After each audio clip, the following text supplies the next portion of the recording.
But what you have to endure to win, no one wants to talk about. But what you have to endure to win, if you know, no one wants to talk about. But destined for something, then you can withstand. If you know, no one wants to talk about. But destined for something, then you can withstand. No one wants to talk about. Everybody can compete when they're feeling good, happy, excited. But it's the best people who can overcome when they're tired, sore. But it's the mental power that the greatest athletes have can push all the pain aside. The first time I met Stephen Curry back in 2007, that was after his freshman year at Davidson, which is before he blew up.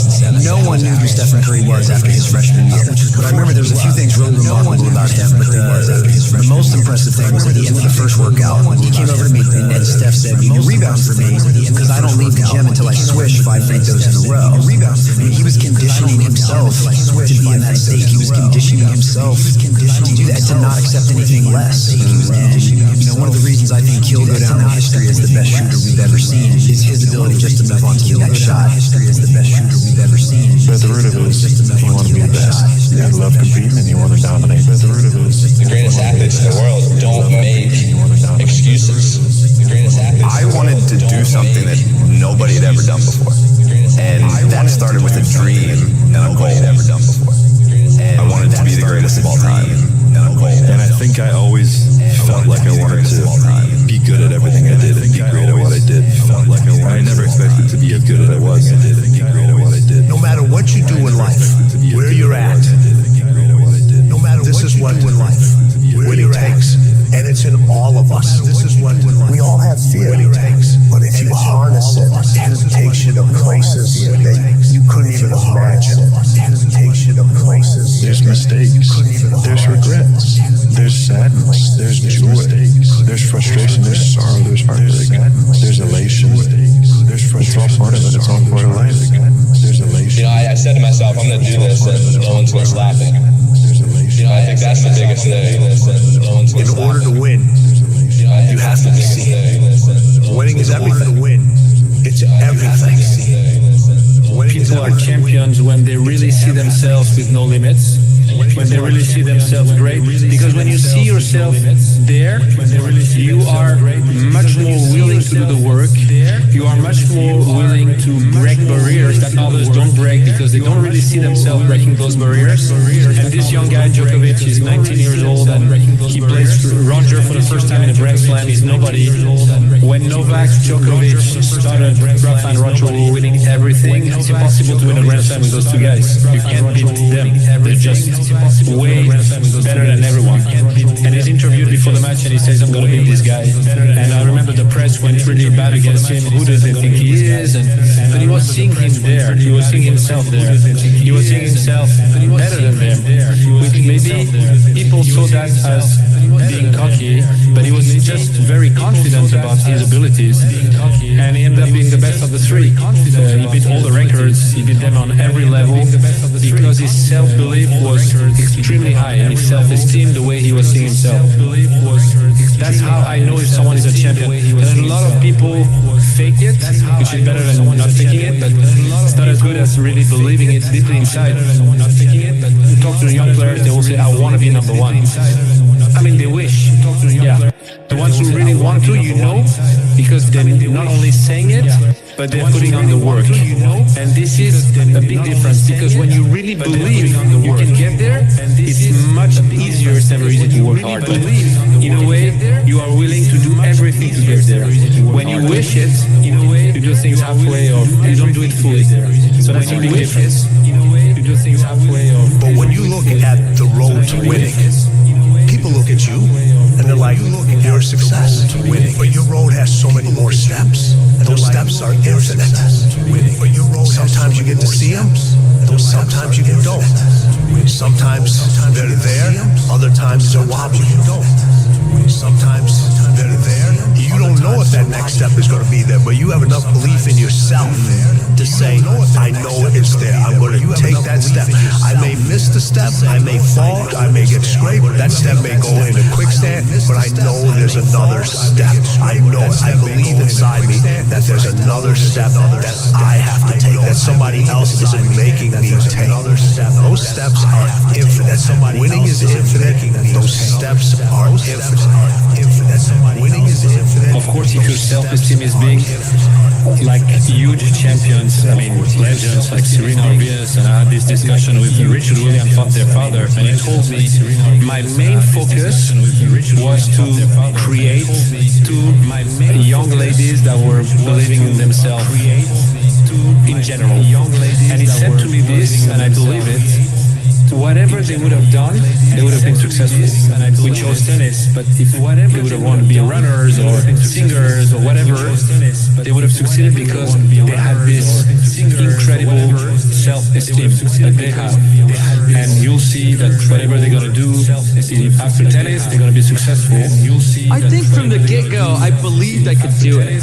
You know, it just seemed so real to me. I'd already gotten sponsors, I was already winning competitions, and I saw the pros, you know, making a great living at what they were doing, and I just figured, like, God, if I could just get to that point, you know, I think I could make a bit of a living out of this. If I could just get to that point, why would you do crazy efforts, working crazy hard to achieve something you don't really believe in? Why would you put yourself at risk to fail if you don't deeply believe that at the end you're going to make it? I'm not saying that people never fail. Of course they fail, and Serena failed many times in tennis too. But we remember what she achieved, which is much bigger. The great Serena Williams. I mean, I just never think I'm gonna lose. I just don't want people to think I'm too cocky or anything. You're only as good as your last win.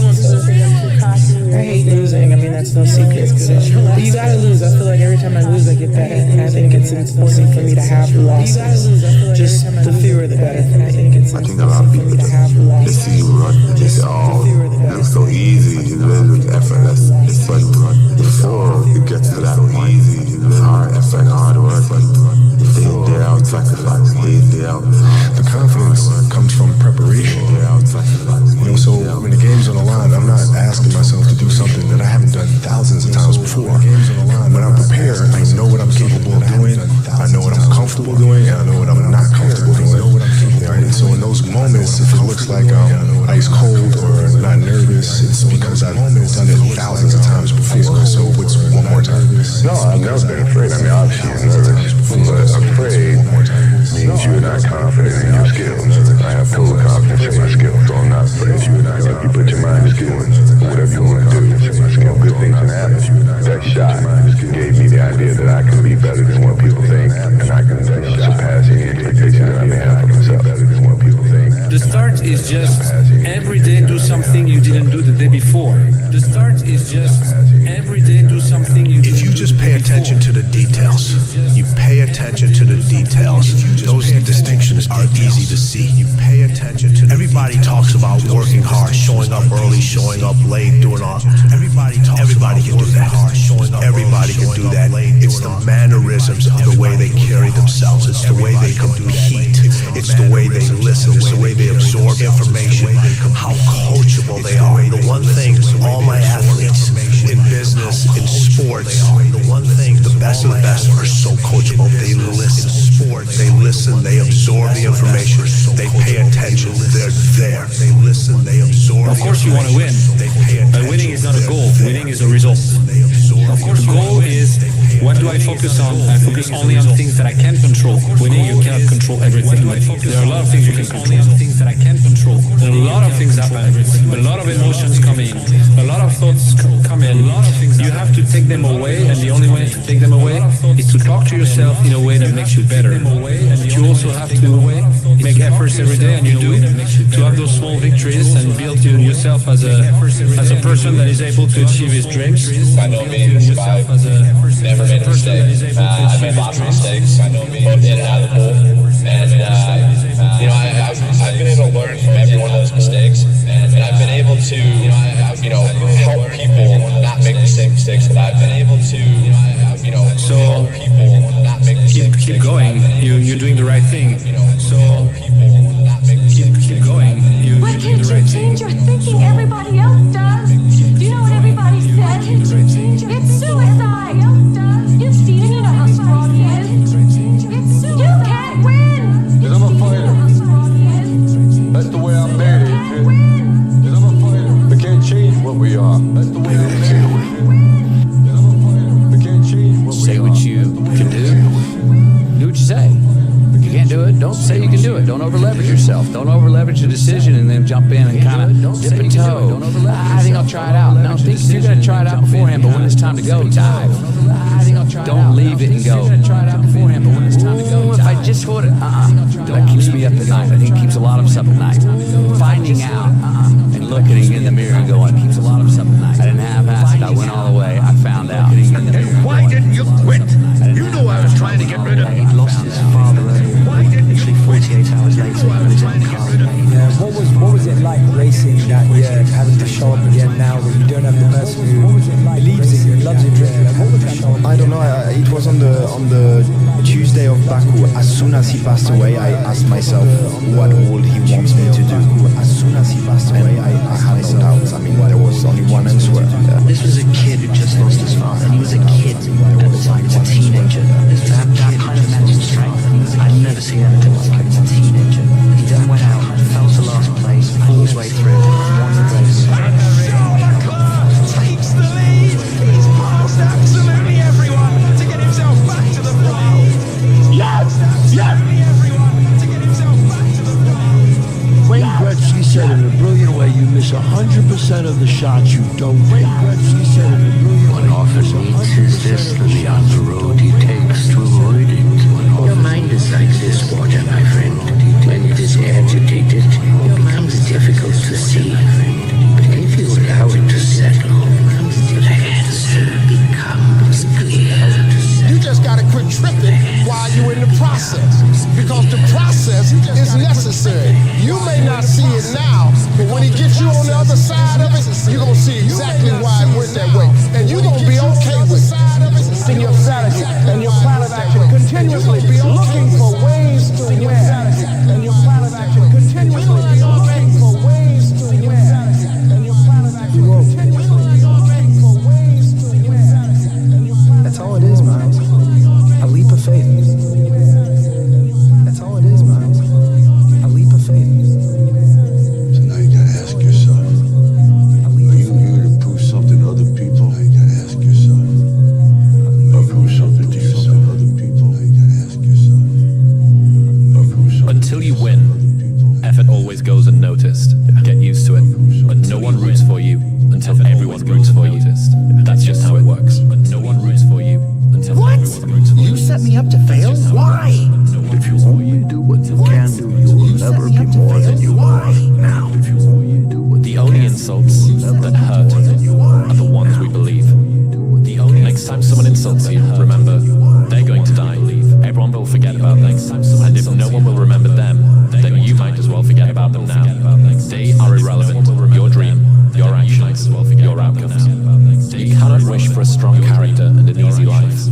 Each is the price of the other. What if what you're going through isn't hard? Is the price of the other? What if you're just sensitive? What if what you're going through? List all the things that you aren't willing to give up for the dreams that you have, and that is what the person who will beat you is willing to give up for the dreams that you have. You know what your problem is? You're smart. Too smart. You overthink because your mind moves at 1,000,000 miles a minute. You're sad because you're not fooled by the world like everyone else. You don't get along with most people because they just don't look at things the way you do. You think you're dumb because you're smart enough to know you don't know everything. Your problem is you're too smart. You don't know everything. And happiness and intelligent people is one of the rarest ones I know. People want to find their passion, but you don't find it, you create it. And you create it by getting good at something. You don't find it. And to get good at stuff, you start by doing something you suck at. Then you get good, then you like it, you start. Then people ask how you found your passion, you get good, answer. Then you like it by starting when you sucked and not giving up. How you found your passion, you get good, answer. Have you ever thought that I want more from life than a nice apartment in a job serving tea? There's nothing wrong with a life of peace and prosperity. I suggest you think about what it is that you want from your life and why you think about I want my destiny. What that means is up to you.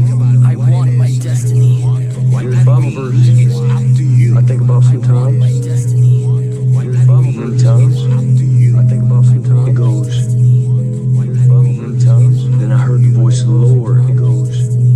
Saying, who shall I send? Then I heard voice, and who will go for us? Saying, who shall I send? Then I heard your voice, and who will go for us? Saying, who shall I send? Then I heard your voice, and who will go for us? Saying, who shall I send? And I said, here am I. And I said, send me. Here am I. And when I had my accident, send me. Here am I. And I found out at that moment, nothing in life is promised except death. I found out at that moment, nothing in life is promised. You had the opportunity to play this game of life. You need to appreciate every moment this game of life. A lot of people don't appreciate that moment until it's past. A lot of people don't appreciate that moment until it's past. If you can be in a bad mood for no reason, you might as well be in a good mood for no reason. If it's not going to change your life, it shouldn't change your mood. In a good mood for no reason. If the cost is peace of mind, don't buy it. It shouldn't change your mood. In a good mood. Don't ever pass up an opportunity to be of encouragement to other people. Don't ever pass up an opportunity to inspire someone. Don't ever pass up an opportunity to empower someone. Don't ever pass up an opportunity to show someone love, because the thing about it, my wound, like you can see this. To show someone love, because the thing about it, you can see my arm. My wound is visible. But it's a lot of people in this room that are wounded, and you can't see it. But it's a lot of people in this internal, and you can't see it. Hard work actually works, and with virtually everything. It might not make you the best at, and with whatever it is you're pursuing, but it will certainly make you better than you are. I've found greater fulfillment in the journey of pursuing my goals than in the moment of achieving greater fulfillment in the journey of pursuing my goals than in the moment of achieving greater fulfillment. And it ain't gonna come overnight. You're gonna take this, you're gonna get knocked down, you gotta get up, and it ain't gonna come overnight. And you're gonna see if you got the right thing. You're gonna take this, you're gonna get knocked down, you gotta get up. You gotta work hard. I swear to God, if you're not gonna do it, I'm out. You gotta work hard. I swear to God, if you're not. Every punch I ever thrown's been on my own. Nobody showed me how to do this. Every punch I ever thrown's been on my own. I'm ready. Nobody showed me how to do this. Oh, it's to be unyielding. I'm ready. Never give an inch to anybody. Like you're always going after. Always going after. Always going after. And if there's a challenge that ensues, oh, good. I want to see how I stack up to that. So you go after. Go after. And it's just good. It's fun. It's like you get a chance to compete against opponents, and you get a chance to see where you stack up against. Like I want to see. Maybe I'm not good enough today. That's fine. I'll be good enough the next time I see you. You know, and you get a chance to always measure yourself. So I guess that's where relentlessness comes from. I wanted to read you a quote from 2013 that you said, "I've lost my mind on this game." Like Vincent Van Gogh, he dedicated his life to his art, and he lost his mind in the process. That happened to me. And that gold belt is around my waist. And my mother has a big mansion. That gold belt is around my waist. My girlfriend has a different car for every day of the week. My kids, have everything they ever want for every day of the week. Then it my kids, then I'm happy I lost my mind. Then it pays. How'd you get good at this? Then I'm happy I lost my mind. Honestly, I've made a lot of mistakes. That's the secret. Just I've made a lot of mistakes. It might be, that's the secret. I think as I started early, it might be. I got my skill set up really quick, and then I think as I started early, started to feel like I was really the best. You know, like all these really good places, I really was the best cook. I was really the best. And then I started at this really great place as a comedy cook, and this other chef started as a day with me, and I thought we were competition, but really we weren't. He was better than me, much better than me. He worked harder, much faster, and it was the first time I realized that I wasn't the best. So I started looking at it like it was a good thing. Like at least I knew who the best was now, and I could take that pressure off myself like it was a good thing. And he only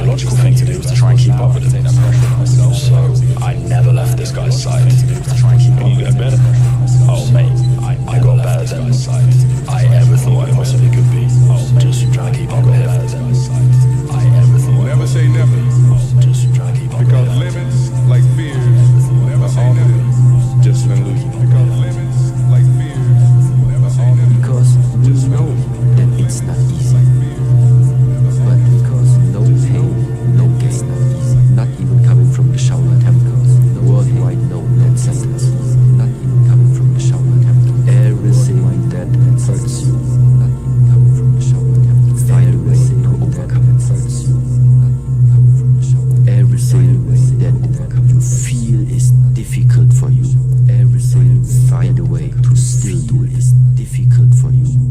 There's a choice that we have to make as people, as individuals. If you want to be great at something, it's a choice that you have to make as people. We all can be one of the masters at our craft, but you have to make a choice. What I mean by that is inherent sacrifices that come along with that. I knew that I was not going to be stopped. Inherent sacrifices that come along. At the age of 18, I knew that I was not going to be stopped. This was my life. At the age of 18, right? So you can't possibly become better than me because you're not spending the time on it that I do. Even if you want to spend the time on it, you can't because you have other things. You have other responsibilities that are taking you away from it. Because you have other things. So I already won responsibilities that are taking. So it's not the car, the house, or whatever. It is that internal goal, that internal why. And so for me, I just think that's it. Like it's just it's something within it. You gotta pull it out. And so it's easy when you have a why, a purpose. I'm doing it for this. I'm doing it for that. It's easy to get up and get going. But if it's just for a car, what happens when you get the car? Because you can buy it. What happens when you get the house? And you can buy the house when you get the car. Because I think any person in human realizes that if you want some kind of a good outcome, you're going to have to work hard for it. And if you don't work hard for something, you're not going to get an outcome that's really worth much. If you don't work hard for something, there's things that you can control, there's things you can't control. Now, I will tell you that human beings can control a lot more than you think they can. And oftentimes, it's pretty easy just to say, oh, that's not me, that's not on me. Oftentimes, I think that's the whole genesis of the idea of extreme ownership is most of the time, or much of the genesis of the idea. People say that's not my fault, there's nothing I can do about that, and more often say that's not my fault. There is something you can do about it, and you can, and it is your fault. It's normal to not know what you're doing. If you did, it wouldn't be called growth. High five your fear, uncertainty, and doubt, and carry on. Do you get tired, stressed, sad, hungry, frustrated, and focused? Do you feel misunderstood? Great. You're human.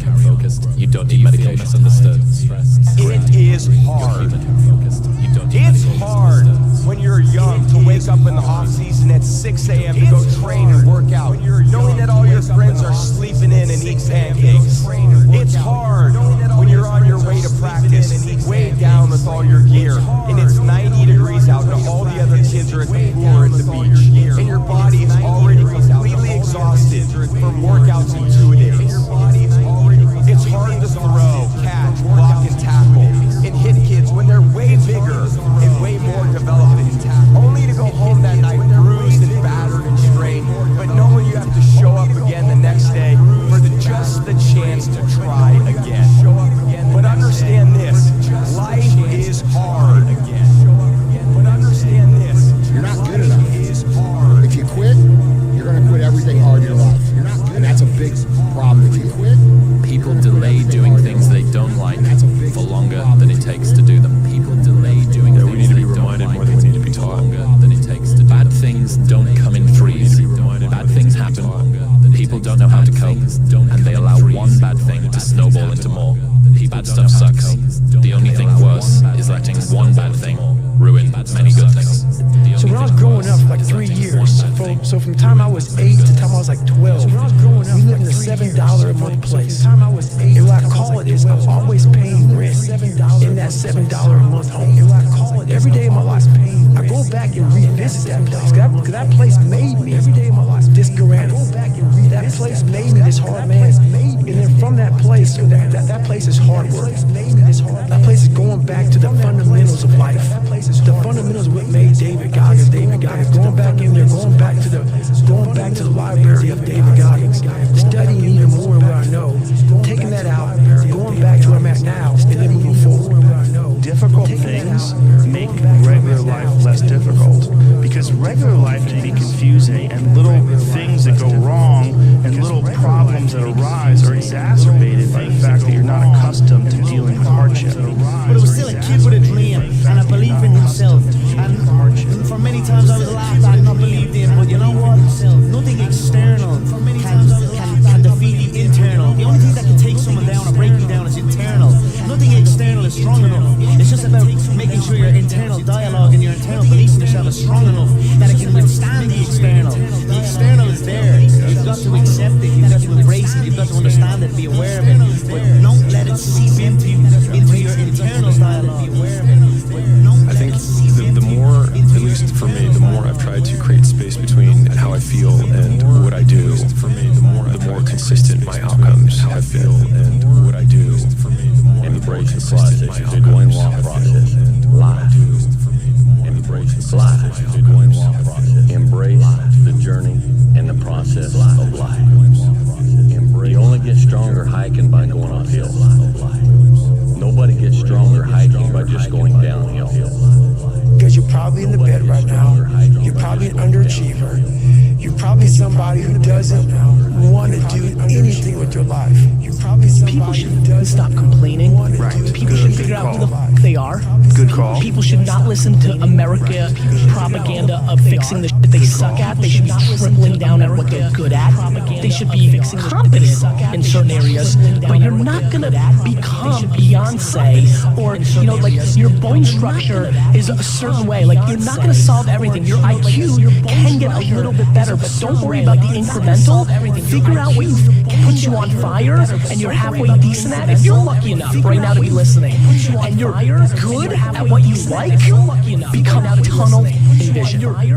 Because there's way too many voices telling you what and how.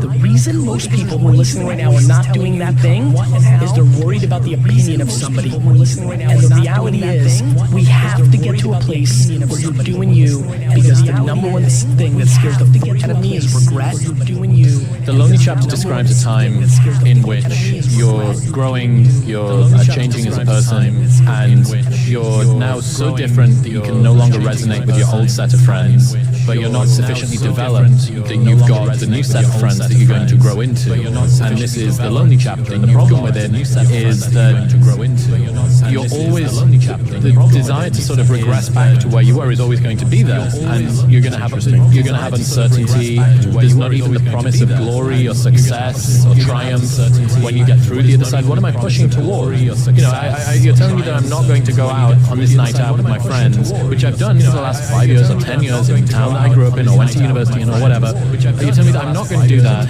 because I'm going to get up and I'm going to meditate or read. Who even knows if meditation works, right? Like, you've got all of these questions in your mind, and all of your friends and all of the dynamics, all of these temptations pull you back toward that. It pulls you back toward the old version of life. Pull you back toward that. It pulls you back toward the old version. Just like on me for 6 months. Please. I really want you to just like on me for 6 months. You got me, I got you.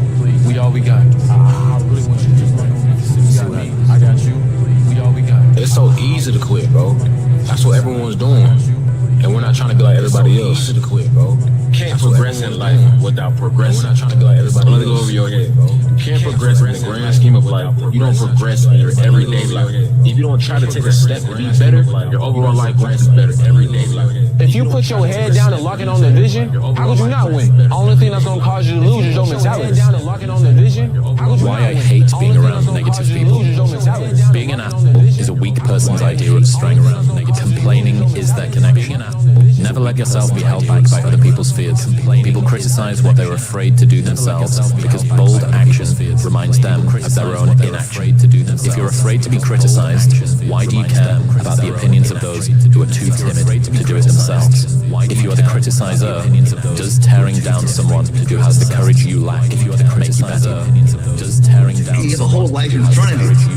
You have years to take part in this life and to do stuff, to accomplish stuff, and to enjoy stuff. To take part in this life. I think about it. If I was 22 again, and God said, "Hey, Tom, I'll make you 22 again, okay?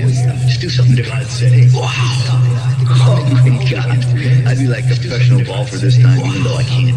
I'm lousy at golf. I stink at golf. I would do something that I think in my brain I could never do, which was bodybuilding. Something I thought I could never do. in my brain that was too smart, which was too crazy, but something in the back of my mind always said, do it. Hey, when you get out of bed, life's standing right there to kick you in the face, man. Could be anything. Could be you get up and you walk downstairs, you got a flat tire, and you're late for work, and you got this and that. Life is going to throw all kinds of crazy at you, right? And you have to be ready for it. You got to kind of deal with it. You can't curl up into a ball. You can't run away from it. You can't hide. You have to take all this head on. So this lonely chapter is a period through which I think everybody needs to squeeze. Anybody that decides to go from a place they are to a place that they want to be is going to have to let go of people who can't go there with them to be. It's that it's going to have to let go. If you know that there is something that you're meant to do, if you know that there's something that you're meant to change, if you know that there is something that you will have to let certain groups, friends, routines, places, certain activities, recreations that you do, you're going to have to let those go. And there is this, the Rocky cutscene lasts for 90 seconds in the movie, but it can last for 5 years in your life. And you have no idea whether or not you're even going to work. And that's the bit that always got to me.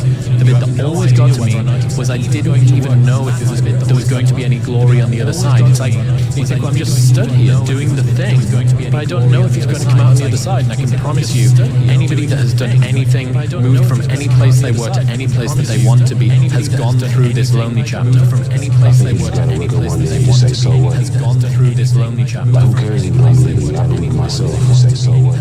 You don't put too much work to not have this amount of confidence in myself. If you don't believe in me, too much work to not have this change my success story. I'm still gonna win. If you don't believe in me, I guess one thing I gotta say is my success story. I'm still. Let me know when that hate starts making you money. I guess one thing I gotta say. You may be right that other people did certain things, or you got dealt a bad hand. You may be right. It also doesn't matter, because the only thing that you can't control is obviously the actions that you take, and the only person who's in control of that is you. Nobody is going to understand. It's like I really realize nobody ever believes in you. Like, you have to believe in yourself. If nobody else is going to understand, then you have to make sure that you understand and that you believe in yourself, because that's where it starts. Control freak is a word people with low standards use to describe people with high standards. You're not a control freak. You just want it done right the first time. You're not anxious. You care. Do not expect mediocre people to support world-class goals. Do not expect mediocre people. If you go visit the darkness that you've been running from, you'll have the opportunity to leave a better person. You'll have a better understanding of yourself. You'll have a better understanding of your purpose. You'll have a better understanding of yourself. But if you don't take that trip and the darkness comes visits you, it's a guest that will never leave. You're playing against the Golden State Warriors. Score is 107-109. You guys are close to getting into the playoffs. You know exactly what happens in the game. You go up, you're about to take your shot, and then all of a sudden, boom, your Achilles happens.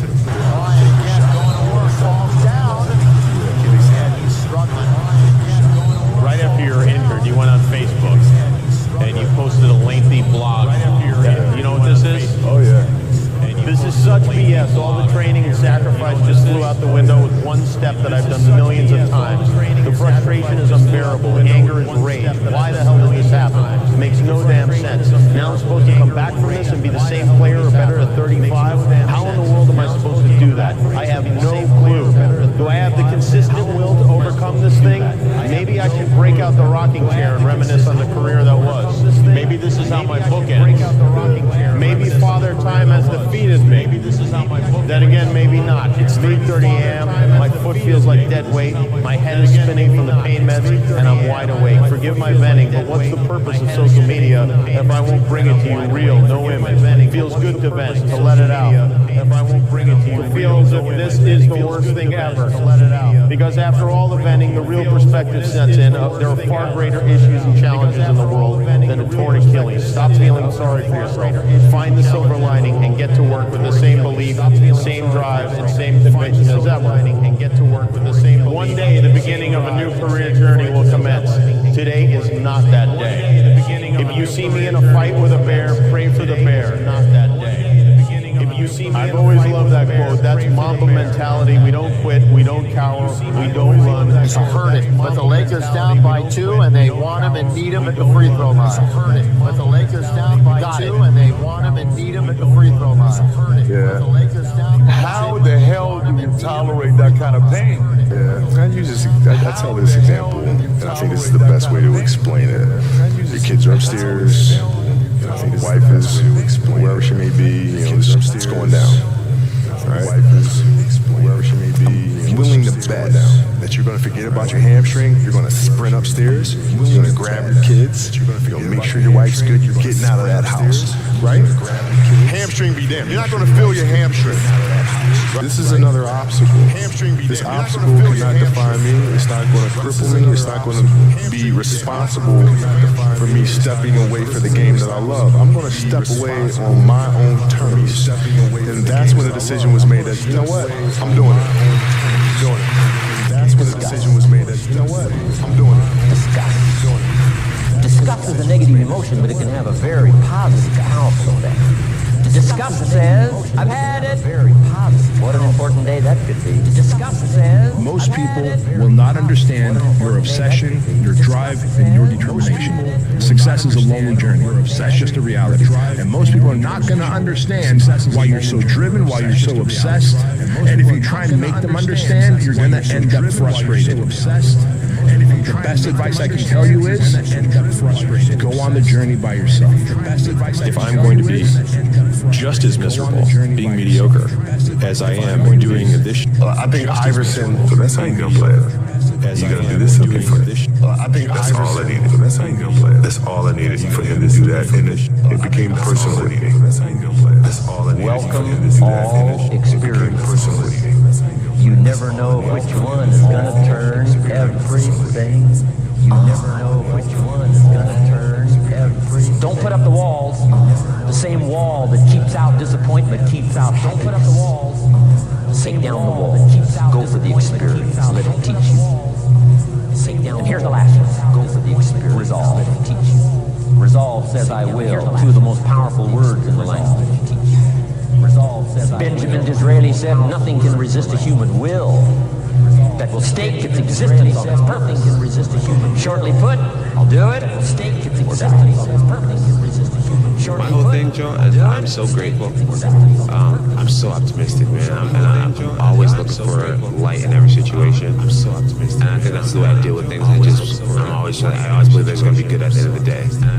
That's just how I am. I'm just so grateful. Where most people will be so upset with themselves and all this type of stuff, I'm really not. I believe that my best years, my prime is even still ahead of me. So I'm not even tripping about it. Do not be the caught cynic.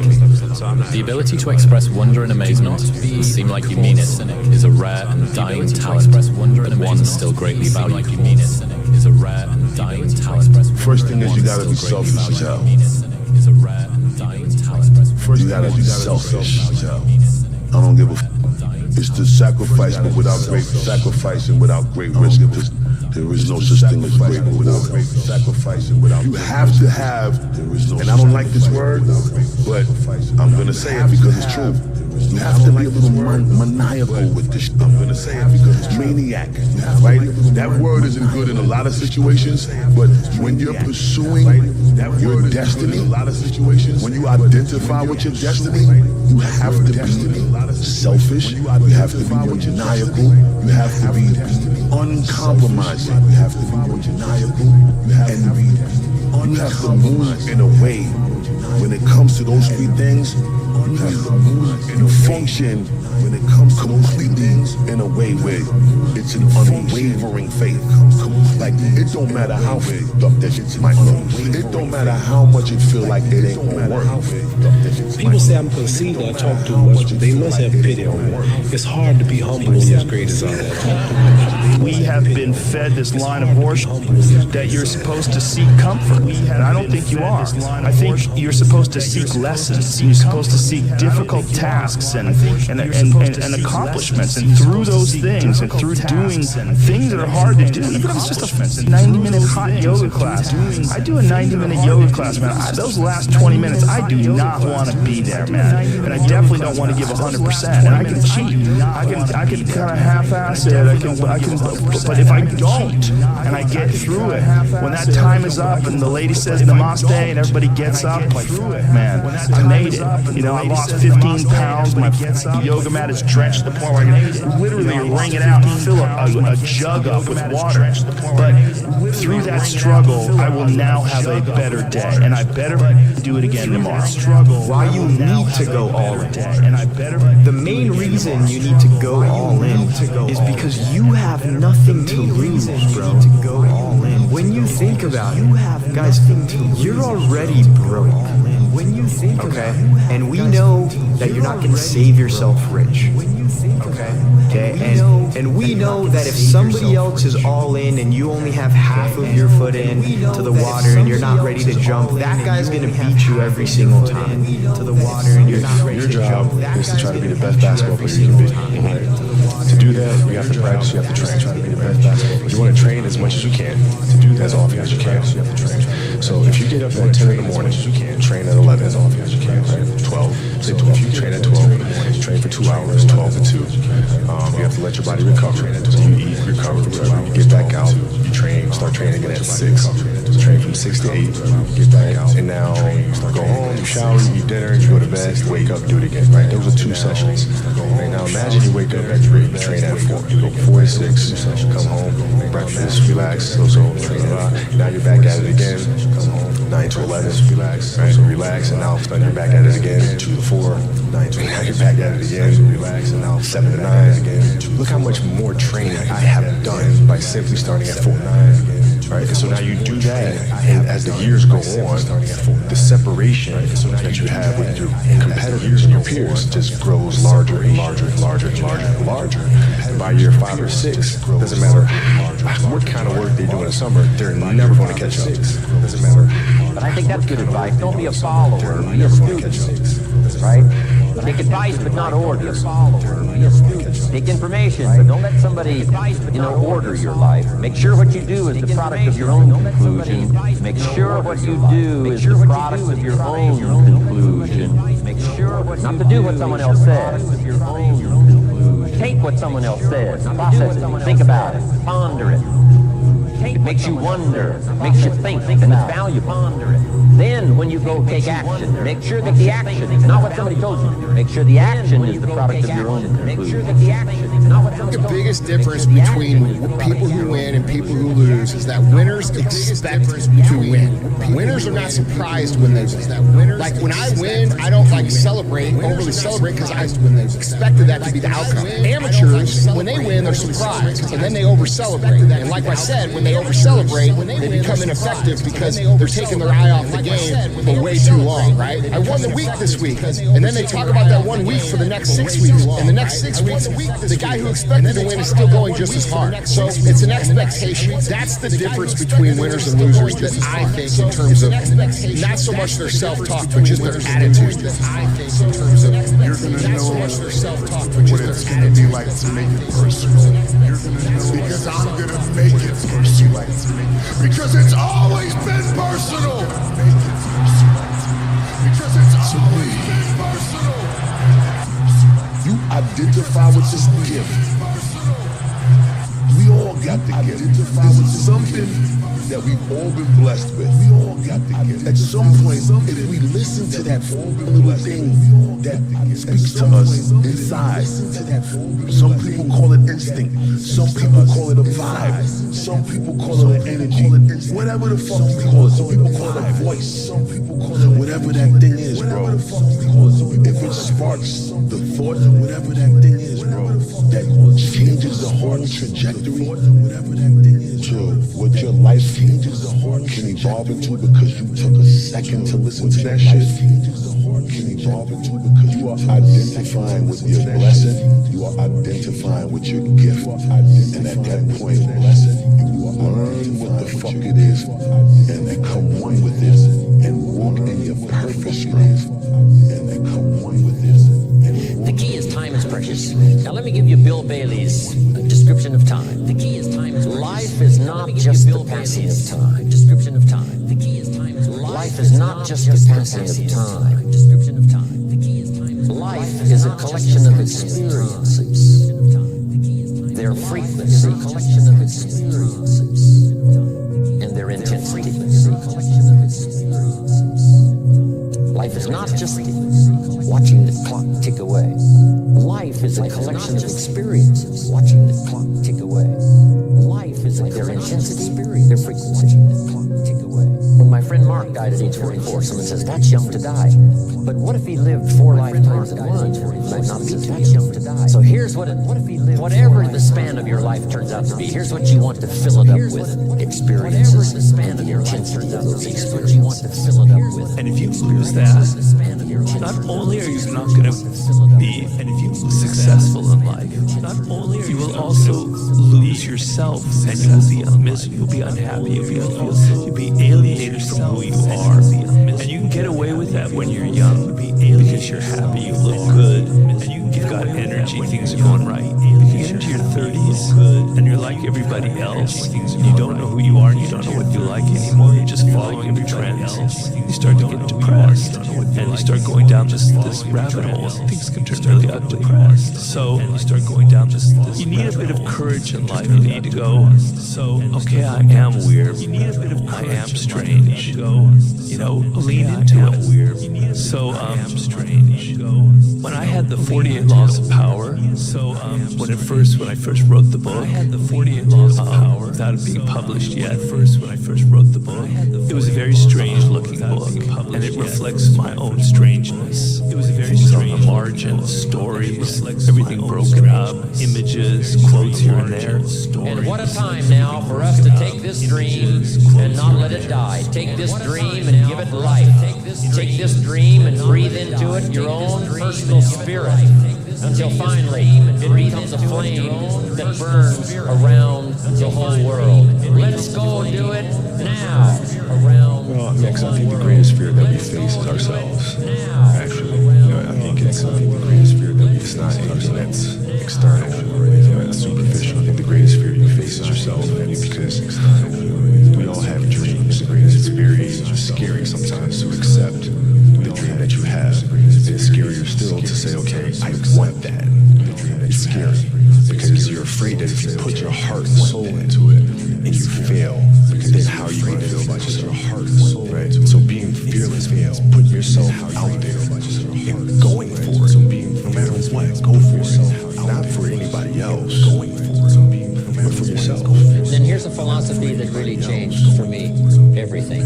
Be so busy giving other people recognition you really don't need it for yourself. Be so busy giving other people recognition, recognize people for small steps of progress. Every little thing I can think of, figure out rewards for small steps. And what works is, if you dedicate your time and your focus, like realistically, with a professional, disciplined effort to creativity, show up every day like a professional, but you show up to be creative. You just do it on a regular basis. Ideas will come to you. Where are these ideas coming from? Well, his concept was to think of it as you are a professional and you're getting these ideas from the muse. And this is what you do. You show up, you do the work, you focus on it, and these ideas will come to you. And that little voice becomes completely drowned out. And so you don't know who you are anymore. And you're afraid, particularly young people today. I mean, maybe it's always been that way. They're so afraid of being different.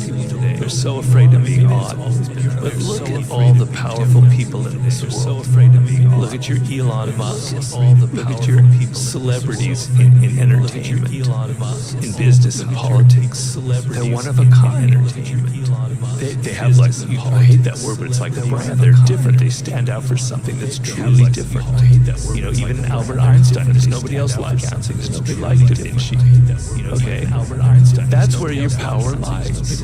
And you'll go, oh, but Robert, those are people that were brilliant, that were talented. I'm not like that. I don't have that. Well, bullshit. Those are people that do have that. It's just you're forgetting about it. You don't want to put the effort into it. And there's no one more narcissistic than someone who's smart And if you are smart, that's a real temptation. It's a real temptation to make you bitter as hell. The most bitter people are the smart people who aren't successful. Because they feel that their shining light wasn't given due course and the world should fall at their feet and didn't. The way the world works, you don't get a gift without a corresponding temptation. And intellect is certainly, it has the same temptation. You can go very spectacularly wrong if you're smart. And it's pride that goes very spectacularly wrong. When you set a dream and you say, this is what I'm going to do, I'm going to do this, I'm going to do that, and you make a plan, and the plans are good, what I'm going to do. But if you come to a certain point where there's a tree across the road, or the bridge is out, you can't say, well, there goes my dream. You've got to be flexible. Well, what am I going to do? What adjustments am I going to make? You've got to be flexible to be able to still get where I go. To be what I want to be able to still get. You need some flexibility. To be, you need discipline. You need personal discipline. You need this. There's times when you don't discipline. You don't feel. There's times when what needs to be done to get this feel. But you got to say, feelings has nothing to do with it. This is my dream. This is what I'm going to do. Lots of people associate working hard with not making progress. Therefore, working feels like wasting. Working hard with not making progress. So the idea that working hard doesn't make progress is one of the biggest farces that exists in humanity, right? And so if there is anything that's eternal for us, at least as individuals, it's going to be who we become in the process. And so one of my favorite quotes is, the work works on you more than you work on it. And so if you want to be the best in the world at something, you do the work to become the best in the world, and the work works on you. And so, I mean, there's a biblical proverb, I think it says like, there is profit in all labor. I mean, there's a and that means that there is profit even in all labor. The thing that you're working on right now doesn't amount to the outcome that you expected that it would. It doesn't mean that you don't become better through doing it. And so, it doesn't mean that you don't become better through doing it. The human race and the human mind in itself is evolution. Whether it's evolution spiritually, physically, in itself is evolution. Period. Evolution. The purpose from birth is creation. That's all humans do. Everything around you was created. From birth, you were created. That's all humans do. That table over there created. This chair created. This mic created. That camera created. That's all humans. That hat created. This chair created. The whole point created. That camera created. Of the human race in itself is creation. Before now, when there was at least ideally the belief of two human beings on earth, everything after that was a creation in itself. The whole point is evolution and creation. If you're not evolved, then you're doing something wrong. So anything that takes away the power of your mind, So anything that takes away the power of your mind is keeping you still and delaying your evolution. The whole point of life is evolution and delaying your evolution. Study your laws of the universe. The whole point of life is evolution. The law of attraction, the law of abundance, the law of equivalent exchange. Study your laws, the laws of cause and effect, the karmic cycle. Study your laws, delve into your mind, meditate. Understand that you can alter your realms by your train of thought. Maybe someone's don't like me because maybe I'm too good. I don't follow the records. The records follow me. In my mind, I'm always the best. I don't follow the records. The records follow me. The talent is part of me, but if you don't work the talent, you're never gonna achieve that things that I'm achieving. So I try to do my things to improve myself in the training, specifically in the games, because this is the most important thing. So I always try to improve something season by season. So our mind, it's a box of surprises, and you have to challenge yourself to be consistent. I repeat, sometimes it's hard. It's what many people say. You like to go to the gym every day. Of course not. Many people say nobody likes to go to the gym every day. But you have to do it. Your mental strength is coming from that. You have to do from that moment, that in a hard moment, you know you should do it. So, and I do it because you know after that, maybe in the beginning you feel hard to start, but after when you finish the gym or cold plunge or even the training, you will feel better. We all saw the huge potential that he had, and he came over and his first thought was to entertain huge potential that he had. We wanted to win, and we knew that with him in our team, if he had the end product, we had a far better chance of being successful in our team. We are not happy every day. We are, you know, not in a good mood every day. It's normal. It's part of us. You know, I fight against that. It's the big challenge. It's when you're not willing to do something, but you have to do it. This is the main point. Do you think what makes you different to the others, to the next rung on the ladder, if you like, of very good players, is the dedication level that you put in? I think I'm good, but I think my strength, it's my mind. But I think it's my strongest point, it's my mind. Because the numbers they don't lie. If you see during the last 15 years, my level is always kind of the same. So effort, dedication, work hard, because the talent is not enough anymore. And if you're not dedicated 100%, you're not gonna reach the level that you want. Nobody's perfect. We failed too many times. We have so many uncertainty in our life that we have to be capable. We have so many when we are down to stand up. It's part of the journey. It's part of the process. It's part of our education. In my case, I learned the most when I'm down. And it's good that these certain moments happen. Because when you are in the top of the wave, you don't see under what's going on. I'm always say to my friends, it's good to have problems. It's the only way that you can improve. The secret is dedication and hard work. You know, to be able to work 100% all the time. You know, this is if it exists to work. This is 100% all the time. He's a legend. He's one of these big names that stays forever in football history. But the guy wants. He motivates himself with numbers, with new things. He wants to win the golf ball X times and the golden boot X times, and he wants to not just to play these Euros. He's already thinking that he wants to play the next World Cup. Does he get angry when people say maybe Messi's better?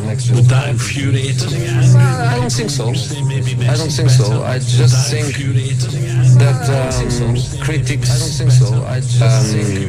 motivates him. I think he feels if people criticize me, it's because I am who I am, and I did what I did, and I still try to do, and he gets that as an extra motivation. I think as an opponent, you should be quiet and motivation. Don't say wrong words about him, because that should be always a motivation for him. I think he's the player that everybody knows he is, and mentally really very, very strong. Once again, as you say, it's Cristiano Ronaldo, and it's controversy once again. Why is it always the case with you? It's Cristiano Ronaldo. I don't know why. Once again, maybe someone don't like me, but because maybe I'm too good. It is what it is. The life it's completely difficult. We have obstacles in our lives, and I will keep running to fight against the people who don't believe me. And the life is a challenge, and I want the people that they are wrong. I'm there every morning. I do the same stuff. I'm probably the first ones to arrive and the last ones to go out. It's great. This is giving me motivation to still work hard. It's great. And this is giving me motivation in my job. But I have to say, to be in my shoes is not easy. But I'm not complaining. I just want to say that I feel happy. All this happened because the reason is I'm unbelievable inside the pitch. The reason why the people like the reason is so much interesting on me. Are you the best footballer in the world right now? I think so, yes. In my mind, I'm always the best.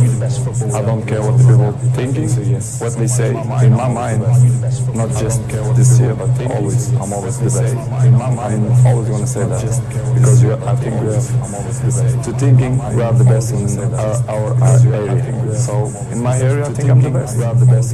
Is there anything that Lionel Messi is better than you at? It's opinions. I respect the opinions. Maybe in your opinion, Messi is better than me, but in my mind, I'm better than him. So maybe in your opinion, Messi is that rivalry a good thing? For me, rival don't exist. The meaning of this word is not, don't exist. For me, rival don't exist. Rivals is in a war. This is we have a hard rival. In football now, it's just a game. I think the numbers, they say everything. I don't need to say, I'm a minister of football, I'm a lady, say everything. The numbers say everything. So this is I'm very confident. Cristiano Ronaldo, those two just keep pushing each other on, pushing the boundaries of greatness. Exactly, and would they have been able, that's the question that I always ask myself, would they have been able to do this and keep this up, the relentlessness that they've shown without each other? If they was out on their own, no one else around, would they continue to have done this? They probably do add to the motivation. 100%. I think all the great sportsmen in the world have always had that someone else to feed off, and I think this is another great rivalry in football. They don't talk about it. Seems like there's a bit of a respect between them. They don't ever mention each other really, but they're just phenomenal to watch. And the people try and make comparisons of who's better, etc. Just enjoy it, man. How much has Lionel Messi pushed you to become a better player? I'm pushed to myself. I don't need other players to push myself. I just work since I was in sporting, so I push myself all the time to be the best. As I say many times, in my opinion, I'm the best because I think we have to think like that, not just in my job, but you have to think in your job you are the best reporter. And I'm thinking like that. If I'm not thinking like that, I'm not going to be stronger than I think I am. But you also love individual awards. They matter to you. It's part of my sacrifice, my obsession to win. It's had success. Sacrifice, my obsession. When I say success, it's I worked for that. Talent is not enough. You have to. I dedicate myself so much that this is part of me. Records is part of me. I don't follow the record. The records follow me, which is different. Are you addicted to winning? Yes, I am. I'm addicted to success, which is different. Because that's the thing that really drives. Yes, I think so. And I think it's not something bad. I think it's good. It motivates me. If you're not, if something not motivated, it's better, to stop. We shared the stage 15 years, me and him. I don't know if it's ever happened in football. The same two guys in the same stage all the time in football. So the same two guys. It's not easy, as you know. And of course we have a good relationship. We have that battle in the last 15 years, which is good. He pushed me and I pushed him as well.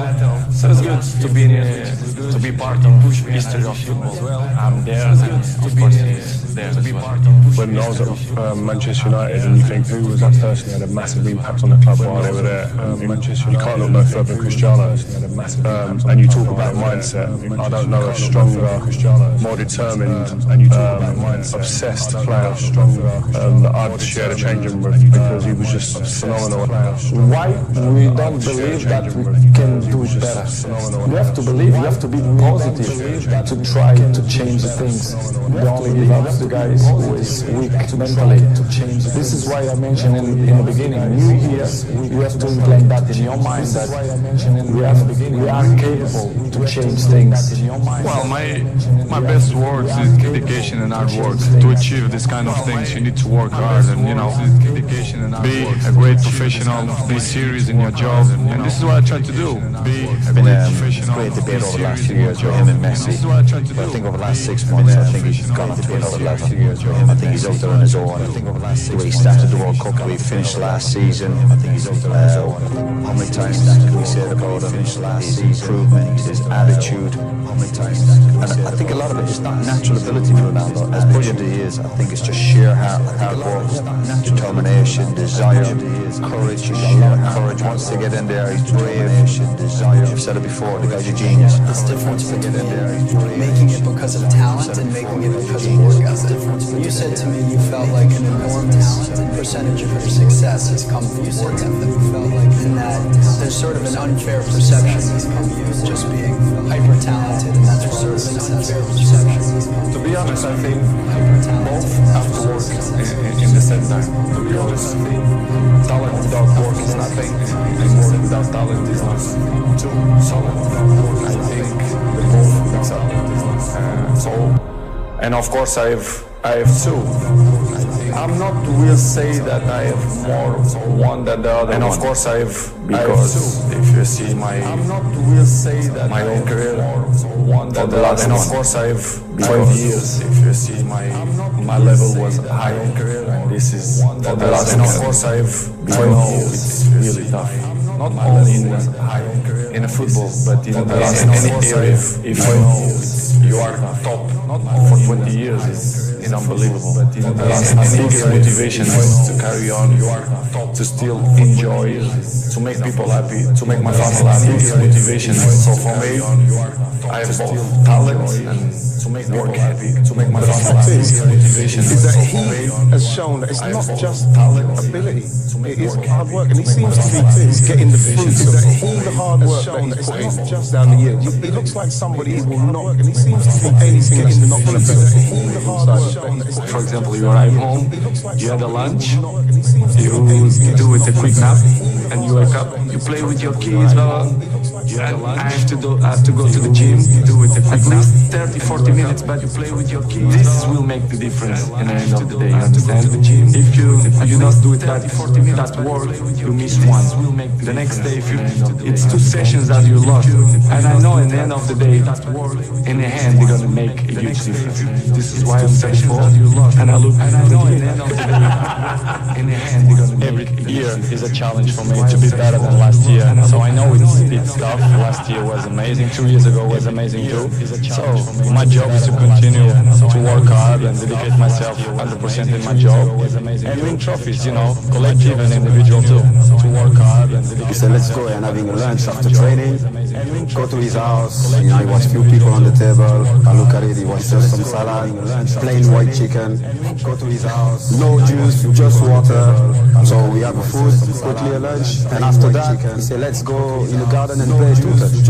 I said, Cristiano, we just finished. So we go playing 2-touch. After that, let's go for a swim.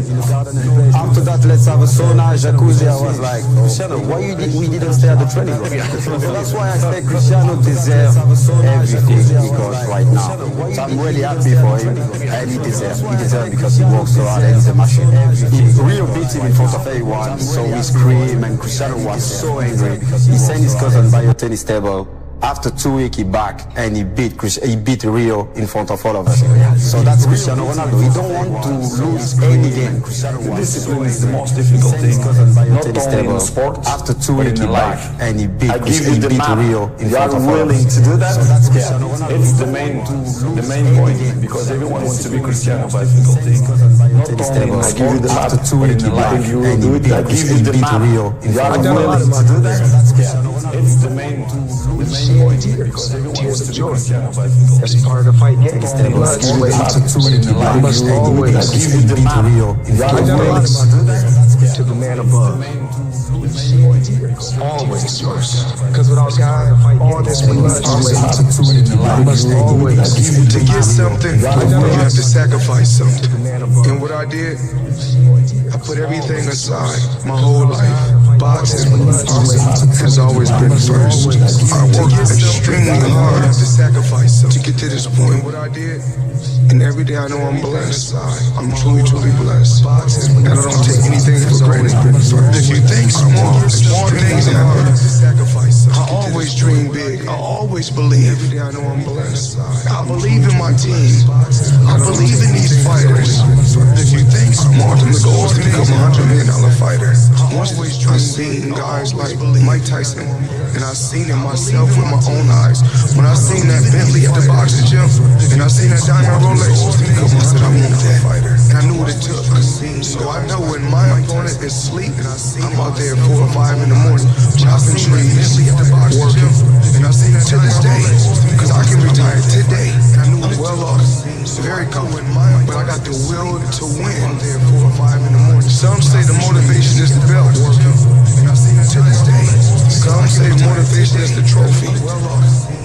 Well, I say motivation is the money for me, because the money was able to retire my mother, put my dad in a comfortable position, even though I transcended and changed the sport of boxing. But being a champion is not just receiving a lot of money or receiving a belt, because I did it thousands of times for free.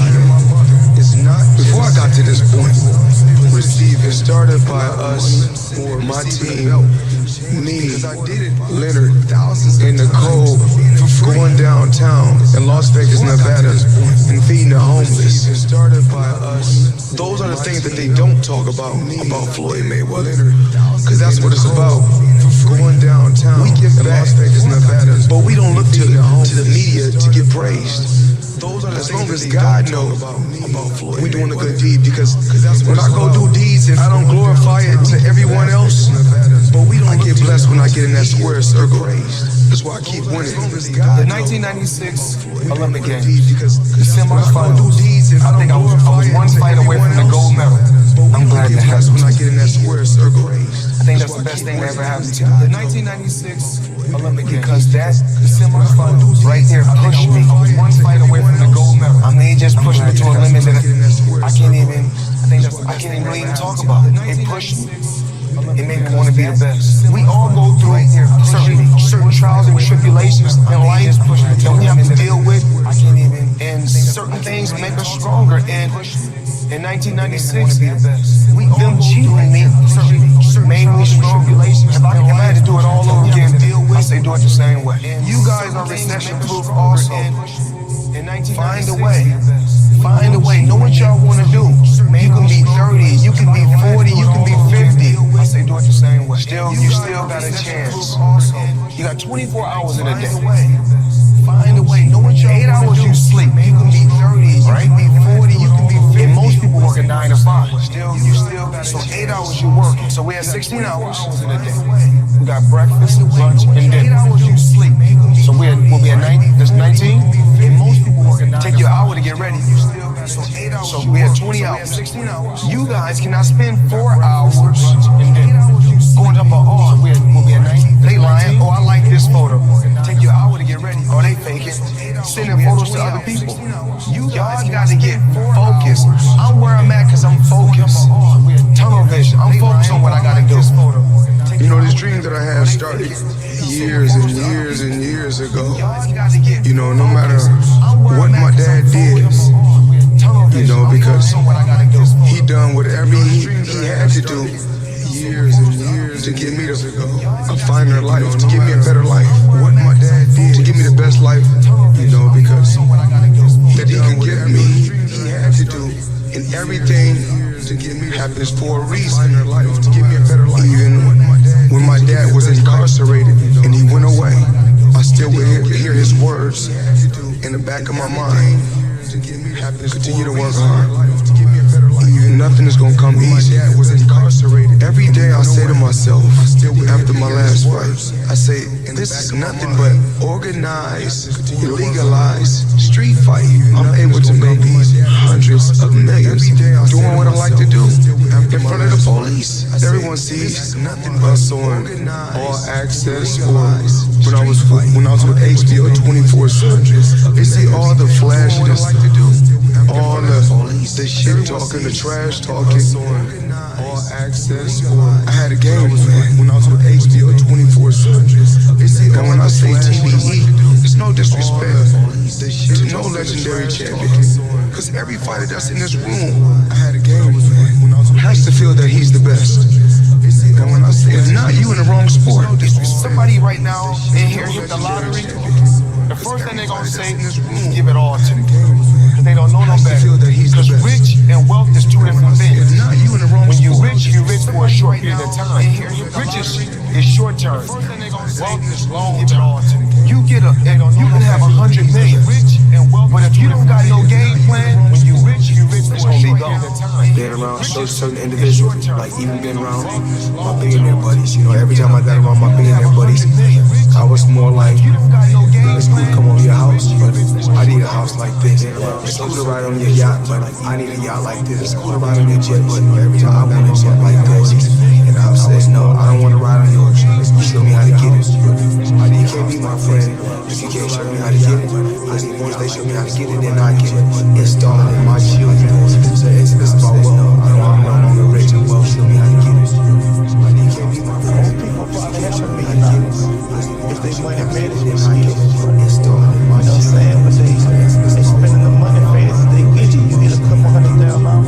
You go buy a $100,000 watch. It's easier to make the money if there's long realization. You know what's crazy?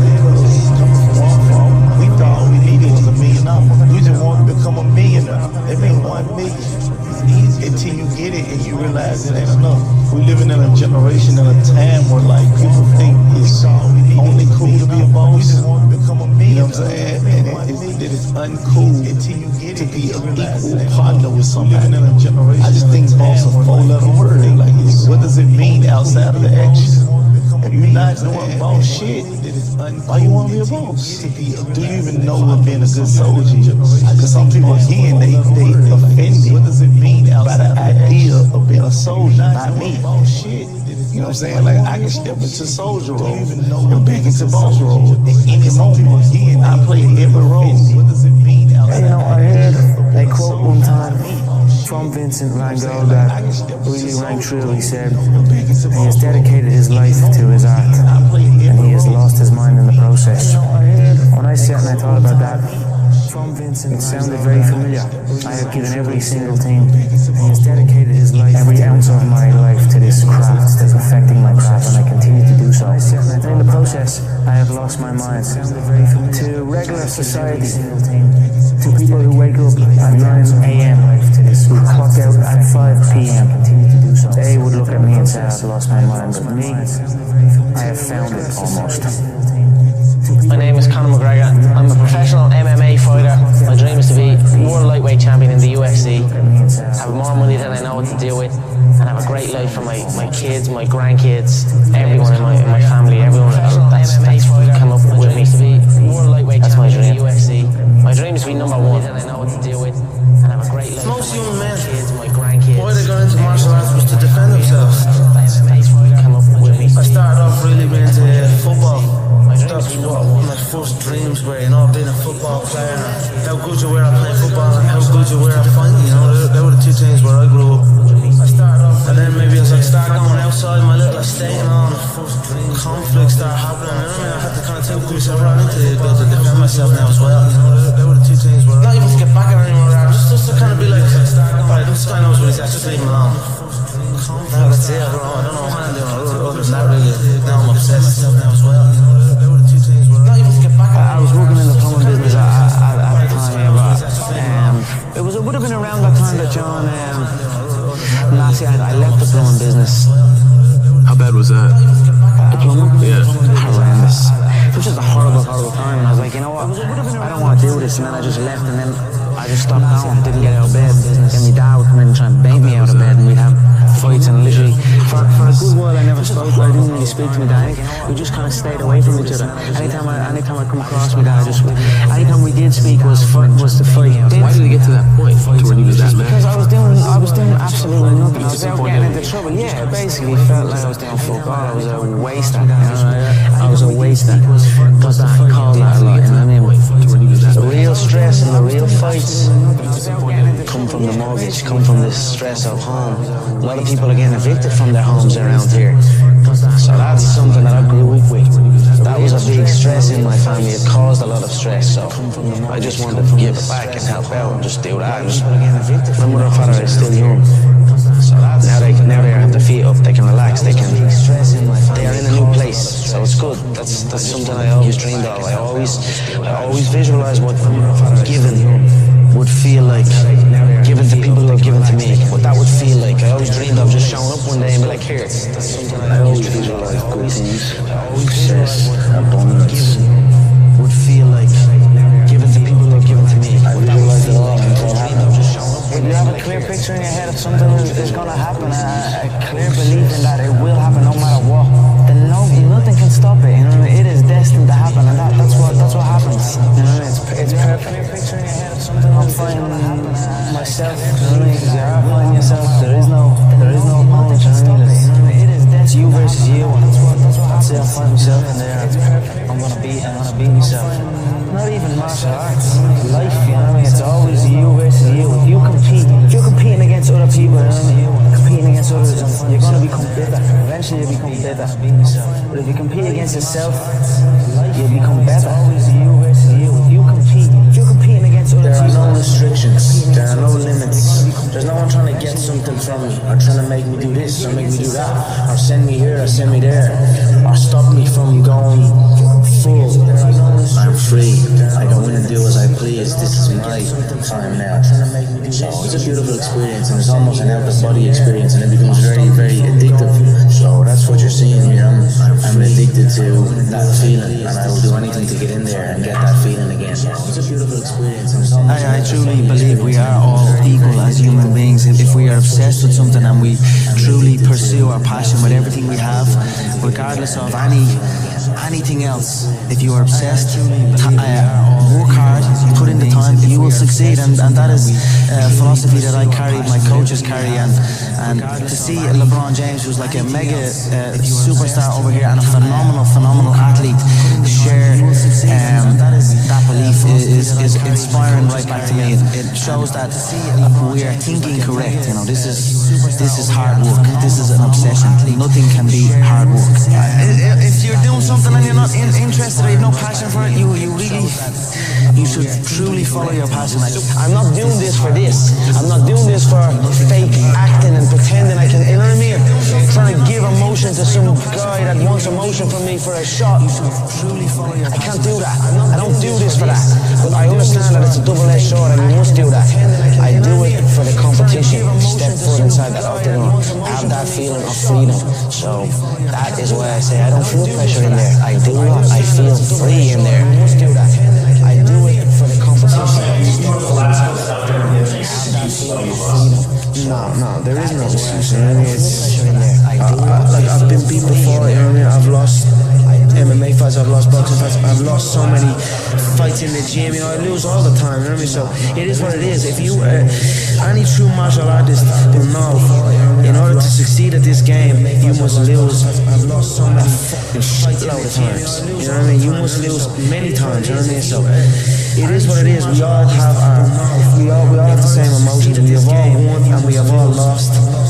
It's a sport. It is what it is. You know, just get on with it. Look to learn from it. You know, the day you stop trying to learn is the day you start losing. You know what I mean? So I'm always gonna learn, regardless of the result. You know what I mean? We all lose. I will take something from it all. And you know the way people say you learn more from your losses, and that is true. You learn a lot from your losses, but as well as that, you learn from your wins.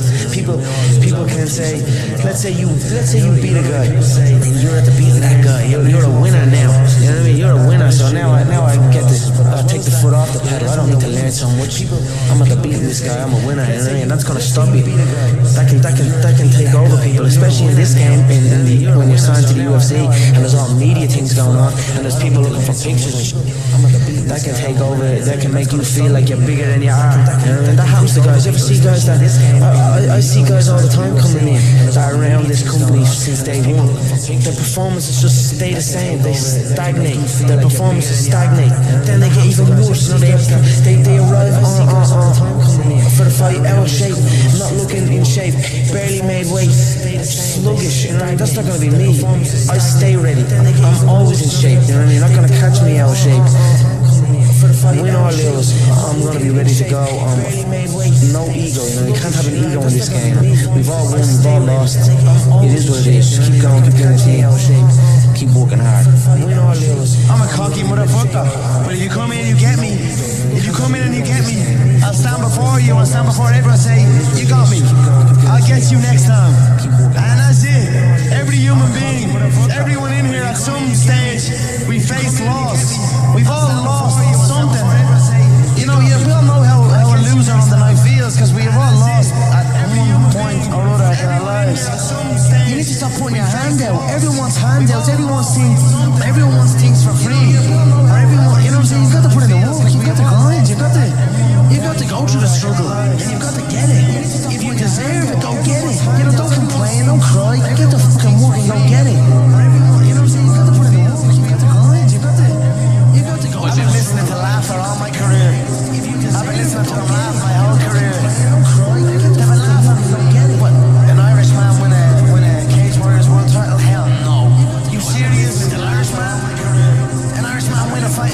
Laughs all around. And Irish, okay, you gotta win. Now he wants to win a world title. No, he's all talk, he's all hype, he's a joke. Laughter all around at the Joker. Then the Joker goes and wins the world title. Now he wants to win a second world title. More laughter. Listen, the sound of laughter and the sound of doubt motivates me. So I'm enjoying that. I seek that. I don't feel no doubt. I don't feel that going and fighting any of these other UFC bums right now. They need to rise up. Right now they're down there. I've got this situation where people are truly doubting me, like they doubted me at the very, very beginning. And that's motivating for me. That's what's going to drive me to the gym when I need to go to the gym and to put in that work to get that win. I've got this situation where people are truly stricken Matt fullback to start the career, a man with a dream, training in the gym day in, day out. If somebody said to you, you'll have, or you'll be as successful as you are now, what would you have said back then? A man with a dream, I believe you. That's what I would have said.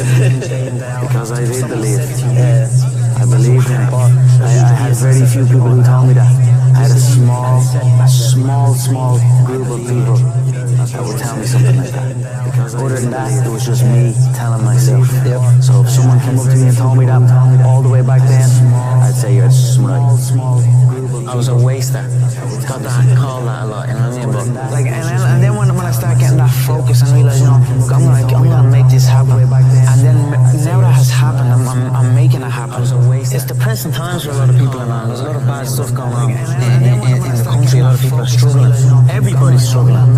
But now since them seeing me chase this dream, it's giving them an energy, and I see a new lease of life in them, and that alone spurs me on even more. So it's all just a perfect storm that's happening for me, and that is why I have this tunnel vision, and that is why I'm willing to kill every single man in my path, get that belt, you know what I mean, just to secure the future, my family's future, you know what I mean, that's what I'm doing it for. That's why I have this tunnel vision. I'm doing it because for the love of movement, and I'm also doing it to secure because I recognize that it will secure my family's future. So why not take full advantage? Something that I love can actually secure my family's future and make us live a good life for the rest of our days. You know what I mean? And it's not work. I don't work. I live. You know what I mean? I don't have a job. I just have a life. Secure my family's future and make us live a good life. No matter what was going on, deep situations, I always had the belief that I was going to get it. I was going to get to the UFC. I was going to get,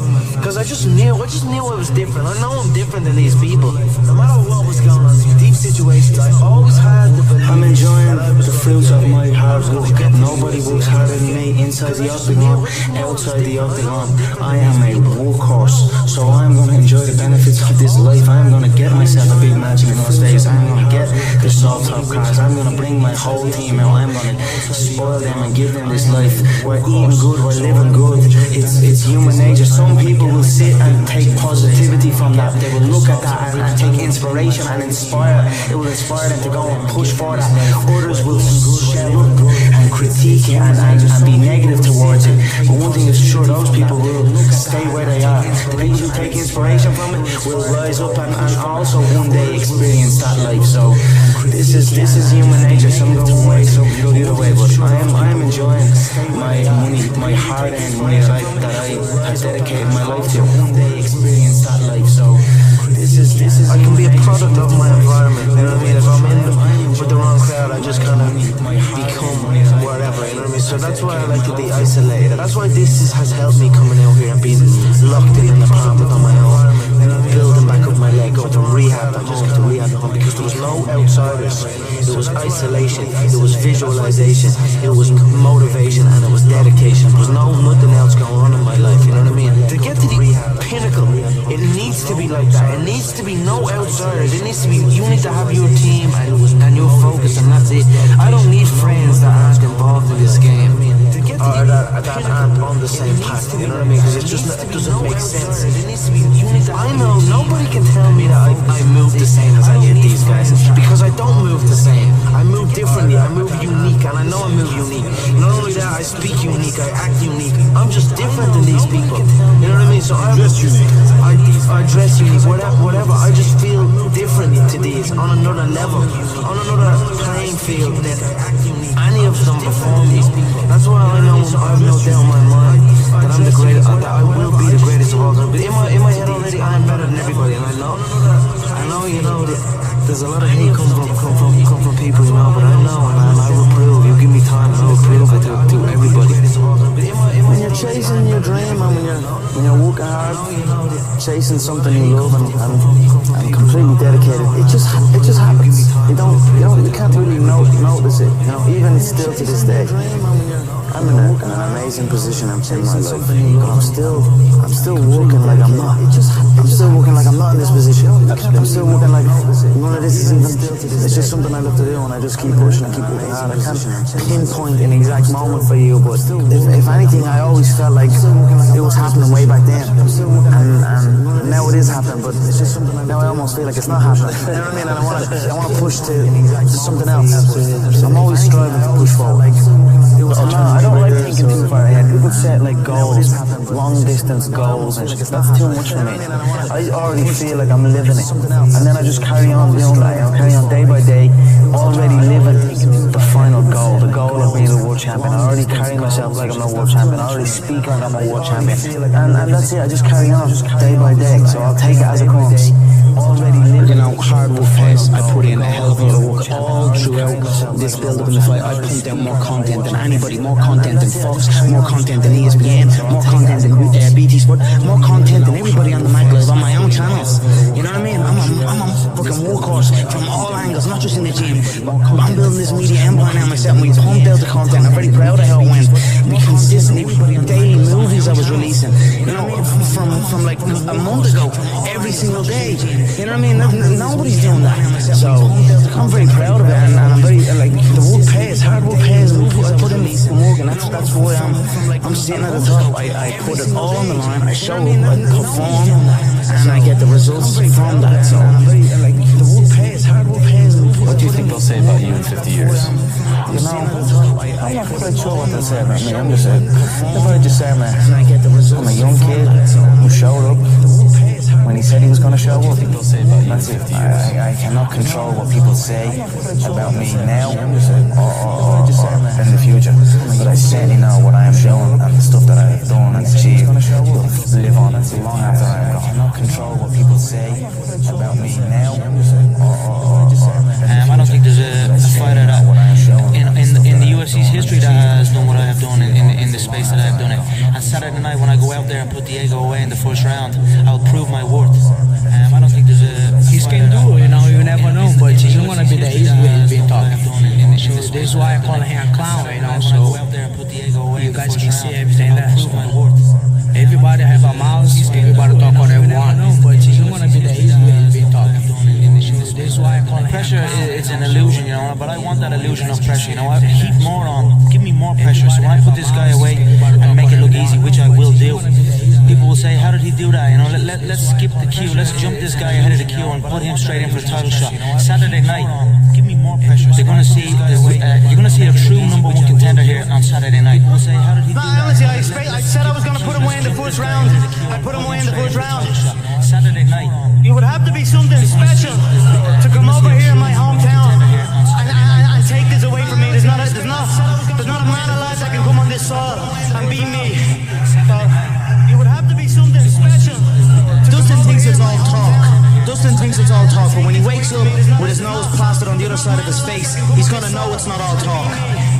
I'm gonna crack him with a jab and he's gonna wobble and I'm gonna put him away early. It's gonna be a first round KO, mark my words. These featherweights don't understand.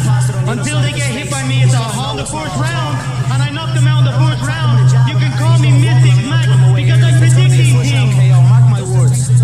These featherweights don't understand. It's the old age, this is the new age. I wanted to come over here to America and show the American public the new era of the fighting Irish, and I brought my whole country with me.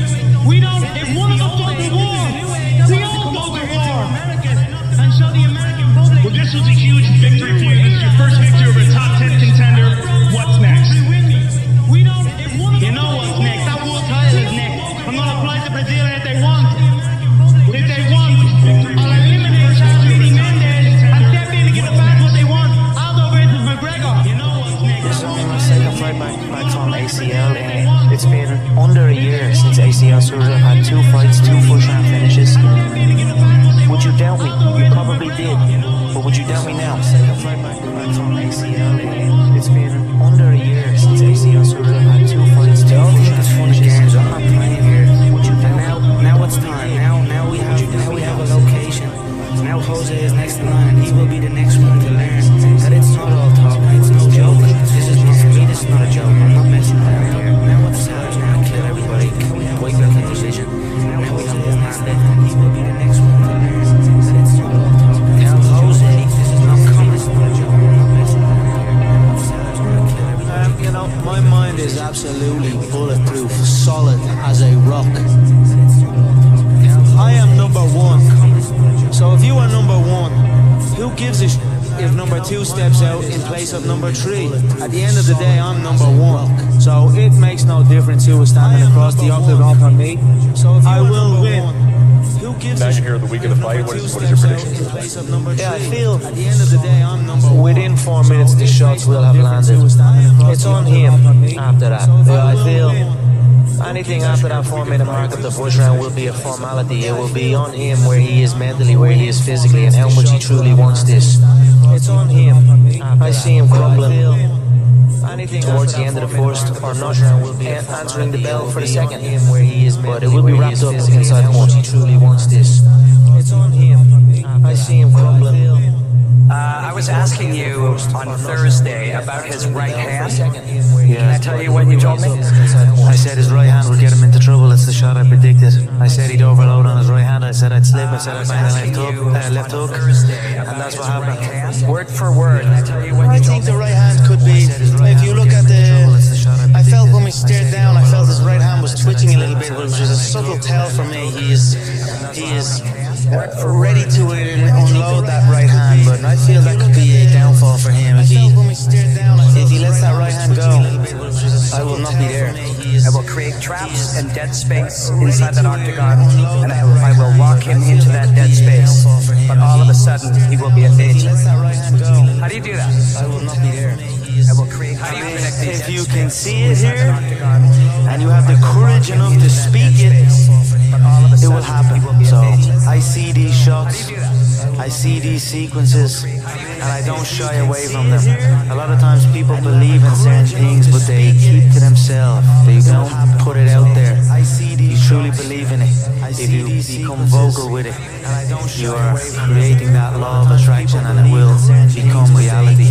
I knew he would overextend, and I knew I'd catch him. So become vocal with it. Mystic Mac strikes again, creating that law of attraction, and it will. I've always been fascinated by movement, and I always look at people that can move in unusual ways and have complete control of their frame. I don't see them as people that just have control of their body and control of their frame, but they have control of their mind. To be able to go into certain positions and balance on one hand, or in unusual positions, to be able to do that, you don't just have control over your body, you have control over your mind. So it's always been something that's fascinated me, and I've always been learning and trying to implement different forms of movement and variety into my game. So it's nice, they called it a fake belt, interim toy belt, clown, joker, different forms of movement and all of these things. So I'll go back and I'll sit patiently and wait and hear what they have to say now. Connor, you've been known to make predictions. You're known as Mystic Mac. What's your prediction for UFC 205? Like I said, he's chinny. He has a chin. He gets cracked, he gets dropped. It's happened throughout his career. He's a weathered fire. He's on his way out. He's very, very lucky to be in the position he's in. One round it will take me to knock him out. He has a chin. He gets cracked, he gets dropped. It's happened. The gold belt is what I want. The 2 gold belts. I was a 2-weight world champion in the previous organization. Now I'm on the big stage at the UFC. I want that featherweight belt and I want that lightweight belt. That's my goal. The money is going to come with that. Don't get me wrong. It's prize fighting. I'm after the money as well. But the money comes with the belt. And the belt is what I'm focused on. I don't care about fame. I'm going to wrap one on one shoulder. I'm going to wrap the other on the other shoulder. And you're going to need a big army to come take them belts off me. And the belt is what I'm focused on. I don't care about fame. I'm going to wrap one on one shoulder. I'm going to wrap the other on the other shoulder. But I'm sure everybody here would appreciate the Mystic Mac prediction of how this stage, and he has my respect. And although there will be blood spilled, it will not be bad blood. And for the Mystic Mac prediction, it will be a KO. It's hard not to respect Donald right now at this stage. Let's test the overall mysticism of Mystic Mac, of the notorious Conor McGregor. You said under 60 seconds to Dustin Poirier. What is the strike that most often puts Dustin Poirier away in your mind? Let's test the overall mysticism of Mystic Mac, of the notorious Conor McGregor. Are you the best point guard ever? What is the strike that most often puts Steph Curry transformed from a skinny, undersized high school kid to a basketball legend. He completely revolutionized the game, just like Michael Jordan. He's the modern MJ. Steph is a 4-time NBA champion, 2-time MVP, 10-time All-Star, and arguably the greatest shooter of all time. I'm wondering if the time to start putting him as the best player of all time. Let's take a look and listen to what NBA players and legends think of Stephen Curry. 08, 09, or whenever that little light-skinned came in the league, that's in Golden State.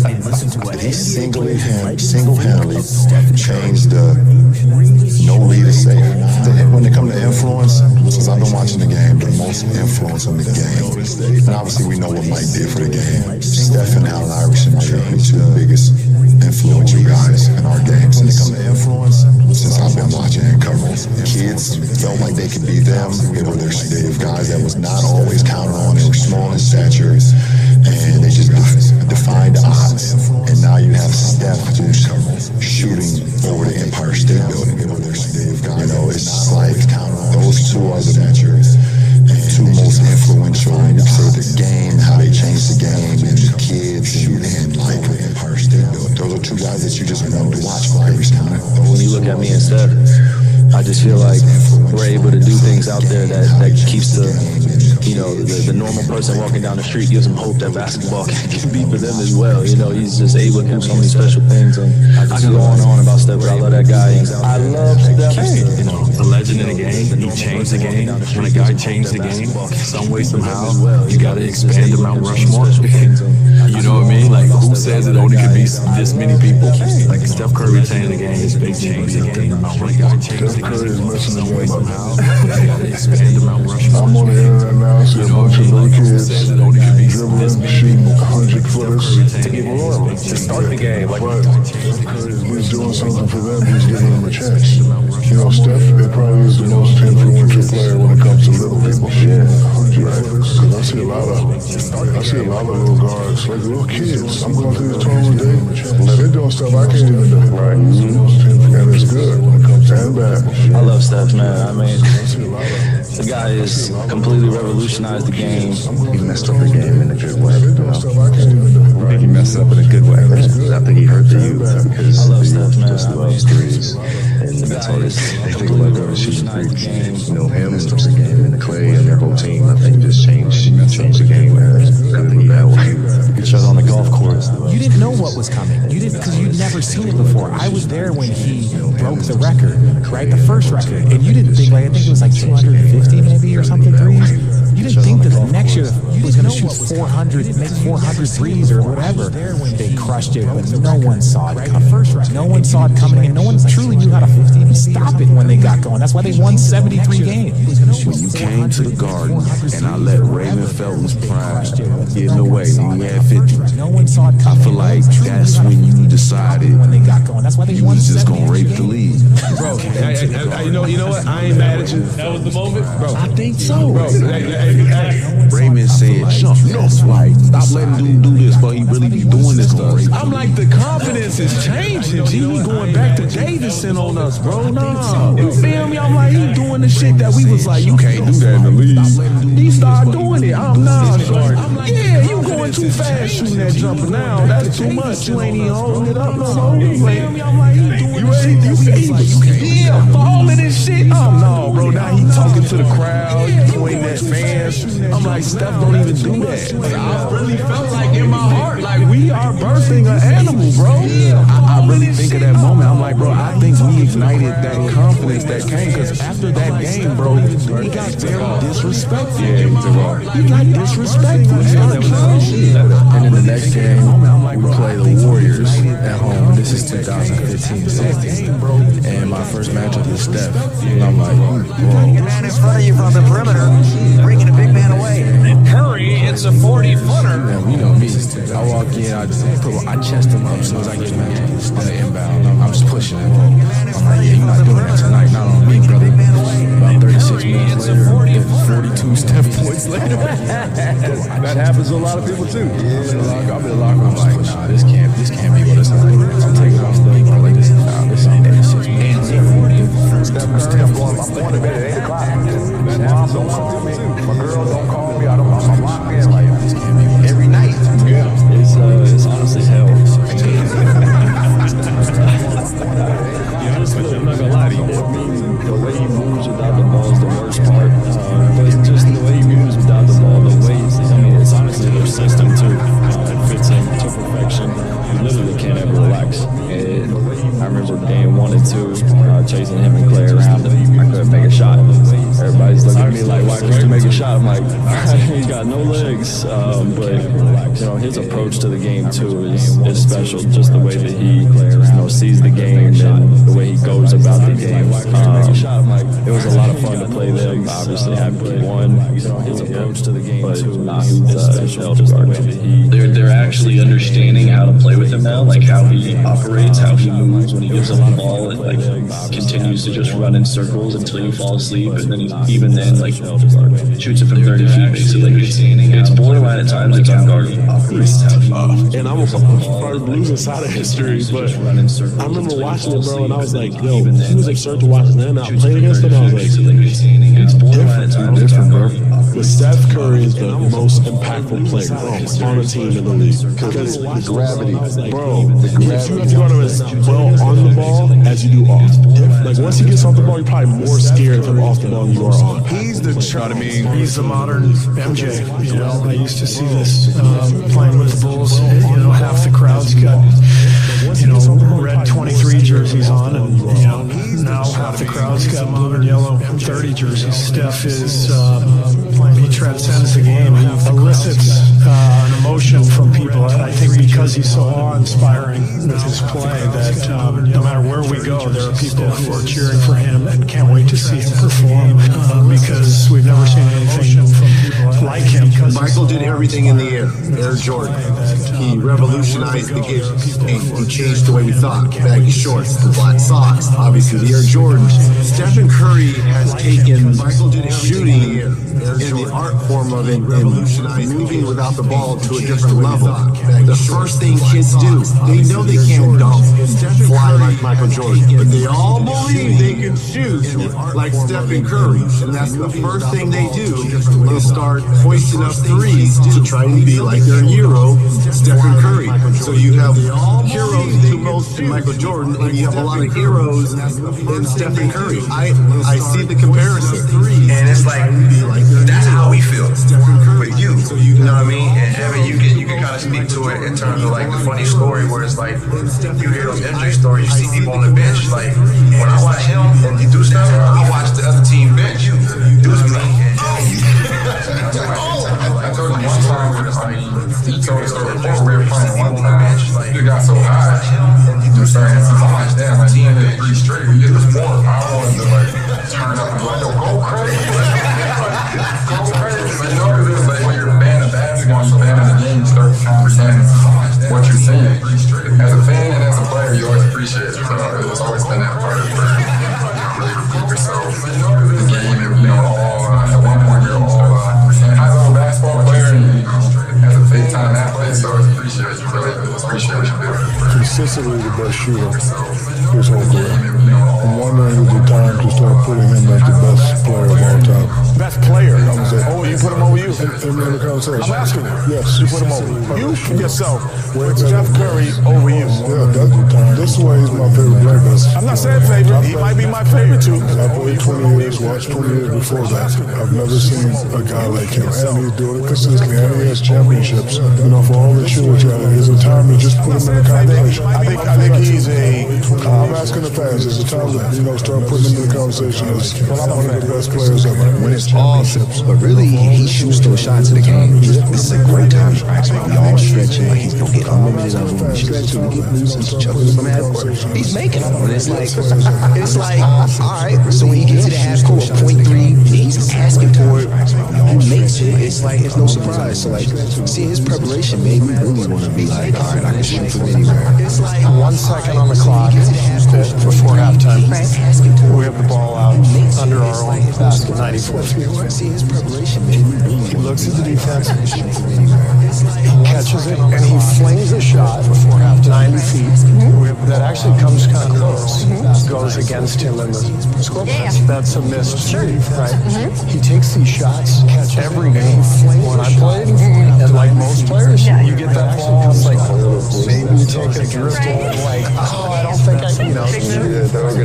this guy shoots every one of those shots, and I think part of it is he's one of the greatest showmen like that I've ever seen. Like you love to do something that nobody else does, and it took me a while to learn that. Like our first year together, like you were taking some of those threes, and I had the voice of every coach I ever had saying that's a terrible shot, that's a terrible pass, and then I realized like that's part of your superpower. That you love to put on a show. It also wins. This is not like just doing crazy stuff for the help. This helps us win. Greatest shooter we've ever seen. The shots that he makes is by far some of the toughest shots I've ever seen taken. Just doing crazy stuff. Let alone made. Crossing over behind the back, just letting it go, turning around, just running the other way. And it's some of the toughest shots. Man, ain't nothing else to be said. When I let this thing go, don't go for the rebound. You need to get back. Crossing over behind and that's extreme. I mean, not only is extreme confidence, but that's a talent, man. That's a talent to have. His dad is obviously arguably one of the top big team, 20 dudes, depending on what are you going by as shooters. But for him to make all those shots off the dribble, pulling from the half court, the shot he made against Oklahoma City 2 years ago, like, God, crazy. Well, for him getting Steph is listening to Steph's workout, and I know how OCD you are. People don't understand the amount of energy that he has to use every single day. It's next level. Like even for athletes, even for guys that do this for a living, you're like, this man has to run around for 48 minutes every single night doing what he does. You don't see that coming. And so it's a compliment to those guys to figure out an equation that no one ever has, and they just dominated with it. The year Steph hit that shot in the corner in New Orleans, I was part. I saw that. I saw that live. I had 16 points in that game. I saw that live. The chef, bro. The year Steph hit that shot, that's when the chef started. That's when he was like, hey, LeBron is LeBron, but hey, I'm here. Because Steph is so random.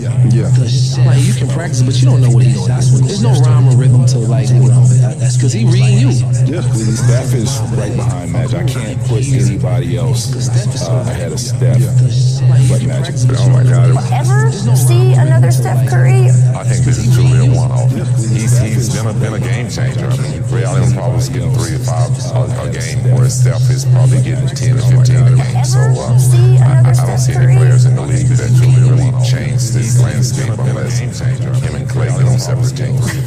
And to see that he do not get the respect that he deserves from the way that he plays the game of basketball. He's not just a great shooter. He's not just a guy who handles the ball before the games and pregame. Like he plays the game at a level that I haven't seen even play the game. Steph's done basketball. Steph's unbelievable. I can't believe the kind of shape he must be in as fast as he balls. The whole game, every game. That was That's what amazed me playing him in the finals. I just, one of the things I said over and over in that series was like, I know they're running fast, but you gotta run fast too. We gotta run fast too. Keep chasing them, like play tag and keep chasing them because it's like nonstop. We'll give him 6'3". He's a 6'3" guard who has never had the pop in the burst and the leaping ability of some other incredible guards of this era. He's won the MVP in 2003, he won the MVP in 2016 in his 20s. He's 35 now. I think Steph Curry is better now than he was back then. That is remarkable. Let's not take it for granted. You gotta keep working. Your time's gonna come. Trust me. You gotta work no matter what. You gotta work. Your time is gonna happen. You're here for a reason. But you gotta be ready, because if you're not, it's on you. Why does discipline equal freedom? Because the more discipline you have in your life, the more freedom you will end up with. So if you lack the discipline to exercise and eat healthy, you will end up being a slave to disease. If you lack the discipline to work hard, save your money, you will end up a slave to finances. If you lack the discipline to manage your time correctly, you will end up with no free time. If you have self-discipline, if you have the discipline to save your money and work hard and invest your money properly, if you have the discipline to manage your time correctly and not waste a bunch of time, if you have the discipline to exercise and eat healthy, you will end up with freedom. I know it's counterintuitive, it's contrarian, but I've seen this over and over and over again. If you want freedom in your life, you have to have discipline. To get anywhere in life, you have to work extremely hard, and you have to be disciplined. If you wanted to be a great piano player, there's no drug you can take, there's no self-help book, there's no guru. You got to spend 5 years, 10 years learning it until it becomes something that's second nature. There are no shortcuts. But if you learn that from an early age, like 10 years old or whatever, you see after a few years that an incredible pleasure happens, where now you have mastery of this piano, and you can play things you've never played before. Suddenly the whole thing opens up, this whole new universe. And that's the paradigm for everything meaningful in life. If you learn something well, if you learn a craft and you master it, it can bring you a far greater pleasure than any kind of drug or any kind of going out to a party or socializing. But you have to be patient, and you have to not be afraid of boredom. You have to not be afraid of the effort. Discipline is not restriction. Discipline is freedom. If you don't have discipline, then you're going to be a prisoner of your choices and your habits. So if you don't have the discipline to train, you're going to be a prisoner of your body when you're older. If you don't have the discipline to eat well, you're going to be a prisoner of disease in the future. If you don't have the discipline to build a business, you will be a prisoner to your finances. The reality is, when you do have discipline or structure, let's use the word structure, when you do have structure and a plan that you follow on a day-to-day basis, that will lead you to get the things that you want. When you have the things that you want, this discipline is long-term freedom. Do not go into a job thinking about money. Because if you go into a job thinking about money, you're not going to get the most out of it. If you go into a job loving it, being passionate about it, you're going to get everything you got coming out of a job. If you go into that job saying, make a whole lot of money, this job's going to pay me this money, you ain't going to get nothing out of it. You have to love it first. And I felt like I've always loved rap more than I love money. I love rap more than I love anything. That's why I built this facility so I can work whenever I want to. If your 20s do a work day night, really do as many things, learn as much as you can, fail as often as possible. So I can work whenever I want to, because that's the right work-life balance actually comes out of anything. So the thing is, when you want to build something great, it's not easy to do. And when you're doing something that's not easy to do, you're not always enjoying it. I don't love every day of my job. I don't think every day brings me joy, nor does joy have to be the definition of a good day. And every day I'm not happy. Every year I'm not happy about the company. But I love the company every single second. And so I think that what people misunderstand is somehow the best jobs are the one that brings you happiness all the time. I don't think that's right. You have to suffer. You have to struggle. You have to endeavor. You have to do those hard things and work through it in order to really appreciate what you've done. And there are no such thing that are great that was easy to do. If somebody works hard long enough, everybody gets dealt a hand in life. I think it's very important to sit back, look at the hand you're dealt, really identify which one of those things can get you to the highest vertical. And then you have to make the decision to do it. And over enough time and enough pressing, and I think that working is important. I think every person has an opportunity to put themselves in a great place. What is the best advice you've ever heard or received? Spend so much time on self-improvement that you have no time to criticize others. Love it. That is great advice. You realize through hard work, you can outwork anybody. No matter how badass they are. Spend so much time on self-improvement that you have no time to criticize others. I don't believe in talent. I'm here because I worked hard my whole life. Without that work, no one in this room would know who I am except my family. So to all the kids around the world watching, paying attention, and aspiring to be like one of us or even on the stage someday, without that, put the work in and watch the magical ride go on. Like, there's people out there that are just working harder than everybody else, and they're gonna keep doing it. Yeah. And that's their grind. Those people are super valuable because they change everybody's perspective of like what's possible, what to strive for, and what it takes. They're gonna keep. Like, do you really want to be a champion? Why? Because you just want to be cool. You want to be the coolest guy in the block. Like, you're not gonna win. You're gonna find some fucking psychopath who just lives it. It's their whole life. And if it's not your whole life, get out. If the vision isn't clear, the old prophet said, without a vision we die, without a vision we perish, without a dream we're nothing. It's their whole life. From the movie The Professional, get out. We joined because we believed. We stayed because we were committed. We left because we were disillusioned. But we came back because we were lost. Without a dream, we are nothing. We left because how is it going to feel when your dreams become a reality? Go there. We were lost. You go there. Without a dream, Governor, we are nothing. Congressman, Senator, the yacht, the boat, the trips, the travel, the accolades, the respect, the comment from your mom, your dad, your teacher, your professor, your enemy, your competitor, whatever it may be. How's it going to feel? In that moment, if you can convince yourself that feeling is so insanely good, then you would be willing to pay the price that the man needed for that big dreams to become a reality. You can convince yourself. Those times when you get up early and you work hard, those times when you stay up late and you work hard, those times when you don't feel like working, you're too tired, you don't want to push yourself, but you do it anyway. That is actually the dream. To be successful at anything, the truth is, you don't have to be special. Just keep stacking days. Just keep stacking days. As long as you keep stacking days, I promise you, you will see the change. My coach used to always say, everything that you want is on the other side of hard. You just have to be what most people aren't.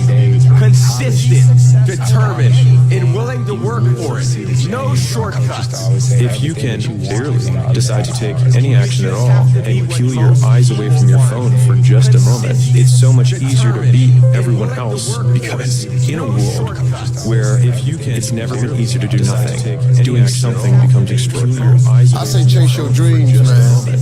Do that thing, man, that keeps you up at night. That thing that bothers you, man, that makes you trip. You can't quit thinking about it. You always, that thing, man, that you wake up in the middle of the night, you got a new idea. That's what you got to chase. Because anything else, it's going to disappoint you. You're going to forever be sad, man. If you don't chase that dream, you wake up in the middle of the night, you're going to forever be miserable, man. That's what you got to chase. Everyone thinks you're crazy until it works. You always have to be the person who roots for you before everyone else does. And it's usually a single clap in the auditorium for a very long period of time. It is a slow clap that's just you rooting for you. People struggle to do things alone. And the passive clap of the exceptional person is one of an exception, which means that you are not. It is a slow clap. And rather than fighting that, see it as an indicator that you're on the right path. Because if everyone else were cheering you on, then it means you're not in the right place. Because it means you're just like everyone else, and that's not where you want to be. Rather than never say you can't do it. Say I haven't done it yet. Indicator that you're on the right path. I haven't done it yet. Because if everyone else true with every say that you can't place because you may not have done it yet. And that's not where you don't know if you can do it or not until you say, I have to really practice. And then you find out if you can do it or not, or how well you can do it. People give up right before they get what they always wanted to get. People quit. That's your moment. That's your moment. It's not the all is lost. When you're feeling the most trapped and down and nothing can't go right, I feel like those are the moments that define you. Those are those character canon moments that are like, what am I going to do now? You know, how do you respond to that? You know, you're the closest to getting what you want is always the hardest. Just take action, keep doing what you're doing, keep moving forward, and actually pushing the edges showed me that coming back to the center is a blessing. Appreciating the mundanity, the small moments. Every morning I woke up, I had a real conversation with that dirty mirror. Coming back to the And every day, the same answer came back to me. Do you want to be on your deathbed every morning knowing that you could? I had a real conversation with that dirty mirror. Why do you care about what people are saying? The answer came back to me. When they're not trying to go where the fuck you're trying to go. In this world, if you want success, there's three things that give you success. First thing that gives you success is always believe in yourself. If you believe in yourself to the fullest, you cannot fail. There's no plan B. There's only one plan. Okay, so believe in yourself to the fullest and you will not fail. You're gonna fall down a lot. There's a lot of obstacles that are gonna get in the way. You gotta get up, you gotta stand the fuck tall, and you gotta keep going forward. The second rule, you cannot give a fuck about what people think about you, because just people around you at first are like, what the fuck is this guy on? I'm over here in school, I'm over here working a 9-to-5 job, you know what I mean? But this guy's over doing some crazy shit. Like, what the fuck are you doing? You're gonna be a loser, you're not gonna do it, you're gonna keep fucking up. Dude, just stop, you're fucking crazy. Don't listen to him, fuck him, I'm the joke, do your shit. Third key to success is never give up, fuck you, never give up. And stay consistent. If you just follow all four of what I just said, I swear to God, you're gonna be fine. No matter what's going on in your life, it's not perfect. Everything is going to change. Never give up. So there's two things you can do with change. You can react to it or you can participate in it. It's going to change anyway. So if you keep waiting around, you're going to have to react to the change. And now you're behind. But if you participate in the change, if you know the job you have is not going to last forever. So if you keep waiting, I'm just telling you, you're going to have to react. COVID changed that already. When you go to work at every day, that's going to change. COVID proved that already. Your best laid plan, COVID has changed. So what you got to start doing is you got to start anticipating that it's going to change and just start living your life with the preparation for change. Everything is hard before it's easy, and everything at the beginning is difficult, but later it becomes easy and automatic. You have to force yourself to discipline yourself at the beginning, but after that, it becomes easier, and you actually feel happy. Now here's the most wonderful thing. An athlete runs in a race and comes in first. What do they call this person? The winner. Exactly. What it says is that when you win, when you come in as the winner, your body releases endorphins, which are called nature's happy drug. They make you happy. And dopamine. So when you complete a task, your body releases these drugs and you feel happy. So every time you start and complete a task, you feel like a winner. I mean, you feel like a winner. You want to do it again and have that winning feeling. That's the hardest thing in the world. To get up every day and give 100% and be in the same position that you were each day, but mentally know that you're trying and trying and trying. That's a real grind. And give 100% and be in the same position that you were each day, but mentally know that you're trying and trying and trying. And you don't have the help, and you don't have the family for it, and you don't have the backgrounds for it, and you don't have the friends for it. Don't you give up on your dream. Don't you do it. Don't you do it. Don't you do it. It may take you twice as long. You may have to take courses and classes. You might not read as fast. You might not move as quick. You might not have as much. But don't you quit. It may take you twice as long. You may have to take we can do is take one day at a time. You know, all we can do. No one is perfect. Every day we strive to be perfectionists, but no one is perfect. I make mistakes. You know, I've said things that I shouldn't have said. When I was younger, I've done things that I shouldn't have done when I was younger. I'm not perfect. Every day we strive, but we live and we learn, but no one is perfect.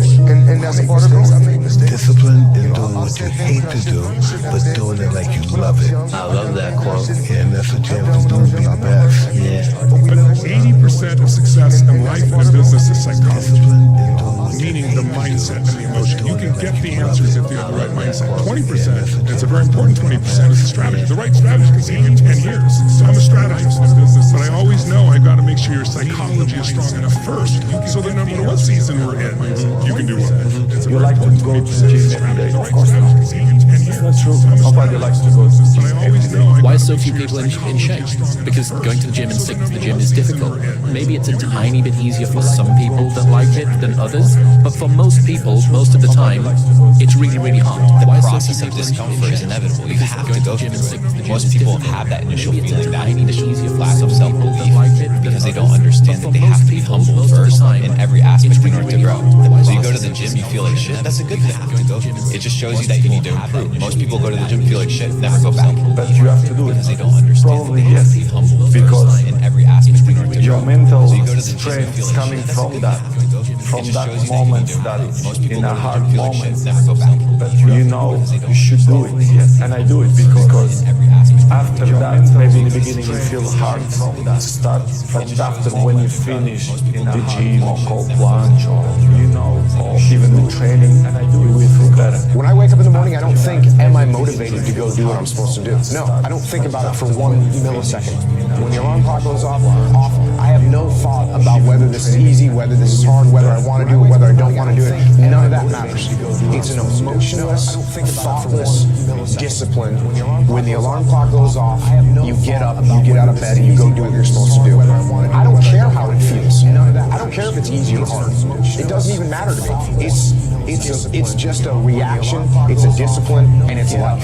And that's the way I choose to live my life. Everybody says discipline is so important, but they never want to tell you why.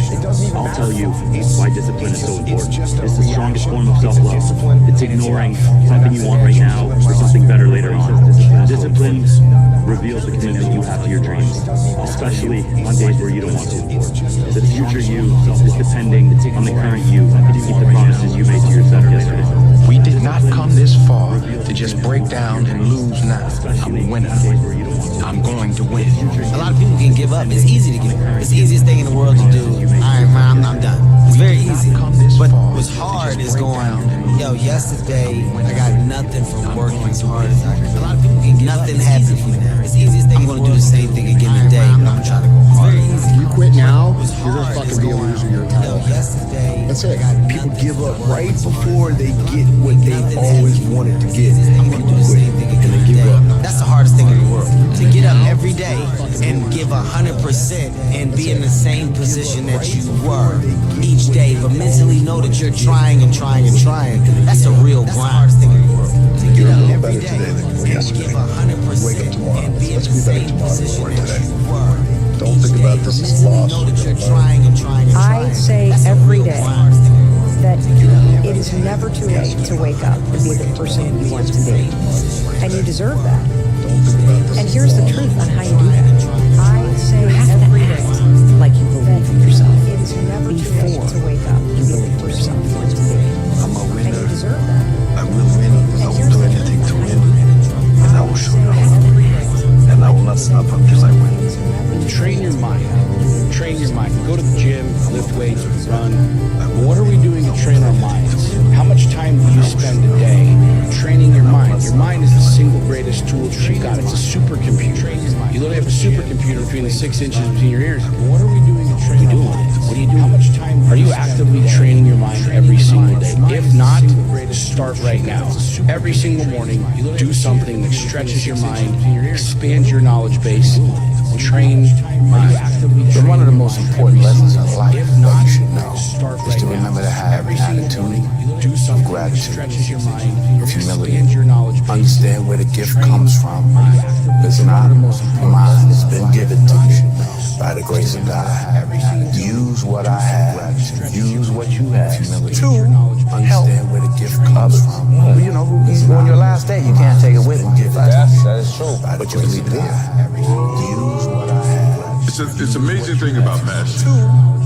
If you love something, if you have a strong passion for something, you would go to the extreme to try to understand, but try to get it.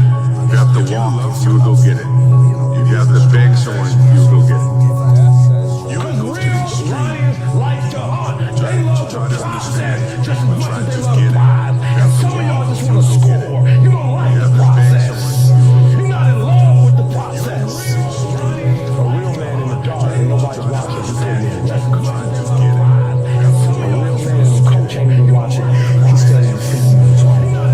Because he loves the process. You want to be a champion. If you want to be a beast, you're going to have to go through something. Coach, ain't even watching. Everybody's going to hand you one. Everybody's going to hand you one championship. Everybody's going to hand you one title. Listen to him say, be phenomenal. This is it. I want you to check it out. This is it. Be phenomenal or be forgotten. 1, 2, 3. 1, 2, 3. The only way you improve your life is to know what you want and where you are, because you need a map. Right now there's a gap. How many of you have a gap between where you are and where you want to be financially or physically or in your relationship? The gap will never close if all you do is focus on where you are and how bad it is. Right now the gap will never close if you between yourself about where you are and try to pretend it's better than it is. That's why we want to see it as it is. The truth will set us free. So we got to see where we are, but we also got to have a compelling future. Where do we want to go? And the more clear you are about what you really want and the details of what you want, the more easy it's going to be to achieve. You think you're going to be Hollywood actor? You go for it. Like you go 100% at that. I don't let anything waver from where you're going. Your first option should be the highest of the high. And if you land any lower, then you go for it. First thing is shoot at anything. And I think that is not told to especially the young generation enough. It's never the right time. And I think as a human, sometimes you feel like you always wait for the right time when it makes sense to you to actually start executing, to actually stop making excuses, to doing the things that you always wanted to do. You know, and I'm guilty of that. And I think I'm starting to find myself now, you know, like, nah, there is no right time to do anything. You just gotta start doing things. It's a choice. You'll get through it. Wake up. It's a choice to be happy. It's a choice to be sad. So come on. Fuck up. Right. Guys, move on. When a lot of times you just wake up blue, get through it, and you don't have that choice. And it's not that easy. You just don't turn it off. And I also realized as I went down the road, once I started to realize what it was, why I just wake up, I didn't want to do anything, why I was emotional, and now I can tell, hey, it's your superpower. It's okay. Talk about it. Be open. If you're feeling blue, if you're feeling fucked up now, you don't have the answers, even if you don't just lie. Because a lot of times, sure, there's that thing that this thing happened, therefore I'm depressed. But a lot of times, people just wake up and the skies are gray. The answers, you don't know what to do. Because a lot of times, and one of the most powerful things you can do is number one, know you're not alone. Know that if you're experiencing it, there's a lot of other people out there experiencing it too, and talk about it. You want to change your life today? Make a decision. Like focus on what you want, focusing on instead of what you don't want, right? Focus on where you want to go instead of what you're afraid of. Now would be a good time for you to go after what you want, not wait another day. People don't do it because they go, I don't know where to start. Do whatever's next. Try anything. If it's wrong, try something else. That doesn't work. Try something else and you'll find it. But right now, tell me how you're going to be closer to your dream at the end of these 6 months. Then if you don't take action first, if you take action today. Do not wait. Do something that commits you to follow through later on. That's how our life changes. Little steps and big steps. And the big ones move us faster. And they take courage. Courage doesn't mean you're not scared. It means you're scared, but you do it anyway. The easiest thing in the world to do is to complain, blame, and quit and settle. That's the easiest thing in the world to do. But it takes real work to deconstruct and to reconstruct the thought process and the mindset of an individual when they're trying to change something. That's why I always say to people, what's more important, what we acquire or who we become? Everybody deserves to eat. everybody deserves to eat at your table. Who you invest your time with, spend your time with, is it valuable or are you just wasting your time? Don't waste your time. Time is the most valuable thing that you have. Every moment you should be accounted for. You should feel great about. You've learned something. If you're not learning, it's time. What's your favorite book? What you're not changing, you're choosing. What you're not changing, you're choosing. You got something you complaining about and you're not changing it. Could be your relationship, your body, your health, changing your job. You're not changing, you're choosing. Master the 3 W's. You gotta want it, you gotta work it, then you gotta win it. Now, how bad do you want it? Because if you want it bad enough, you're gonna work hard. Then if you do those 2, you're gonna win. Here you go.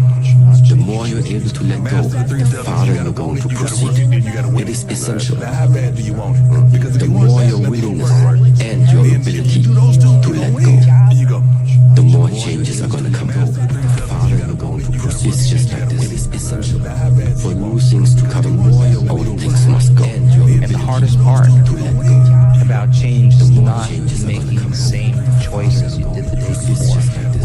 And the moment you decide to make a different choice, you're going to feel uncomfortable because you're stepping from the known to the unknown.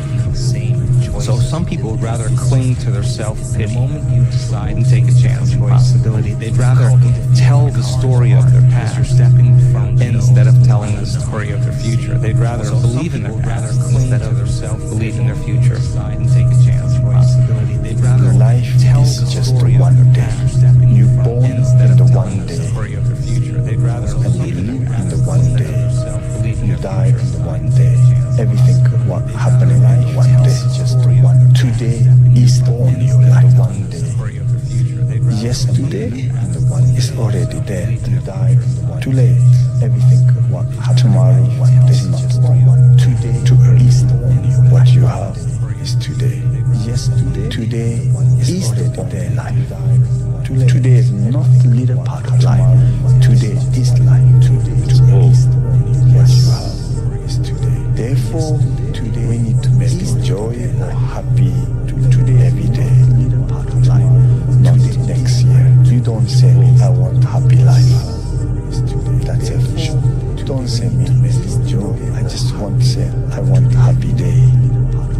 Once you have a happy day, you don't say I think you have a happy life. When you start small, you get these small victories that give you that momentum and give you that sort of drive to move forward and go for the next challenge. But you can't expect to suddenly go, right, from now on, I'm going to be boundaried and assertive and strong and sort of overnight harder. Yeah, right. It's just not going to happen. You have to do these things gradually and start with the easiest thing. Something that almost feels a bit silly, that's so easy, it's almost a bit kind of, really? Am I starting here? But then you get that little easy victory and then you move on to the next one, which is a little bit more difficult and so on. For me, anger was good. The more I could create an enemy, the more I want to go and kill those guys. They disrespect me at all. You know, and to them, say something. Like, those are little things that can get me right in the emotional frame of mind that when I ran on the field, I said, let's go. I'm just stubborn, man. I just never give up. There's no world where I ever would have quit. When I was 11, I just said, I'm going to be a YouTuber, I'm going to die trying, and I meant it. And so people hate it, but I'm just the most competitive, stubborn person you'll ever meet, and I just never give up. Imagine if you could use pain as a fuel. Imagine if you could use the pain as a passport. Imagine if you could use the pain to push you, to condition you, to prepare you for the stages and the rooms you gotta walk into and the tables you gotta sit at and the stages you have to stand on. What if the pain can make you better? What if the pain can build muscle? What if the pain can cause you to reach higher, to leap farther, to run faster? What if the pain could help you? What if all pain isn't hurt, but it's help? What if the pain can cause you to reach higher, to leap farther, to You've got to pay a price to be the best. The best pay a big price. You've got to work harder, you've got to commit more, you've got to take more responsibility, you've got to deal with more ups and downs. How much promise you need to sacrifice to be the best. Get rich or die trying. Either I'm going to get rich or I'm going to die in the process. And then if I die in the process, I'm just doing what I wanted to do. I went to sleep 3 a.m. I was back up at 6:30. Excited. No excuses. Let's get to the money, man. You say you want to get rich or you want to be successful. Do what you need to do to be successful. It's grind season. It's not about today. It's about the future. You do the work now. Do the work now. And all of the shit that you could ever want to do for your family, your kids, your loved ones, it's all going to be on a whole other stratosphere. You do the work. No results, but I'm a little bit better. And all of the shit that you could ever want to do for your family, your kids, your loved ones, no results, but it's I'm all going to be on a whole other stratosphere. Work. No results, I'm a little bit better. Work results, but I'm a little boom. I just got paid. And it looks like overnight success. It's like, oh, don't waste your life. Set your goals high. Quit thinking of what's wrong. Start thinking of what's right. Go a little more. It's got a little less. You have no idea what you're capable of doing. Make up your mind to do it and figure it out. Being more driven by the process more than the actual end goal. And then just trying to be great or as great as you can. Be squeezing as much juice out of yourself as you can. And doing it because you're doing it for the love of the process and not for the industry. Not with the great as you can. Be squeezing as much juice. Great answer. And I was going to say in the middle of it, like the obvious answer is to win a championship. But like the process is everything. I think it's so important for young players, in line with what you're saying, to realize process over outcome. So many, whether you're a 7-year-old or 14-year-olds or 25-year-olds, sometimes we don't care about the outcome. But it's a process that leads to outcomes. And if you start looking at the outcomes, you lose sight of the process. So don't make excuses. Don't blame any other person or any other thing. Take ownership of everything in your world, the good and the bad. Don't make excuses. Don't blame. Take ownership of your mistakes. Take ownership of your shortfalls. Take ownership of your problems. And then take ownership of the solutions that will get those problems solved. Take ownership. Take ownership of your shortfalls. Of your mission. Take ownership of your problems. Take ownership of your job. Of your team. Of your future. And take ownership of your life. Be less impressed and more involved. My father passing on, the world got flat. Things that I revered, mortal things that I revered, people, places, all of a sudden, I got my father. Things that I was patronizing and condescending and looking down my nose at that I revered, rose up high. I was like, time to become a man. All of a sudden, walk forward, peripheral vision, get it, own yourself, walk forward with more courage, and start becoming the man you want to be instead of acting like it, putting it off. I promise you, if you put your mind to it and you work hard, and you never give up and you do not listen to the rejection, you can achieve anything that life throws your way. You want to see what a person's made out of? Put them under a pressure situation. If somebody puts you under a pressure situation, that means they believe you. Do you believe in yourself? Pressure defines who you are and who you're not. Put them under a pressure situation. But it also defines who you are. Somebody puts you under a pressure situation, that means they believe you. That's what pressure does. Defines who you are. Pressure defines who you are and who you're not. Put them under a pressure situation. But before you can ever reach anything, you have to believe it. You don't just mistakenly become great at something.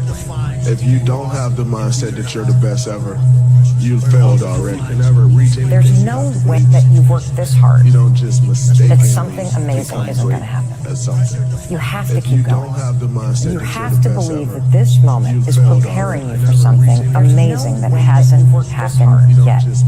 I don't have time to be, oh, let me go chill at a party. I don't give a fuck about no party. Party. Making money is the part for me. My job is to get up every day and provide for the people that's counting on me. That's my fun. My fun is not based off, oh, I'm at a party wasting money on board. No. Making money is the part for me. Putting my daughter through college, get up every day and provide for the people. Making sure my niece, what you pick what university you want to go to. My fun is not based off, oh, I'm at a party wasting money. Nanny, don't worry about nothing. No bills, mom, don't worry about making money is the part. Rich people don't sleep 8 hours a day. That's a third of your life. It ain't but 24 hours in a day. You cannot be sleep 8 hours a day. You can't live in LA and wake up at 8 o'clock in the morning. It's 11 o'clock on the East Coast. The stock market been open 2 hours. They already making decisions about your life, and your ass was sleep. The Bible says, he who loves to sleep and the folding of hands, poverty will set upon you like a thief in the night. The truth is, you must keep going. I repeat, keep going. Why? Because you deserve to see what happens when all your hard work pays off.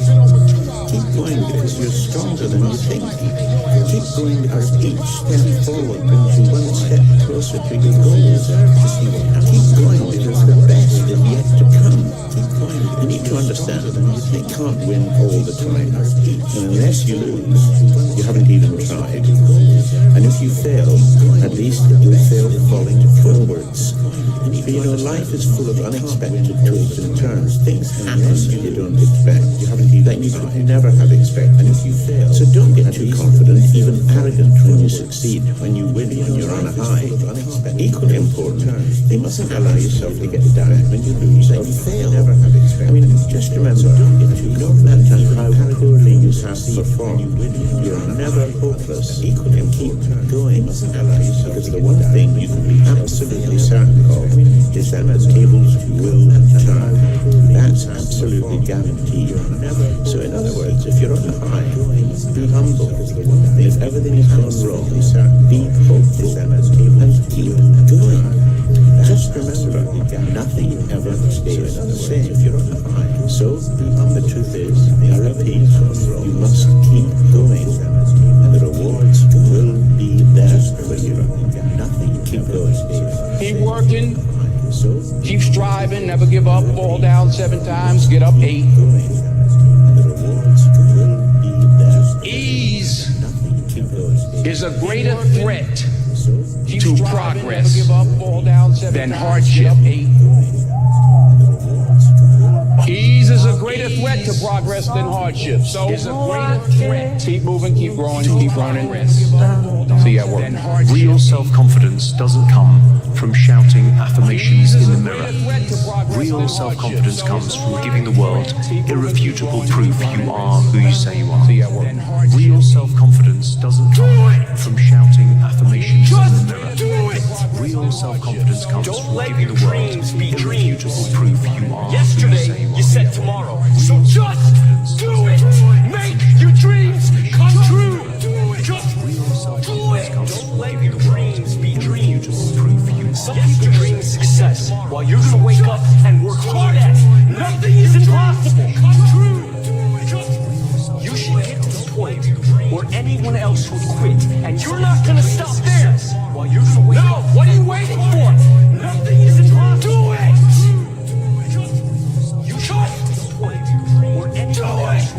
Yes, you can! Stop there! Just do it! No, what are you waiting for? Nothing is impossible. Do it! If you're tired of starting over, stop giving up. You can have what you want in 5 years, but there's 2 conditions. You have to know what it is, and you have to aim at it. Most people walk around with no goals, no ambition. They don't know where they're going. It's like a ship with no destination. If you don't know where you're going, you'll never get there. Figure out what you want. Write it down. Figure out what you can do to start moving towards that. Okay. Do that with your family relationships. Do that with your friendships. Do that with your career. Do that with your education. Think about your misuse of alcohol and drugs and other things that might drag you down. You want to drink? Okay, what do you mean by that exactly? How often? How much is too much? How are you going to constrain that and why? Develop a vision. Once you know where you want to go, then you direct your time, your energy, and your attention to the execution and the achievement of that goal. It's all about intention.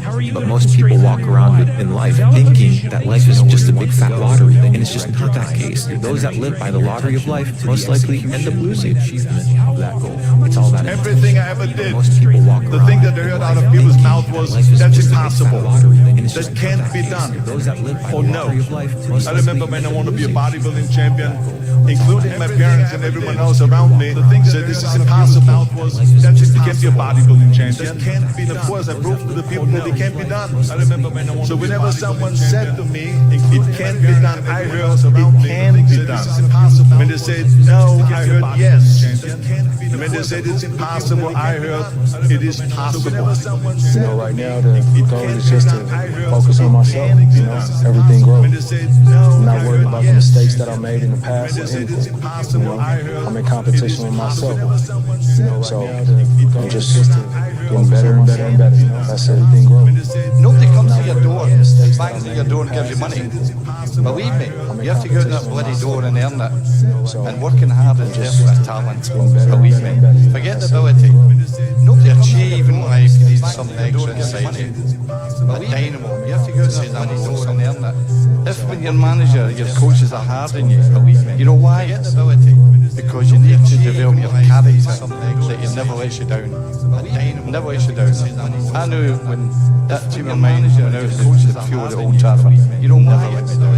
No, we never win every game. Obviously, we never win every game. We'd love to have. We tried to.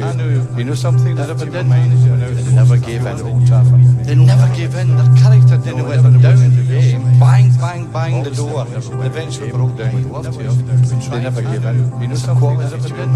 Winners win and losers lose. I can't explain it any better than that. I don't know how it happens, but winners win. And if you create a culture of losing, if you keep being a victim, if you keep letting losing happen to you, if you keep letting people do you and treat you any kind of way, it's going to become a culture. When you face fear, it leaves you. Face the thing you fear, and it'll leave you. That's really the secret of it. In fact, if you hold yourself back because of fear, your life actually comes to a stop, because nothing is better than it is. The past is gone. That's really the secret of it. It's part of the life. And I'm always saying that the good things come in a natural way. Football, life, activities, marriage, even in the worst moments, part of the life, you have to make sense. You know, because not only when you are in football, life, there, in the good moments, that's not gonna come the bad moments. Try to find the balance for everything. You know, in the good moments and then in the bad moments, back to the basic points, the baseline. Don't sink the ship right now. Just keep your head above water. Try to find the balance. Maintain. Just try and hold on. And then in the bad moments. And hopefully give yourself a chance to notice the magic, the mystical. Don't sink the ship right now. Just keep your head above water. It gets rough. Because it's there. I do believe it's all around us all the time. And just are we on a frequency? Do we allow ourselves to receive it, see it? Don't sink the ship. The biggest advice I can give you right now, the biggest advice that anybody can give you, and this is not my words, Woody Allen told me this. He said, I said, Woody, what's the secret to success? Right now, he said, 85 to 90% of life is just show up. Woody Allen told me this. Show up. He said, if you show up, there's a chance something could happen. He said, you gotta have a plan. Everybody's got a dream. Everybody's got a goal. What's the plan? And your plan has got to have something I call the C5 complex. Your plan has got to be clear, concise, compelling, consistent, and committed. You've got to have a plan. And when you're trying to do something that you're truly passionate about, something I call the there is no plan B. Your attitude, how you look at the world, will determine what you get in life. So if you're focusing on all the obstacles, if you're focusing on the government, if you're focusing on COVID, if you're focusing on this person didn't give me that thing, my parents didn't give me that thing, that's you creating your attitude. You're building it. It's something, it's like a crystallization process. It's something, this crystal starts getting bigger and bigger and bigger as each new crystal is added.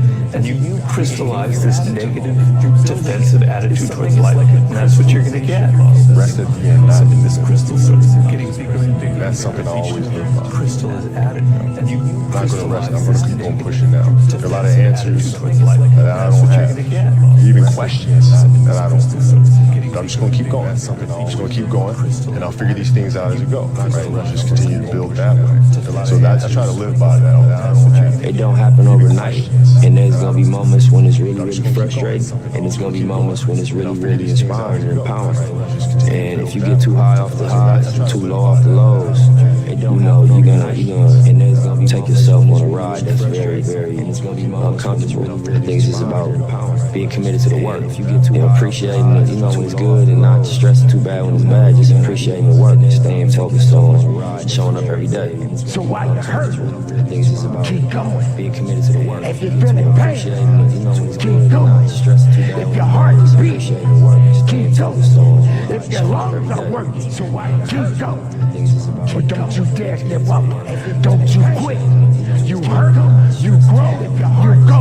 And from the bottom of my heart, keep it moving and conduct. Don't you dare give up.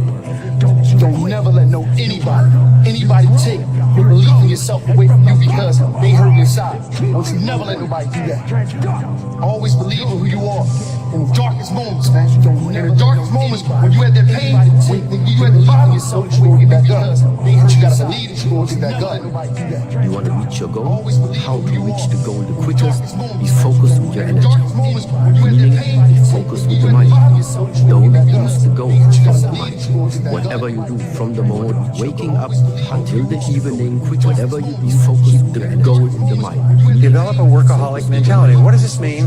It means that you start a little earlier, you work a little harder, and you stay a little later. In our society today, you have all these people talking about take it easy, have balance in your life, relax, lean back, have fun at work, happy, get along with your coworkers. This is loser talk. Loser. Now, there's a time in your life when you can back off, all right? You can take it easy. But that's when you've made it, not before you've made it. Because before you've made it, you're in a competition with hundreds of thousands of millions of other people, like at the Olympics, who also want to make it. And in order for you to win, you are going to have to work harder and work better and work smarter than they do. Because before you've made it, you're in a competition with hundreds of thousands of millions of other people, like at the Olympics, who also want to make it. And in order for you to win, you are going to have to work harder and work better and work smarter than they do. Even if you're doing the same thing, you know that in 1 year you will achieve this. You will achieve in 4 months what it takes to a year. Winners are unreasonable in their expectation. They almost threaten and scare the people around them with your big dreams and visions and goals and ambitions, right? So it's okay to be unreasonable. Winners also sacrifice their weekends. Winners ditch their excuses. Winners show up no matter what, no matter how they feel, if they're tired, if they're uncertain, if they had a loss yesterday, they show up today. And winners have this go-to-battle mindset, like the same mindset that I have when I go into the gym every day, planned and structured workout that's going to guarantee that I can wring my shirt out at the end of that workout. That is how I enter my work life. That is how I enter my relationships. That is how I enter everything, right? With a plan to attack, to go to battle. Winners always find a way because they embrace the fact that resourcefulness is more important than resources.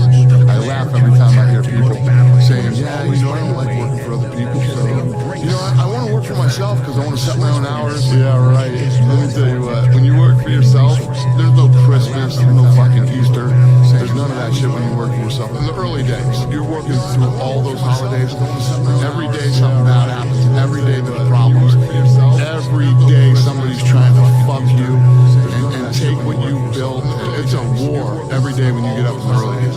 Whatever you want to do, believe it, believe it. Even if you don't believe it, play the game. Somebody's trying to fuck you and take what you Activist built. belief. It's a war every That day is when you power. get up in the early days. That is sheer power. Believe it, believe it will happen.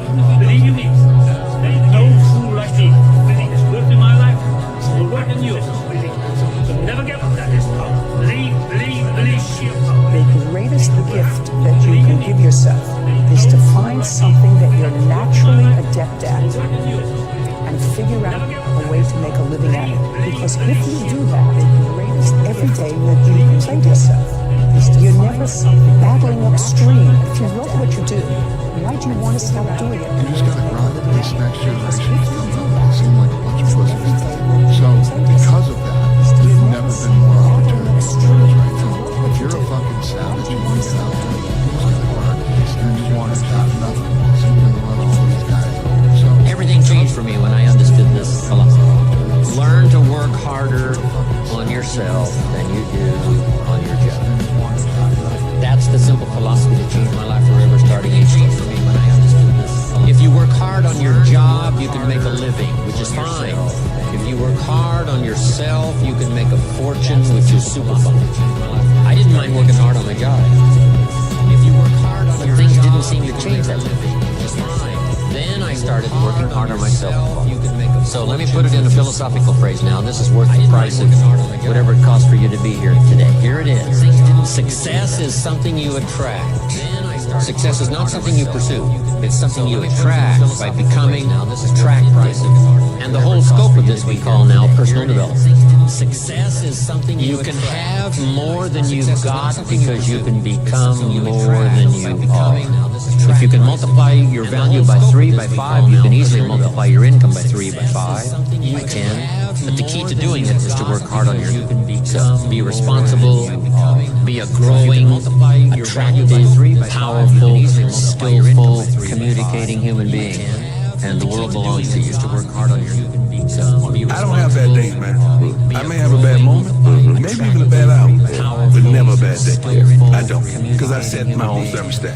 Ain't nobody gonna get me hot for me. Master the 3 W's. You gotta want it, you gotta work it, and you gotta win it. Now, how bad do you want it, man? Because if you want it bad enough, you gonna work it a bad day. Then if you do those 2, you gonna win. See, the mind can only focus on one thing at a time. You gotta want it, The mind cannot focus on 2 things at once. Now, how bad do you If want you it? try to put 2 images in the mind at the same time, you have confusion.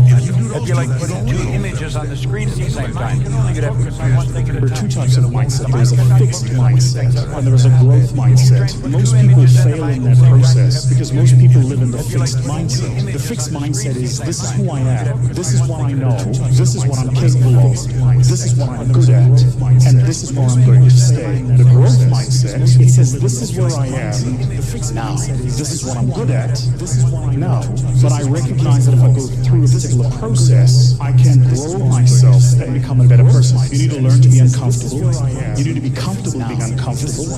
And you need to be in a space where you allow yourself to be challenged, but more importantly, in a space where you are willing to be uncomfortable and grow. So how do you train your mind so that you have more positive, uplifting, and optimistic thoughts and less negative? Whatever the sources of that negative thought is, if you don't kill it and replace it with positive incantations, with positive reinforcement, with reading books that build you, listening to podcasts and watching YouTube shows that are going to inspire you, that are going to move you to the 2.0 version of yourself. If those negative thoughts are not replaced with positive thoughts, then you are destined to failure. Or at least success is going to come at a very high price. Here's the thing about mindset.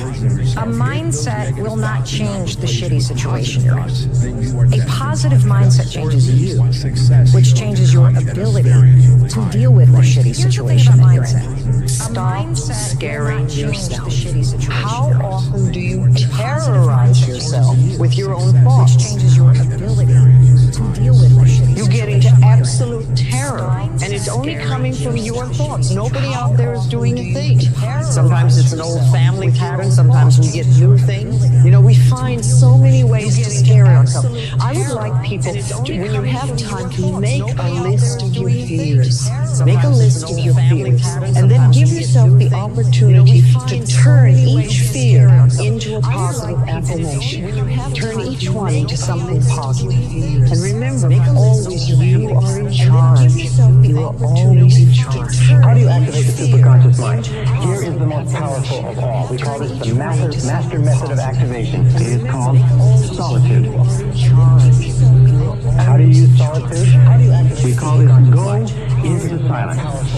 Go and sit down quietly by yourself for 30 to 60 minutes. 30 to 60 minutes. Most people in our society have never sat quietly for 30 to 60 minutes in their entire lives. But I will tell you this method works 100% of the time. That any problem that you have, any difficulty, any challenge, any goal that you want to accomplish, if you go into the silence and sit quietly and then listen to the still small voice within, at a particular moment, the mind will go clear and wham, exactly the answer you need will come at exactly the right time. You can protect yourself from negativity. And that's what stops most people, negative thoughts. The way you can put a coating around your mind is with one simple thing. You can protect yourself from negativity. Gratitude erases negativity. I'm going to show you how this works.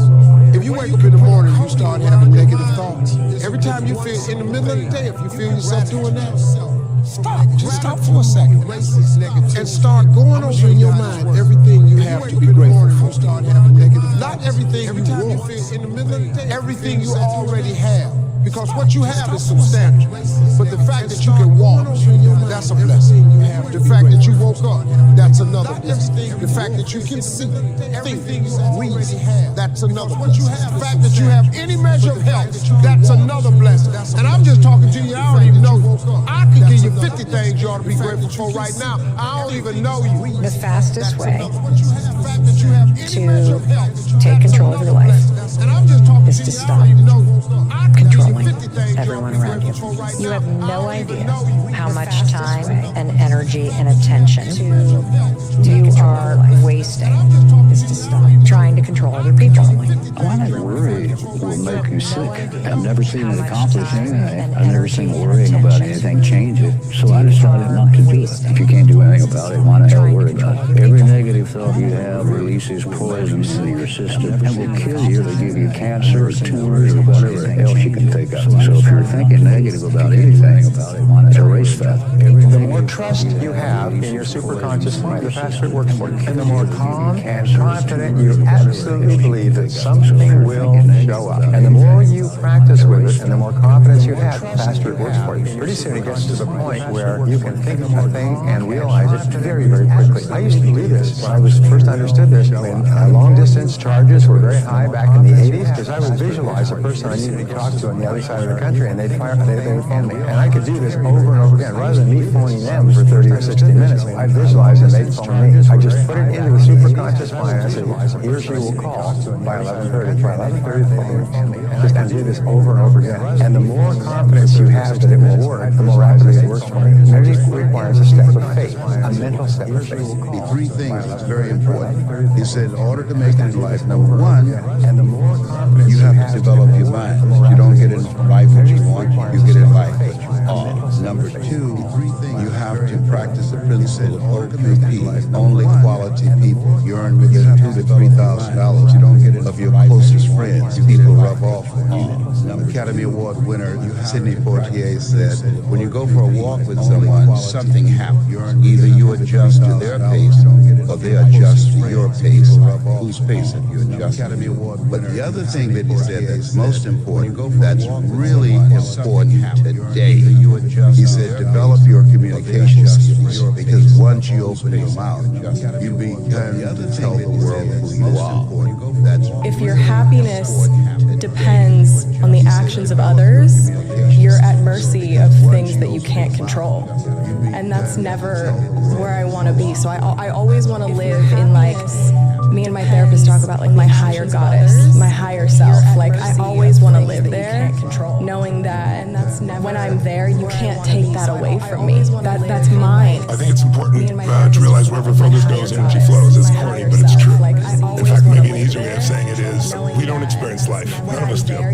We experience the life we focus on. So in any moment, what's wrong is always realize wherever focus goes. It's not about being positive, but it's about being intelligent. Maybe an easier way of saying it is, we don't experience life. None of us do. We experience the life we focus on. So in any moment, what's wrong is always realize wherever focus goes. It's not about being positive, it's about being intelligent. Working on yourself, talking to yourself.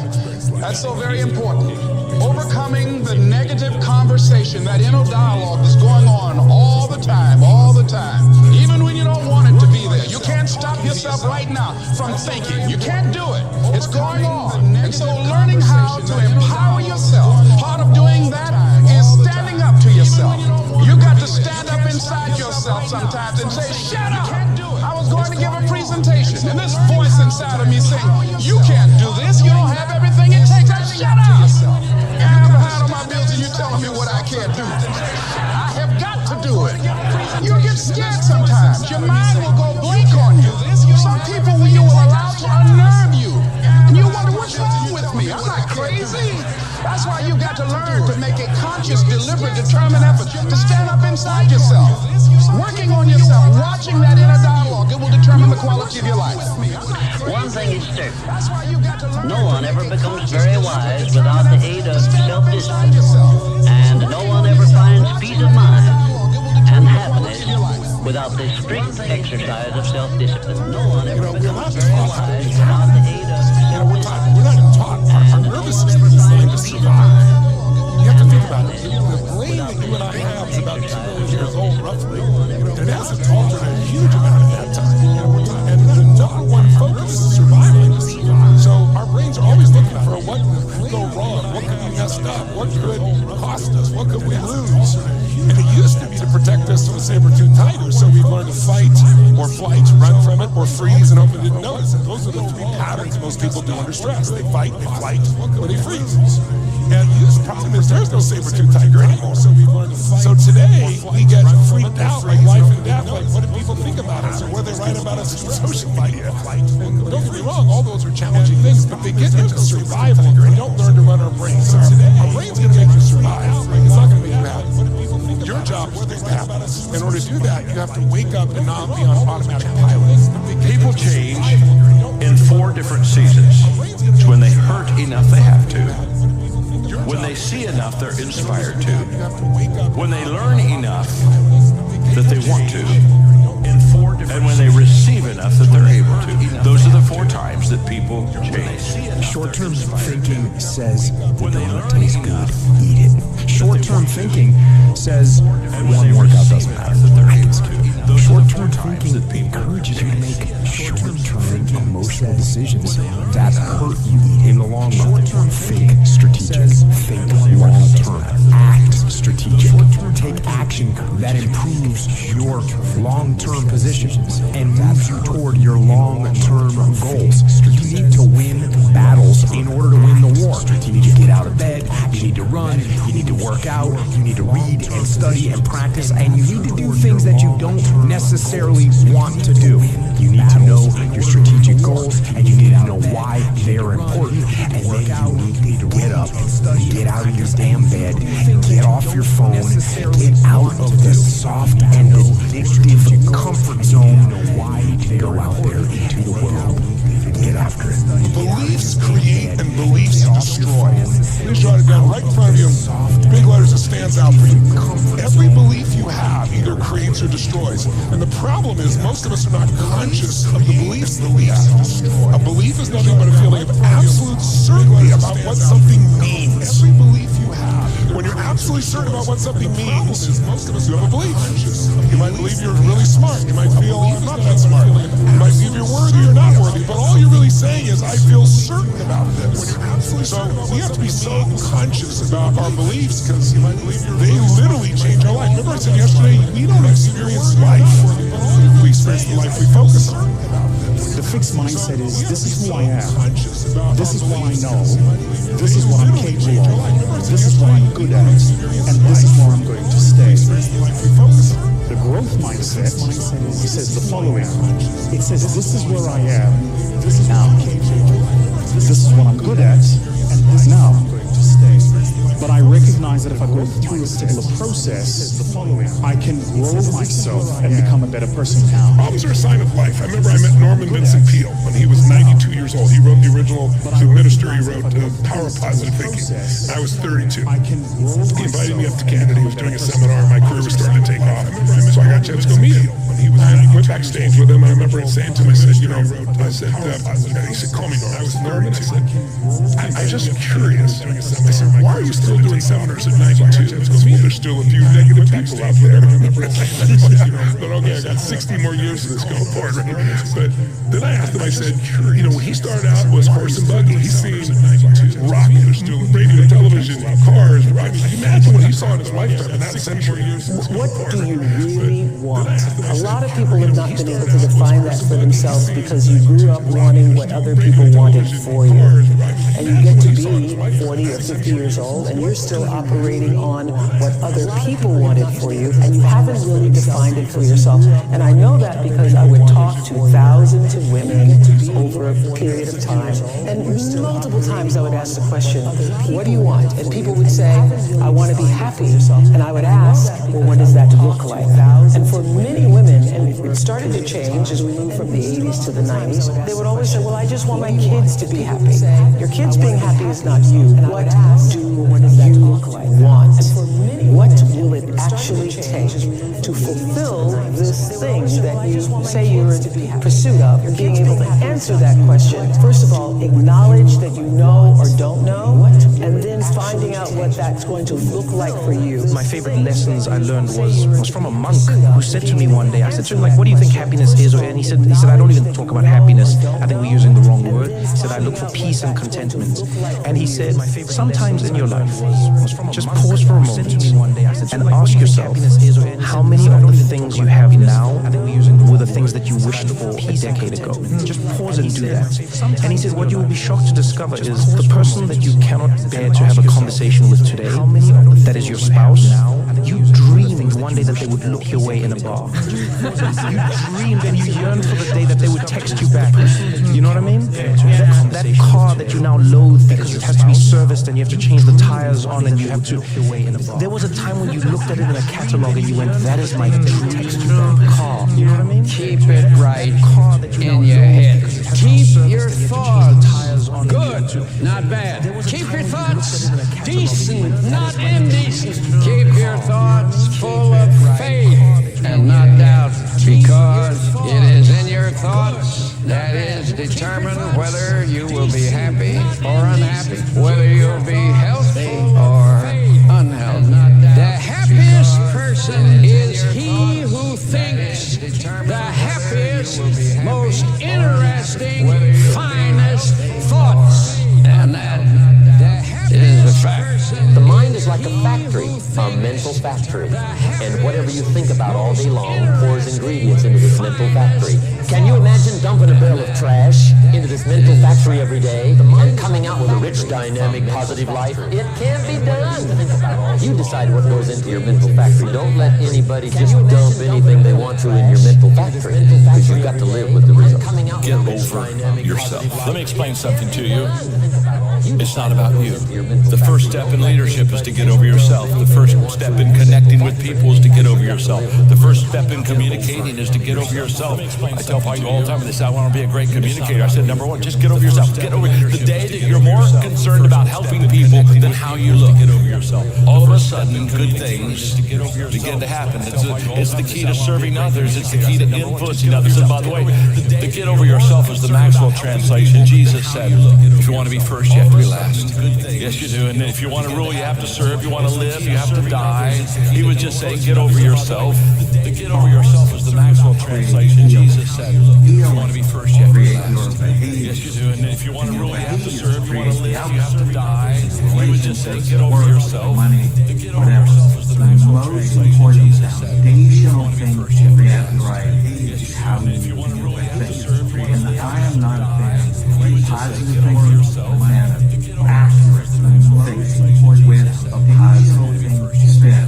And if you allow your mind to go to darkness, to go to negativity over and over again, you're building a pathway in your brain for negativity, which is why mental health is a daily practice and accurate thinking with a positive spin over and over and over again. Negativity in your mind will slide down that slide easily and quickly, and your life will be so much better.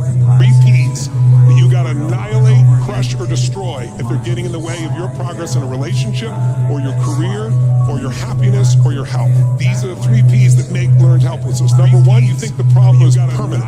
Once you've had enough disappointment, sometimes your brain doesn't want to get disappointed, so it's a permanent problem. Please write down, no problem is permanent, only your soul is permanent. Nothing's forever. Everything changes, everything eventually ends, and something new begins. That's part of life. Those are the seasons of life. The second P that keeps people learn helplessness so they don't change, this belief's got to be annihilated, broken through, and that it's pervasive. That means that because my relationship's not great, my whole life is helpless. If you're forgetting you do have health, or you do have friends, or you do have a job, or you do have whatever, you can breathe. And the third one is we think the problem is personal. There's something wrong with me. And if you start believing that, it becomes self-fulfilling. You give up. See, I'm not good enough, I'm not beautiful enough, I'm not smart enough, I always screw it up. So those 3 P's got to be destroyed. That's why a lot of relationships don't work. We make her Wonder Woman, and she makes us Superman, and neither one of us live up to it. And then we've got that bulb, that honeymoon bulb turned up to 100 watts. The honeymoon's over. We're trying to deal with some real based stuff. Let's leave it at 20 watts. We're just lit. We're not just feverishly superhuman. And I think a lot of us just purport that on someone else, and they can't live up to it. And it ends up not being fair to them. And then they can sing to us, and we both walk away going, "I underwhelmed." We all want to be able to change the way we feel. That's what I spend my life showing people how to do. What most people know is emotion is created by motion. The way you move determines the way you feel. You have 80 different muscles in your face. 80. For most people, this is the largest area of unemployment in the country. They use the face the same way. They feel the same emotions over and over and over again. So what I'm saying is, I have this deal with myself called priming. Every day, I say, look, you got to have 10 minutes for yourself. You don't have 10 minutes for yourself, you don't have a life. And I'm not going to hope I feel good. I just got back from 6 countries in 12 days. I was in India 2 days ago. I woke up here one like feeling like somebody ran me over with a truck. But you got yourself psyched up. But the way I do this, I do this process. It's 10 minutes. I put some music on. I do this massive change in my breathing, so it radically changes the way I feel. And then I do this 3-step process. First, I do 3 minutes of gratitude, where I think of 3 things I'm really grateful for, and I associate. I don't think about it, I feel it. And the reason is, when you're grateful, you can't be worried. You can't be fearful. When you're grateful, you can't be angry. And anger and fear are what screw people up most in their relationships, in their life, in their business. So I wire myself. I was saying to you that most people want to be happy, but their habit is to be worried or pissed off or frustrated or stressed. And so they've got a highway to stress and they got a dirt road to happiness. So I wire myself. I've got a highway to gratitude, which changes all your emotions. And then I do a 3-minute process of kind of a prayer for my family and friends. And then I do a 3-minute process of the top 3 things I want to accomplish. I see it as done. So I feel I'm done in 10 minutes. So sometimes I go 20. But my deal is 10, so there's no excuse not to do it. Something happens no matter who you are, if you're average or if you're good. When you get around greatness and you stay around greatness, you start listening to great podcasts and reading great books, and you start hanging around great people, and you start becoming a part of great masterminds. God, you just evolve. And I don't know what happened, but every year I went from a high school dropout and homeless to I started becoming every single day more of who I am. And I can't believe it. My next goal is to win the Nobel Prize. Why? I had to come up with something. Listen to me, you have to be careful when you hang around average people. All they're going to do is tell you what they can't do, and that's okay that they can't do it, but that has absolutely nothing to do with us. We can go from being homeless and high school dropouts to having PhDs, writing books, and becoming the voice of a generation. We can do whatever we believe we can do, and we don't need anybody's permission to do it but ours. Leadership is not a rank. Leadership is not a position. Leadership is a decision. Leadership is a choice. It has nothing to do with your position in the organization. If you decide to look after the person to the left of you, to look after the person to the right of you, you have become a leader. It's a choice. When you really sit back at your life and you're in that dark room, and you're looking at where you started from, and you tell yourself, dog, man, my mom is this way, my stepdad got murdered, my dad beat the shit out of me, I can't read and write to save my soul, I've lied about it to everybody, I've cheated on all these tests, dog, man, my God, man, is this way, and then you put a goal in your mind. I can't read and write. How are you gonna feel, man, when you accomplish this goal coming from that? Coming from the hell you came from. A lot of people start from a good starting point. They have a good foundation.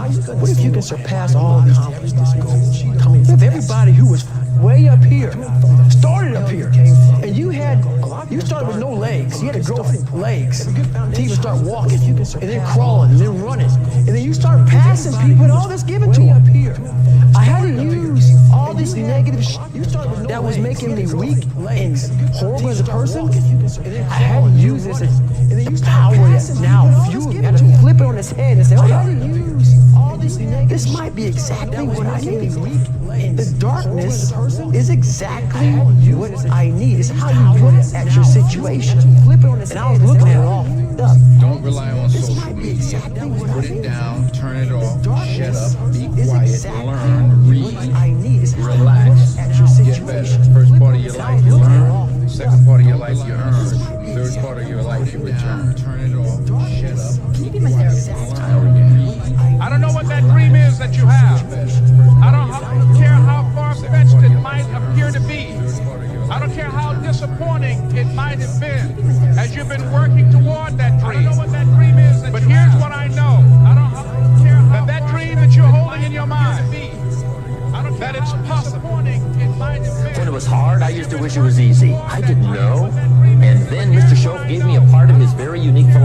when he said, "Don't wish it was easier, wish you were better." It was hard. I used to wish it was easier. The training never what?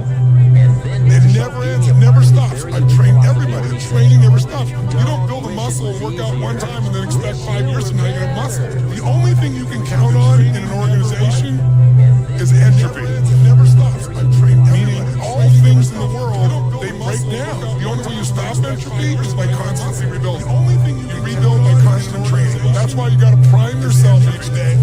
Just 10 minutes, prime yourself psychologically, mentally, emotionally, so you are ready for prime time called your life. I didn't give up. That's what I'm saying to everybody. We all go through pain. Some of us go through pain, and it becomes our tombstone. Some of us go through pain, and it's a scar. And we live a life of reward. So I'm just gonna say again, 2025. Do me a favor. Check you, and it becomes our you in the ballot box, and you're looking at all these options: doctor, lawyer, teacher, whatever you see, president, mayor, governor. Do me a favor. Before you check off any of that, check you. And there's two very simple parts to the let them theory. Part one, you're going to use whenever you feel yourself starting to get frustrated or stressed out or annoyed or worried about what somebody else is doing, feeling, or saying. Just say, let them. Let them say what they're going to say. Let them think what they're going to think. I'm going to stop trying to control them and just let them. And the second step is when you say, let me. And when you say, let me, you remind yourself that in life, there's only three things you can control. It's what you think, it's what you do or don't do, and it's how you process the feelings that are rising up. And when you say, let me, this is where you get your power back. Let me remind myself that my power is not in what other people are doing. My power is always in my response. And when you focus on your response, and particularly you focus on showing up in a way that makes you proud of yourself, you're now in control of your life. My power is always in my response. And when you focus on your response, take a chance. At one point in time, showing up in a way that makes you got to take a chance on you. You're now in control of your life. Why would you not? What controls the quality of your life? Is it money? Can you have a lot of money and still have a horrible life? Yes or no? Yes or no? Is it relationships? Can you have someone who totally loves you and still be miserable? Yes or no? So there's only two things that control the quality of your life. Please jot them down. For the rest of your life, you want to remember. Is it relationship? The quality of my life is controlled by two things: meaning and emotion. Yes or no? Meaning. So there's only two and emotion control the quality of your life. The meaning you give to things controls the emotion that you feel. The quality of my life is controlled by two things: meaning and emotion. Emotions. Those emotions make you think and emotions control the quality of your life. When you're angry, you're going to decide to give to things controls the emotion that you feel. So the secret to life is controlling meaning and emotion. Here's the deal. You, from now on, if it's something personal, call it a goal. For real, let's get the terminology right. If you want a car, we're gonna name that's a goal. Don't put your car in the same category as Martin Luther King when he said, "I have a dream." For real, don't put that in the same category. That's a different category. If you're trying to build your business portfolio, that's a goal. When you use the word dream, now you are changing other people's lives. Don't put that in the same category. When Dr. Martin Luther King said, "I have a dream," he already had a PhD. When he said, "I have a dream," he was already a minister at Ebenezer Baptist Church. When he said, "I have a dream," he already had a car. When Dr. Martin Luther King said, "I have a dream," he already had a wife. When he said, "I have a dream," he already had children. When he said, "I have a dream," he had already won the Nobel Prize. When he said, "I have a dream," he had already met with the president. When he said, "I have a dream," he was already one of the most influential people on the planet. He had already won the Nobel Prize. When he said, "I have a dream," he wasn't talking about himself. He was talking about you and I. So I want you to redefine. When you say money, you say goal. So I have a goal. When he said, "I have a dream," I have a target. When you say, "I have a dream," that's beyond. So I was riding with a friend the other day, and I know this friend of mine who has been working on a job where she's been miserable for a long time. She was telling me about how she was miserable on the job and how she was so unhappy. So I said, if it's that stressful and if it's causing you that much pain, I say, why don't you just quit and do something else. And she said something that really put her in the chorus line with a lot of other people. She said, I would, but. And then I started just thinking about that. I said, let me take a poll. So I started talking to other people, and I would ask them what they were doing. And I said, but is that your passion? And they would say, no. I said, then what's your real passion? And they would tell me what their real passion was. Then I said, well, then why aren't you doing what you really want to do? Oh, I can do it, but is that your passion? And they would continue on. So this word, but just kept on coming up. And then it also has some friends like woulda and coulda and shoulda. And one day, I'm going to have my own business. Those people who talk about one day I'm gonna. Some of y'all know some of those one day I'm gonna people. Raise your hand. Some of you get up in the morning and look in the mirror at that person. I just tease it, all right? So, how is it that many times we block ourselves and we use these words almost like we're in a trance, like we're sleepwalking through life, that we find ways to cancel out our dreams? And I think that but is a dream killer. That a lot of things that we want to do, a lot of places we would like to go, a lot of things we would like to experience, and we just stop at that but, and we build a case. In fact, I was reading something the other day that talked about but. It says but is an argument for our limitations, and when we argue for our limitations, we get to keep them. Broke people try to save money. Wealthy people stimulate the economy. Just being real, broke people try to save money. I don't know what you think it's going to do in your pocket. Broke people try to save money. Wealthy people press down, shaking together, not hide. Just being real, not holding close. For real, y'all be quick to do the scripture, but then you don't want to do what it said. It said press down, shaking together, bro. The same measure that you give, it shall be. And you don't want to get nobody to tell. My wife like, how you give 20%? He didn't do nothing. I said, I ain't tipping because of what he did. I'm tipping because of what I want. I'm not tipping because of the service my man gave me. I'm tipping because of the return I want. Matter of fact, if he was whack, give him 25% so we can get more. God like, oh, you just hooked him up. He didn't deserve the tip, but you just, I saw y'all, you got a good heart, son. You have the power to do more than you can ever begin to imagine. Don't underestimate yourself. You don't know enough about yourself to become a cynic. And so you've got to challenge yourself to access that power that you have within you. You're more than a conqueror yourself. See, you can do anything. You can get up any hour, read any book, take any class, make any change, develop any skills, do any discipline.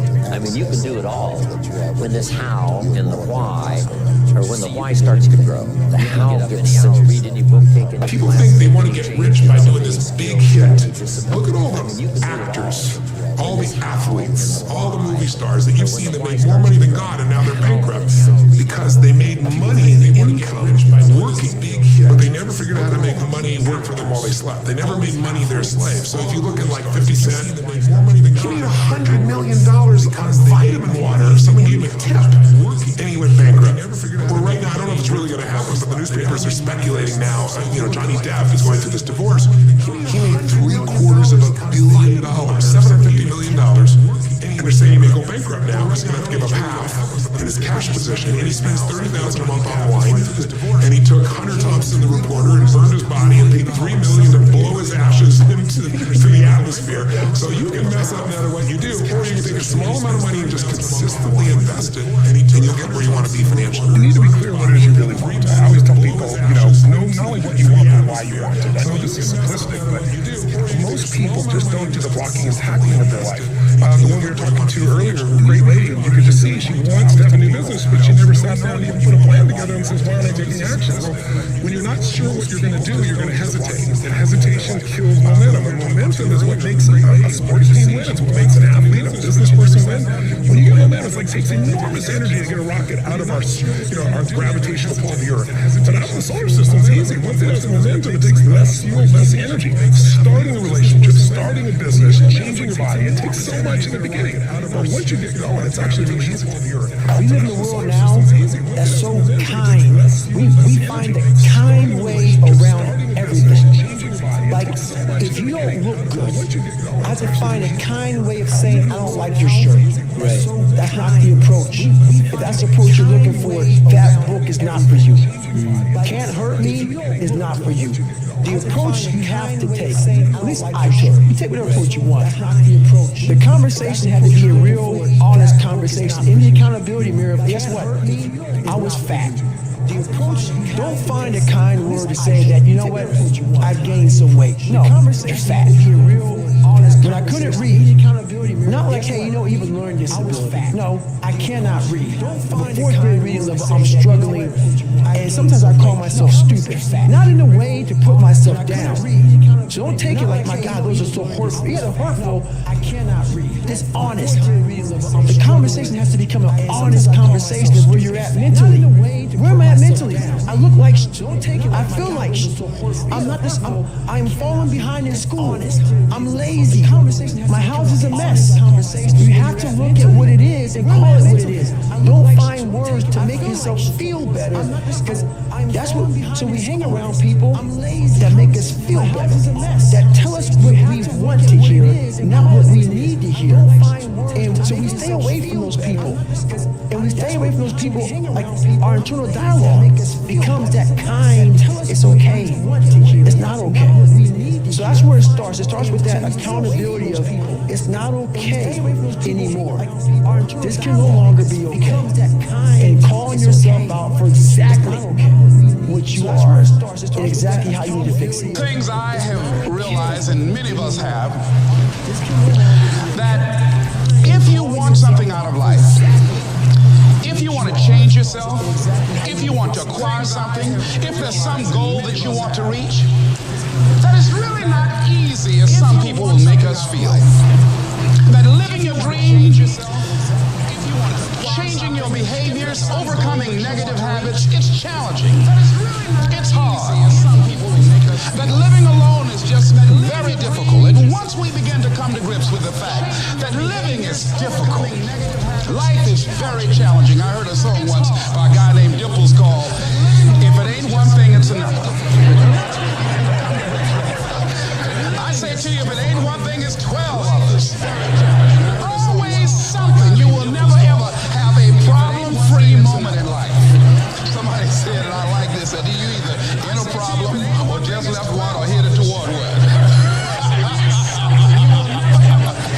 Anybody found that to be so? Raise your hand if you know what I'm talking about. I mean, there's always something.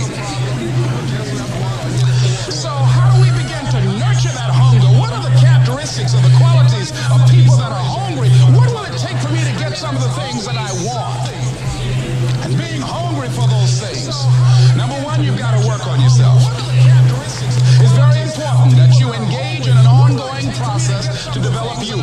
Spend more time on yourself than what you've been spending. The number one thing that's going to change your life, the only thing that will change your life, change your business, change your money, change your relationship, is you must raise your standard. Now, I know that sounds boring, stupid, basic, but it's the truth. The only thing that changes our life long term is when we raise our standards. What does that mean? That sounds so boring and dumb. It means that all of us in life have things we want. We don't get what we want. We get what we have to have. Remember I said earlier, we all get what we tolerate in ourselves and other people. But when you're no longer willing to tolerate something, that's when your life changes. The difference in people is their standards. Period. The difference in people is their standards. Period. What do I mean by standards? When your life changes. Everyone in the world has a list of things they think they should do. I should lose weight. I I should work out. I should spend more time with my kids. I should work harder. I should make more calls. I should. And then you know what? People don't do their shoulds. And they get mad at themselves. And they what I call should all. What's it called? What's it called? Outstanding, magnificent, unstoppable, extraordinary, not excellent. It's a different level. It's a level where you are not one of the best, you are the best. And you know what's amazing? You only have to be 2 million more than everybody else and you get everything. You get the joy, the laughter, the fun, the family, the passion, the economics, the freedom, the spirit. It's all there. What Jerry Maguire called the quad, baby. All of it. And it's just 2 million above. And most excellent people give up because they're exhausted. And there's some people who go, the harder I hit it, the more I hit it, sooner or later it's going down. I'm not stopping. And when you do that enough, it pops open. How many of you ever decided not to do something based upon an assumption? Raise your hands, please. And so that's why it's important for us to be strategic and experiential and being able to tell the story to distract them from their current story, distract, dispute, and break down the limited belief system and inspire them to say yes to a new opportunity in their lives. And so as a result, I didn't do what I'm doing now because I had such a tremendous inferiority complex because of my lack of college education. I stopped myself. There's an African proverb that says there's no enemy within, the enemy outside can do us no harm. And so as you look at yourself, as you look at your goals, look at your dreams, it's very important that you take time every day and write this down to retrain your thinking. You got to retrain your thinking. Look at yourself as you look at your goals. Because how we live our lives is a result of the story that we bought into. You know what's so funny? Before the beginning even begins. And what that means is I know that to get to the very end, I can see it right now. So before I went to Butts, and I was losing all weight, I saw myself walking across the stage at 191 pounds. That's what I had to get to get into the door. I can see it right now. I saw myself before I went to Butts, 6 months, a year later, whatever it's going to take me to do it, I saw myself walking across that stage, getting that certificate of graduation from Butts. And I was able to be there at 300 pounds, 6 months, a year. And that feeling, that I was nowhere near that feeling. I was able to put myself there a million times every day. And that feeling of like, my God, that is going to feel amazing. That's what made me suffer. That's what allowed the pain to be real and say, this is worth it. I want to feel for this next 18 months. It took me 18 months to finally become a Navy SEAL. Finally, just get to Butts. 18 months and 6 months. It took me 18. That's what woke me up every morning was I want to put myself through this much pain and suffering for a few seconds. That's all it is. A few seconds of joy. It's so worth it, man. That's what people don't get. So I'm able to put myself at the finish line, even though I have no finish line, but at the finish line of an event before I even start the and say, how are you going to feel at the end of this? Visualizing is my biggest tool of life. That's why I've been able to put myself in cold water, put myself in a 100-mile race millions of times before I've done it. And I'm able to go through the race and see how I'm going to feel at my event. Almost to the exact feeling. Right, so when it comes up, it's no surprise. It's no surprise. I've already done this a million times. If you stay in your comfort zone, that's where you will fail. You will fail in your comfort zone. Success is not a comfortable position. It is a very uncomfortable thing to attempt. So you got to get comfortable being uncomfortable if you ever want to be successful. Path of least resistance never makes you happy. It's like you have to push yourself. Esteem for yourself is earned by you doing something difficult for you. When you do something that's incredibly hard and you push through it, your brain starts to have inner pride, not fake ego. Most people have a belief about what their real potential is no matter what you tell them. And that affects how much action they take. And of course that affects the result. And then ironically, that result reinforces their belief. And then that belief affects it. So I'll give you an example. Let's say a person has unlimited potential, we all agree. But they take little action, little results. Why? Because they have to start with a problem with their belief. They don't believe it's really going to happen for me. Maybe for Frank Kurtz because he's got the cool hair and stuff, or maybe it's for you because you're so driven, but it's not me. Maybe Tony Robbins because he's a freak, got these big teeth. Whatever their thought process is, right? They got this thing, right? But what happens is, if you believe that there's very little potential, how much action are you going to take? Maybe Tony Robbins because he's a freak, got little. And when you take little potential with a little action, what kind of results do you get? But what happens is, lousy little results. And when you get little results, what does that do to your belief? You go, see, I told you this was a waste of time, told you this wouldn't work. And then what happens, you tap even less potential, you take even less action, you get even worse results, and your belief gets even weaker. And this sucker feeds on itself until you are in a downward spiral. It's poisonous and it's self-fulfilling. And then now what if something could happen that could come along and fill you with a sense of absolute certainty? Not like I believe, but I mean where you know. In you guys' case, mine as well, we knew because we had to. Because we burned the boats, there was no other option. We had to find a way.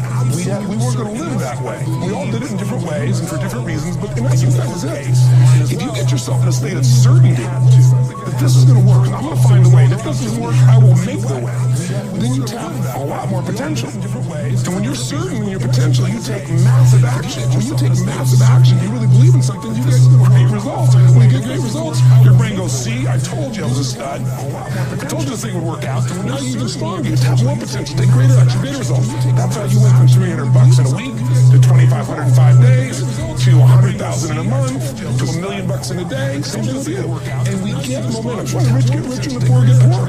Now some people go out and they go, well, I'm going to take a bunch of action. All right, I'm going to open this product. I'm going to try it. And they'll say to you, I even did it. But it's like a salesman who goes and knocks on the door, and he knocks on 100 doors and says, yeah, exactly right. And even if he doesn't say it verbally, his face says it because he doesn't believe it's going to work. So his voice, his body, the execution is so weak. Maybe if he talks to 100 people, somebody's going to buy out of pity. He's going to want his kids to starve, right? But he's not going to get the result. So the core difference in people is how do you produce certainty when the world isn't giving it to you? You go out and you try, in your case, you're 100,000 in debt, nothing's working. How do you keep yourself going? The way you did it, the way I did it, the way you're doing it, we may not have done it consciously, is we didn't change our potential, that was there. And it wasn't even taking more action. Taking more action with a belief's not going to work, it's not going to change anything. We got results in our head that made us feel certain as if it had already happened. So you have to say, here's where I am, here's where I want to be, and you have to be honest. It's not where I want to be. It's uncomfortable, work's not going to change. But then the second part is you got to uncover, face the truth, what has gotten in the way of the past. And there's only 5 things you're sure. Fear, fear of failure, fear of success, fear of unknown, fear of not looking good, fear of all those things. Or 2, a limiting belief. I've tried everything. Once you believe that, you don't even try anything anymore. Someone trying to lose weight, that's the common success because they've tried those things. Or all the good ones are gone. Right? Or they're gay and I'm not, or I'm gay and they're not, or whatever the story is. There's a story, a belief system that limits them, so it keeps them from maximizing their ability. Third thing that could have gotten in the way, some other emotion, overwhelm, stress, anger, resentment. Those things just shut down your progress. What do you think is the greatest human skill? Not habit, but mindset skill. That's a great question. I don't know if I got what the greatest. There's so many. It depends on what you want out of your life, right? Yeah. But I think the ability to manage your own mind and emotions is probably one of the single most important. And maybe the second is the ability to influence others. So that's what makes you a leader. You have to sacrifice your lower self to your higher self in order for you to proceed in a healthy manner, to be resilient, but also for you to participate in the covenant that would make for a united society. Somebody said, and I like this, that you either in a problem or just left one or headed toward one. Anybody found that to be so? Raise your hand if you know what I'm talking about. I mean, there's always something. So how do we begin to nurture that hunger? What are the characteristics or the qualities of people that are hungry? What will it take for me to get some of the things that I want? And being hungry for those things. Number one, you've got to work on yourself. It's very important that you engage in an ongoing process to develop you. Spend more time on yourself than what you've been spending. It's very important. You owe that to yourself. I was reading a book by Art Mandino called The University of Success. Read one line, gave me a chill. I didn't have to read anything else in the book. He said, many of us never realize our greatness because we become sidetracked by secondary activity. We spread ourselves too thin. Don't know how to say no. And we find ourselves doing all kinds of things and never ever have time to do those And then there goes a second. There goes another second. There goes another second. And we can't stop and hold time. And before you know it, you wake up one day and you're behind on your dreams and your bills.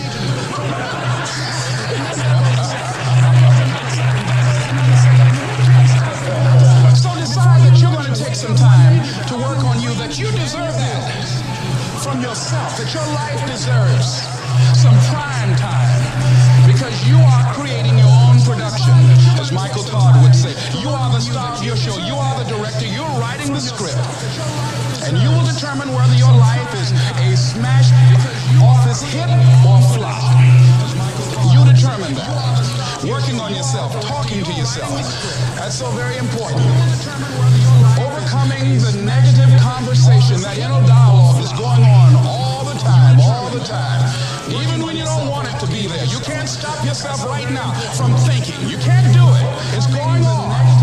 And so learning how to empower yourself, part of doing that is standing up to yourself. You got to stand up inside yourself sometimes and say, shut up! You've got to do this. I was going to give a presentation, and this voice inside of me saying, you can't do this, you don't have everything it takes. Shut up! I'm behind on my bills and you're telling me what I can't do. I have got to do it. You get scared sometimes. Your mind will go blank on you. Some people you will allow to unnerve you. And you wonder, what's wrong with me? I'm not crazy. That's why you got to learn to make a conscious, deliberate, determined effort to stand up inside yourself. Working on yourself, watching that inner dialogue, it will determine the quality of your life. I don't believe this. I know this. I've had a challenge of losing weight. I'm walking through the airport, this voice say, why don't you have some M&M peanuts? No!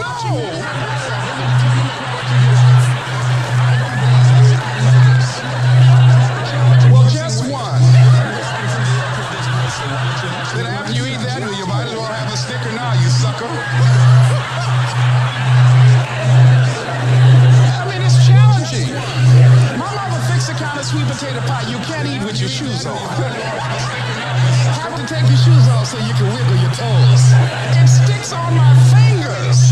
It says eat it. One little bite won't hurt. We can't ever get rid of shame. What we can do is develop resilience to shame. If something happens and you're overwhelmed with shame, the first thing you need to do is get back on your emotional feet. Don't talk, text, or type to anyone. Get into a dark, quiet place and then talk to yourself like you talk to someone you love. Just be like, dude, it's okay. Like, we screwed this up. You're gonna have to circle back and clean that stuff up. Then reach out and talk to someone about what you're feeling. Shame cannot survive being spoken. So when it happens, that warm wash that makes you feel small and not enough, when that washes over me, rather than yelling at my kids or just decimating myself with your hateful language, now when it washes over me, I'm like, okay, I'm in shame. Don't talk, text, or type.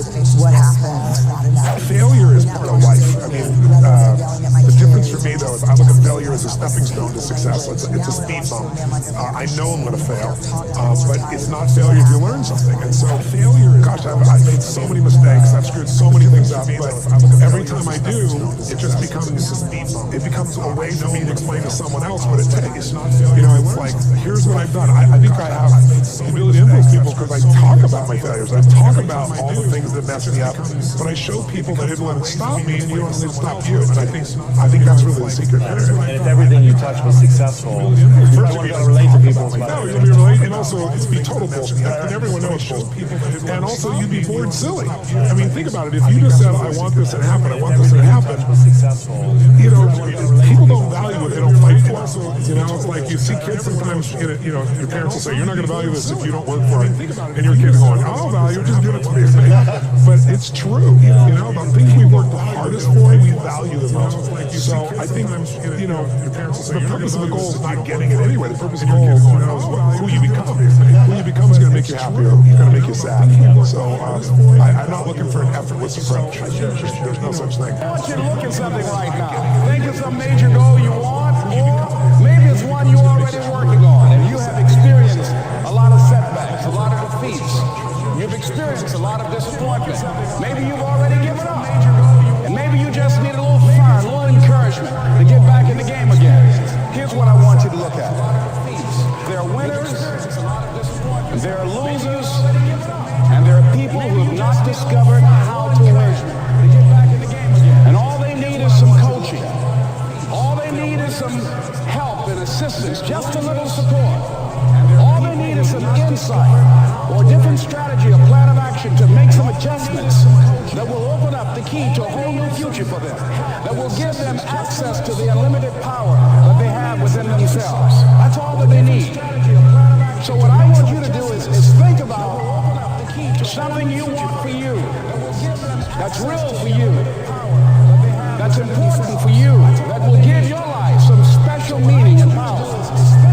And I don't even want you to say, I can do that. I don't want you to assume that. See, 5 years ago when I started out in this area, I would not have been able to make the mental leap that I would be up to where I am right now. I don't want you to begin to just psych yourself out. No.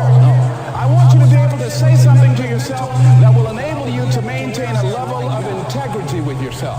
That when you say this, even when you face tremendous setbacks, it will be a benchmark to keep you in the game, to keep you moving forward and experimenting and readjusting your strategy and your plan of action, continuously looking for ways to win. So what is that something?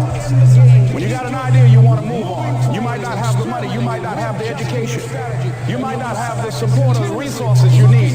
What is that something that can keep us going, that will enable us to act on our dream? What's one of those keys that will begin to help us to discover the secrets to our dream?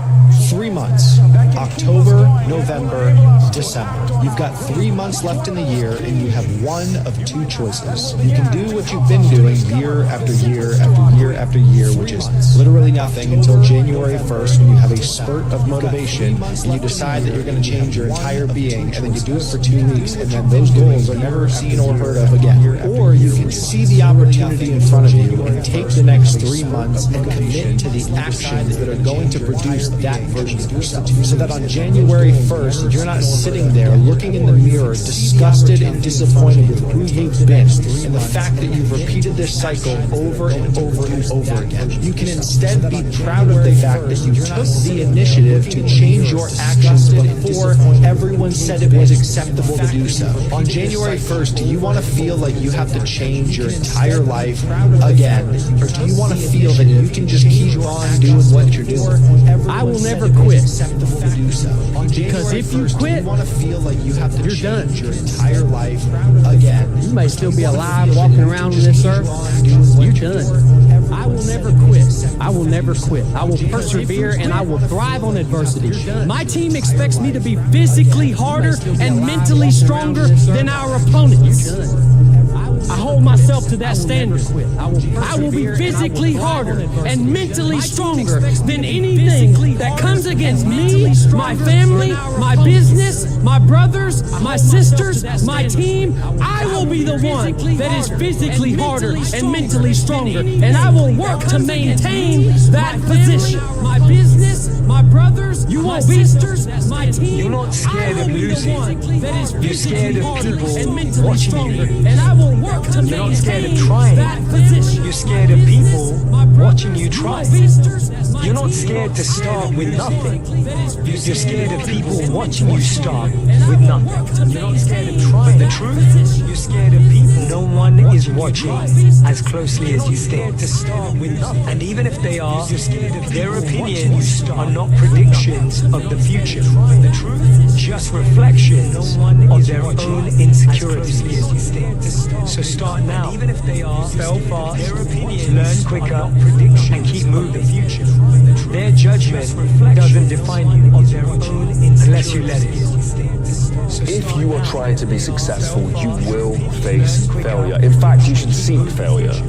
If you're trying to grow, you're going to have to fail. You're going to have to stumble at the very least, so you can learn and you can reach beyond what you're capable of doing. That's how it works. So instead of trying to deal with failures, see them as a positive. See them as a great thing to be able to do. And take a notebook out, get your notebooks out, write down how you failed, what caused you to fail, how you're going to change it the next time, and then reassess and reattack. Go for it, again.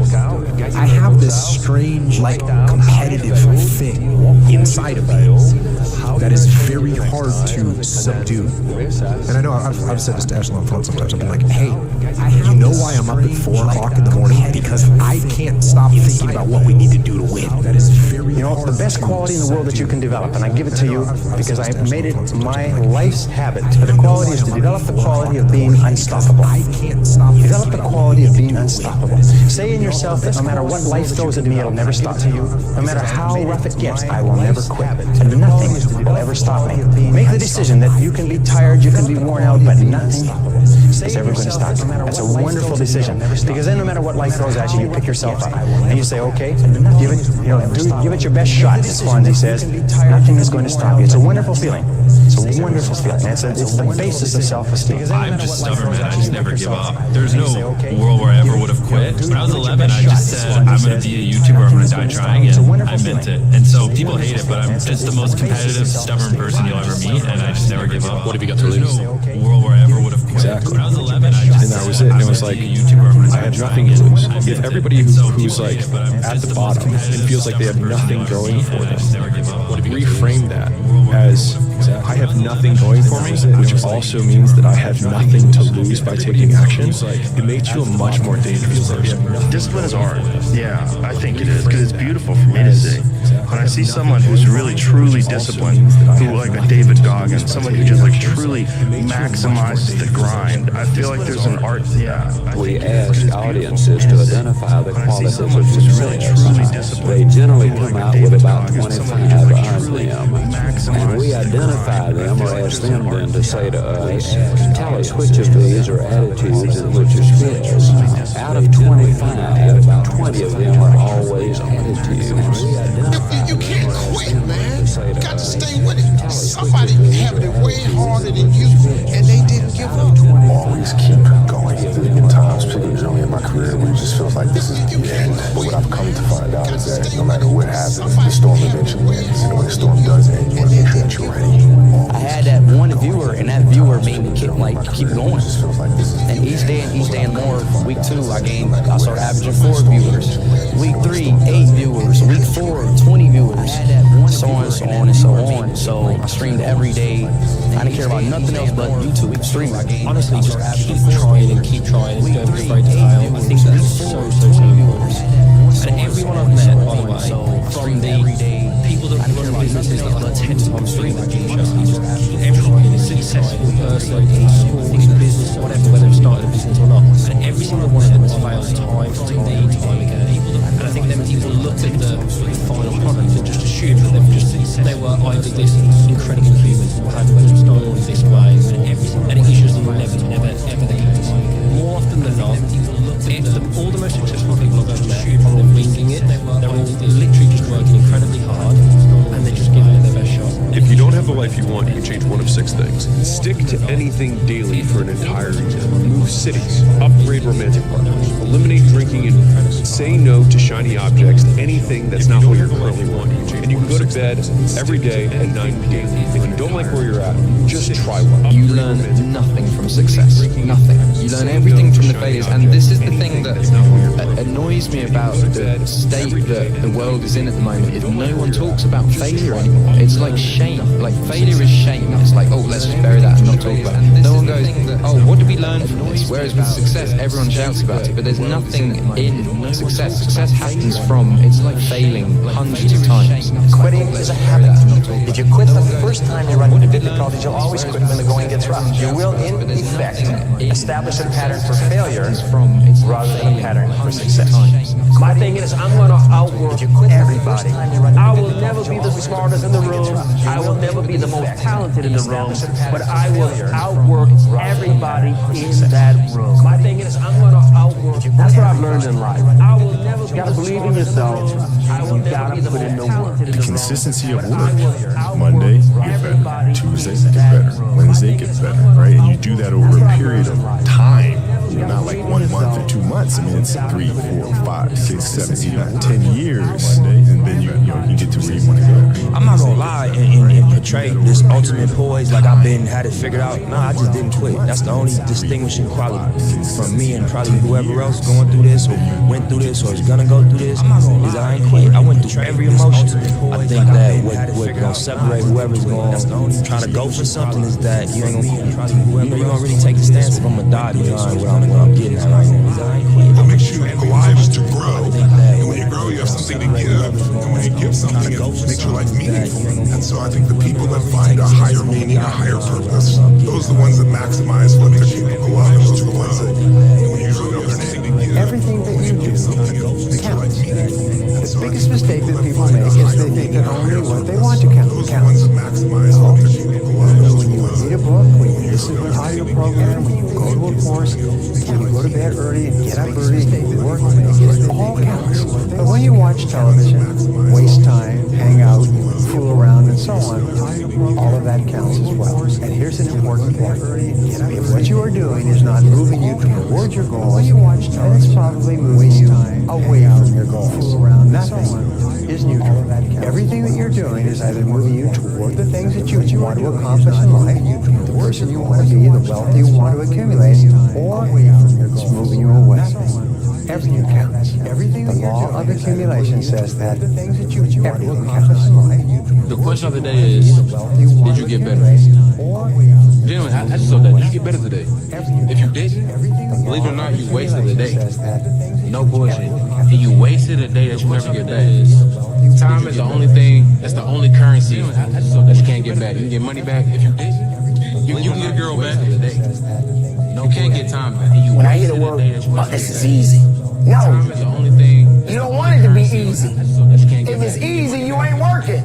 If it's easy, you're not learning. If it's easy, you're not growing. There is no excuse for not trying. You don't want it to be easy. Where you are right now doesn't have to determine where you'll end up. If it's easy, you're not learning. No one's written your destiny for you. Because here in America, you write your own destiny. You make your own future. At the end of the day, your superpower is when you are your authentic self. That's your superpower, is when you're you. If I'm going to be like anybody else, it's not going to work. At the end of the day, and at the end of the day, if you are your authentic self, that's the 1%. There's 1% of us that don't care about what nobody else say or think about us. We're going to be our authentic self. That's what the 1% is. I'm number one. Why? Just because I'm being myself. At all costs. It's not how you achieve your dreams, it's how you lead your life. And the direction and the routine that you set, how focused you are on the little things. That's how you achieve everything. You don't focus on the big goal at the end and have all this hope and desire. Like, oh, that's good. Everybody has that. But it's the ones that strategically put it in place every single day that really figure that out. Honestly, football became so much more fun because I was having so much more success. I wasn't just banking on my athleticism. I was using my mind to open up things and do things on the football field that I had never been able to figure out. Probably one of the biggest lessons I've learned about, I guess, mental strength is that, you know, if you lose your focus, you're not present, things start to go the wrong way for you, it's fine. Accept it and then come back. Mental strength. And I think that recovery of how long you stay in that emotion is what differentiates you from maybe others. You know, everybody knows you got to pay a price for winning, but most people aren't willing to pay. They may pay it once, but really you got to pay it every single day. And the crazy part about that is the price changes daily. Just like the stock market goes up and down, the price of winning changes on a daily basis. You got to be willing to pay that price, whatever it is on that day. That ordinary people can do extraordinary things when they're given an opportunity. We sometimes think that our leaders have to have fancy degrees or well-educated. Develop a workaholic mentality. What does this mean? It means that you start a little earlier, you work a little harder, and you stay a little later. In our society today, you hear all these people talking about take it easy, have balance in your life, relax, lean back, have fun at work, happy, get along with your coworkers. This is loser talk. Loser. Now, there's a time in your life when you can back off, all right? You can take it easy. But that's when you've made it, not before you've made it. Because before you've made it, you're in a competition with hundreds of thousands of millions of other people, like at the Olympics, who also want to make it. And in order for you to win, you are going to have to work harder and work better and work smarter. smarter than they do. This is something that I've actually relied on a little bit myself. Whenever I get to a low point where I think, why do I even bother? I just remind myself, this is where most people stop, and this is why they don't win. This is something that I've actually relied on a little bit myself. Whenever I get to a low point where I think, why do I even bother? I just remind myself, this is where most people stop, and this is why they don't win. We have to continue to hold on. And I would imagine for so many people out there, that is probably the most difficult thing. When I look at people's lives and I say, what makes people successful? I love, wickedly smart people. I love intelligence. But you and I both know there are a lot of very smart people that can't fight their way out of a paper bag, right? What I found is, in my own experience, is the number one ingredient is hunger. If somebody's got a hunger that doesn't go away, not a hunger, you and I both know there's hunger. I'm talking about hunger to be more, to do more, to create more, to become something, to give something that matters. That kind of hunger that doesn't go away. That's what you see in, like, I'm sure you know Richard Branson. He's a good friend, you know. Richard is 74 years old. He has the same hunger as he did when he was 16, starting Virgin and aggressive hunger. You know what I mean? That's there. Anybody who has that component that's alive in them is going to succeed. And hunger, though, usually comes from not having things go so well. No one's coming. No one. That's there. Anybody who no one's coming to push you. No one's coming to tell you to turn the TV off. No one's coming to tell you to get out the door and exercise. Nobody's coming to tell you to apply for that job that you've always dreamt about. Nobody's coming to write a business plan for you. It's up to you. Most people who claim to be perfectionists are not perfectionists. They're actually procrastinating because they're not doing anything. It just is a socially acceptable label because the real perfectionists feel this sickness where they like want to itch their skin off until the thing's done, but they are trying to get it done. A lot of times, because the real perfectionists feel this sickness where they like want to itch their skin off until the thing's done, but they are trying to get it done. A lot of times, because the real perfectionists feel this sickness where they like want to itch their skin off until try and do beat yourself up about it. I think you gotta try and avoid doing one step forward, two step back. Don't talk too much about it. Just work. And if you don't get what you thought you were gonna get, show up and still go to work. Because along the process, what's more important, what you acquire or who you become? And a lot of people think what they acquire is the thing that makes them who they are. No, it's who you become in the process of chasing what you want to acquire. Right? Change expectation for appreciation. Extract the lessons and the blessings from situations that didn't turn out the way you wanted them to turn out. But most importantly, man, approach it and eliminate the outcome. Right? Just go for it. Go to work. Really wants to see how loyal you are to it. What are you going to do to get there and to stay there? And most people aren't. They're just they aren't. To see how loyal you are to it. It's too hard. They know what winning feels like, but what it takes to go down that unforgiving race, they don't want to do because it's just too hard. They know what winning feels like, but what it takes to go down that unforgiving race, they don't want to do it because it's just you have no idea what you're capable of doing. Make up your mind today, you're going to figure it out. You will fail in your comfort zone. Success is not a comfortable procedure. It is a very uncomfortable thing to attempt. So you got to get comfortable being uncomfortable if you ever want to be successful. Is not a comfortable procedure. Putting some pressure on. Put some pressure on yourself. Get out here and get about it. I live by this philosophy, right, which is your excuses are valid, and that's the problem. If you verbalize or write down your excuse, you're actually 100% right. You are not lying. Your experience is true. You actually had that experience. Life isn't fair. It's easier for somebody else. All of those things are absolutely valid. And that's the problem. The problem is, because they're valid, you take them to be a sentence on your life, and then you think the rest of your life is just, this is not the trajectory that you've got to follow. It's very difficult to go, in spite of these things, I'm going to choose a different direction anyway. Do you actually want to do this or not? Your excuses will take everything that you ever wanted from you. Go try and accomplish something that's hard. You may win, you may lose. I'll tell you what, you'll be better, and then you're going to win. If you were able to improve by 1% each each day for an entire year, and those gains compound, you would end up 37 times better at the end of the year. And if you were to get 1% worse, you would will yourself almost all the way down to 0. You have nothing to lose. Improve by 1% each day. Put those goals out there and think about what am I doing today that's going to move me one step closer to that goal. Whether it's writing an email, picking up the phone, meeting someone, adding to your network, talking to a friend or a colleague about this thing that you want to do today. You kind of never know where your next connection is going to come from that could help you meet closer to that goal. So if you're talking about it and you're taking steps towards it, I think like that's the first one. It's just to say it out loud or to put it on a picture board and just say, this is something I really love and want to do and believe in and want to work for. This is to everyone who is going through tough times in your life. Please, do not ever quit.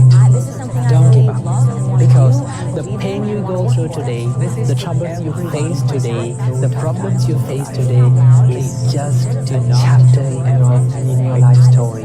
It's just a page in your life story.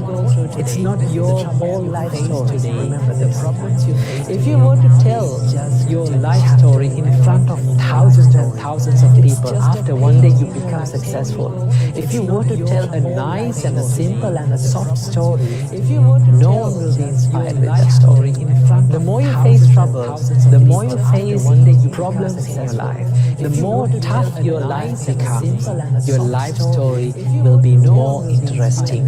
You must first become consistent before you can become exceptional. You're not feeling as good as you could because you're not working as hard as you know you can. And at the end of the day, no one has ever regretted trying harder. If you're not getting past this today, this week, this month, this year, all of a sudden a decade goes by and you're still hung up, and you can't get rid of that thing. If it's holding you back from going where you want to go, maybe you should just deny that thing ever happened.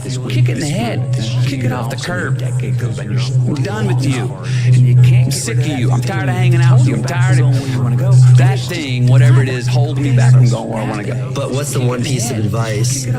Nobody cares about you. It's something that was never made clear to me. And I mean that in the most positive, optimistic, inspiring, motivating way. You think that everybody's paying attention. And because of that, it kind of controls how you think. And even when I was young and fearless and nothing to lose, I was still so cognizant of like, how are people going to react to this? And I was so aware. And the reality is nobody gives a shit. And because of that, everybody is so focused on themselves in this world. Nobody has time for you. And the sooner you accept that, the sooner you're free. It's so much easier to figure out who you're not. Nobody gives a shit. And because of that, and if you start eliminating the who I'm not, by sheer mathematics, you end up moving towards what feeds you and who you are. And it's a hell of a lot easier thing to go, how can I get rid of some bullshit in my life, than it is to go, well, how do I go to my true self? Do I want to press the accelerator more quickly? Or do I want to take my foot off the fucking brake? How can I get rid of some bullshit in my life, than it is to go, well, how do I go to my true self? Do I want to press the accelerator more quickly? Or do I want to take my foot off the fucking brake? Those are little things that can get me right in the emotional frame of mind that when I run out of the go. When things go wrong, we have a rule. It's okay to be negative, but not for more than 5 minutes. Give yourself 5 minutes, set your timer on your phone. You have 5 minutes to bitch, moan, complain, cry, vent, punch a wall, whatever. And after 5 minutes, you take a deep breath and say 3 really powerful words. You can't change it. And it's simply an acknowledgement, set your timer. You can't change what's already happened. So there's no value in wishing it were different. The only way to make it feel natural is to keep going, to keep talking, to keep getting to know them. Let it burn, let the old story protest, and keep showing up anyway. So you're not building confidence, you're building consistency here. And that's a different game. Identity is built like muscle, through resistance to repetition and rest. Keep showing up. I'm obsessed with finding myself now after and not having to prove anything to anybody other than myself. Resistance to repetition and rest. Really obsessed with finding and realizing that is enough. After, you know what I'm saying? Like that, like giving your best other than myself is enough. And sometimes we lose track of that, you know? And yeah, so for anybody out there, you're enough. Hey, the beautiful thing about mistakes is it's okay for people to see you make a mistake. Just don't never let a motherfucker see you quit. You gonna watch me make mistakes, but you ain't gonna never watch me quit. Don't you give up on your dream. I don't care if you don't have the money. Mistakes is it's okay you don't for have people the to help. see you make a mistake. And you don't have the family for it. And you don't have the background for it. And you don't have the friends for it. Don't you give up on your dream. Don't you do it. Don't you do it. Don't you do it. And you don't have the family. It may take you twice as long. You may have to take courses and classes. You might not read as fast. You might not move as quick. You might not have as much. But you don't do it. And you don't have it. It may take How you gain mental toughness, how you become the person you want to be, is constantly facing the things that you don't want to face. If you constantly run away from things that you don't want to face, how is there growth? You are defined by what you do, not what you say you'll do. Your actions will always speak louder than your words. You are defined by what you do, not what you say you'll do. Your actions will always speak louder If you are in discipline, your words. you are a slave, remember, to your moods. You are a slave to your passion. The best time to plan a trip was 25 years ago. That was the best time to plan a trip. The second and the best time is today. Plan the trip of self-discipline. Real self-worth comes from doing hard things. We keep talking about self-love. We keep talking about loving yourself, believing in yourself. Real self-worth, that happens naturally when you go through something different. Repetition is the mother of learning, and it is the father of action, making it the architect of accomplishment. Fourth way to turn failures into success is to stay open to learning new things. Remember, at the beginning of this video, I mentioned the key to dealing with failure is learning how to turn it into success. When you treat every failure as a learning opportunity, you will be able to change your mindset from I couldn't do it to I couldn't do it yet. Every time you fail, you learn something from that failure that you can take with you into your next attempt at accomplishing your goal. Remember that life is always moving forward, so keeping an open mind and being willing to learn will help you to keep up and to achieve your goals. One of the things that we have to remember, and I think young people don't realize this, is when someone gives you a shot, when they decide to put you on a stage and give you a microphone, or if they give you a job, or if they open a door for you or make an introduction for you, you don't have to prove yourself because you've already been vetted. Somebody else has already said, and you see this in new employees all the time. The company Chanel, like Chanel, they have this rule that I absolutely love, that new senior executives are not allowed to speak in meetings for the first 90 days of their employment. They want you to shut up and listen. And the reason they do that is because new employees so often feel they have to talk in every meeting to prove that you made the right choice to hire them. Like, we know you're smart, we hired you. You're constantly focused on what's missing versus what you have. You're focused on what you can't control. And there's two worlds, right? The external world, the internal world. We can't control the external world, we can influence it. What we can control is what's going on inside of us. And that, we can control what we focus on. We can control the meaning. We decide the meanings, right? We're the meaning makers, and we can decide what to do. And when we make those three decisions, we're in control of our life. And all the anxiety and bullshit tends to go away, especially if we're trying to do that to serve something more than ourselves. Let me tell you this. We're the meaning makers, and we can decide. If you've made it through addiction or mental illness, you have something. Because a lot of people don't. If you are still kicking today, battling those demons, you have something. Because a lot of people didn't wake up today because they couldn't make it. They couldn't cut it, and you fucking did. What is the smallest thing I can do today that will make the biggest difference in your life? And so our number one tiny habit is before you eat anything. What is the smallest thing before you eat it that will make the biggest difference in your life? And so our number one tiny just be yourself, bro. Don't worry about what nobody else saying about about you. Don't worry about what nobody else talking about. Just be you, just be yourself. You know why? Because at the end of the day, bro, they gonna have something to say about you regardless. If you're doing good, they gonna still talk about you. If you're doing bad, they gonna talk about you anyway. Man, just be you, just be yourself. Do you, mind your own business, and don't worry about what people in the street saying about you, bro. I welcome the fucking criticism. Because all that says is that, dude, you're doing something to impact their lives. They respond negatively because they've never done anything in their life. That's why they're afraid.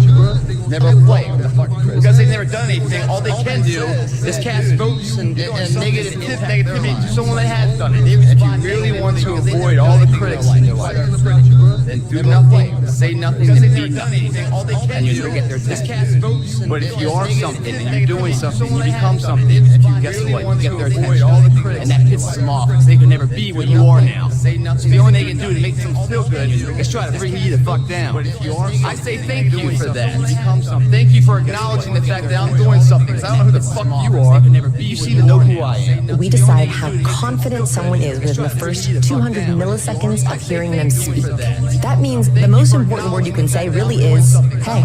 That's it. So what does that mean? We are listening for relaxation and breath in the vocal cords. When I get nervous, I tend to go a little higher in my vocal tone. I might get a little bit more vocal fry, and I might sound a little bit more like this. Now, if I were to do the entire interview in this tone of voice, it would drive you crazy. Absolutely, 100%. It's infectious. We catch it. We don't like to be around people, or we could catch their anxiety. We don't want to catch their anxiety. So here's the difference. Here's how I want you to say hello. Let's do the phone first. So instead of hello, I want you to go hello. It's still me, but I sound totally different. You would treat me differently based on those two hellos. I started off by saying your cues change how people treat you. If you speak with confidence, people are going to treat you with more respect. What is the best advice you've ever had or received? Best advice is do what you love and the rest will come. Always grow, always change, be willing to grow and change. I don't know how to apply that as a law, but I think growth is so important, and acknowledging past mistakes and growing and changing from them is really important. Something I'm still learning and trying to do, but I think if we can all work on that and do that, maybe the world could be a better place. Acknowledging past mistakes and growing and changing from them is really important. Something I'm still learning and trying to do, but I think if we can all work on that and do that, maybe the world could be a better place. Decreasing RPMs and engines, you get there so much faster, less effort. And then the next thing you want to know is why? What's my purpose? It just replace this. If I want to be a millionaire, the first question, purpose is more powerful than the object. Why? Decreasing RPMs, I want to provide a home for my mom after I'm born. There's more power in that than the object. So I need to know the object, but I got to know the purpose. And then the last part in the RPM, the evidence of the massive action plan.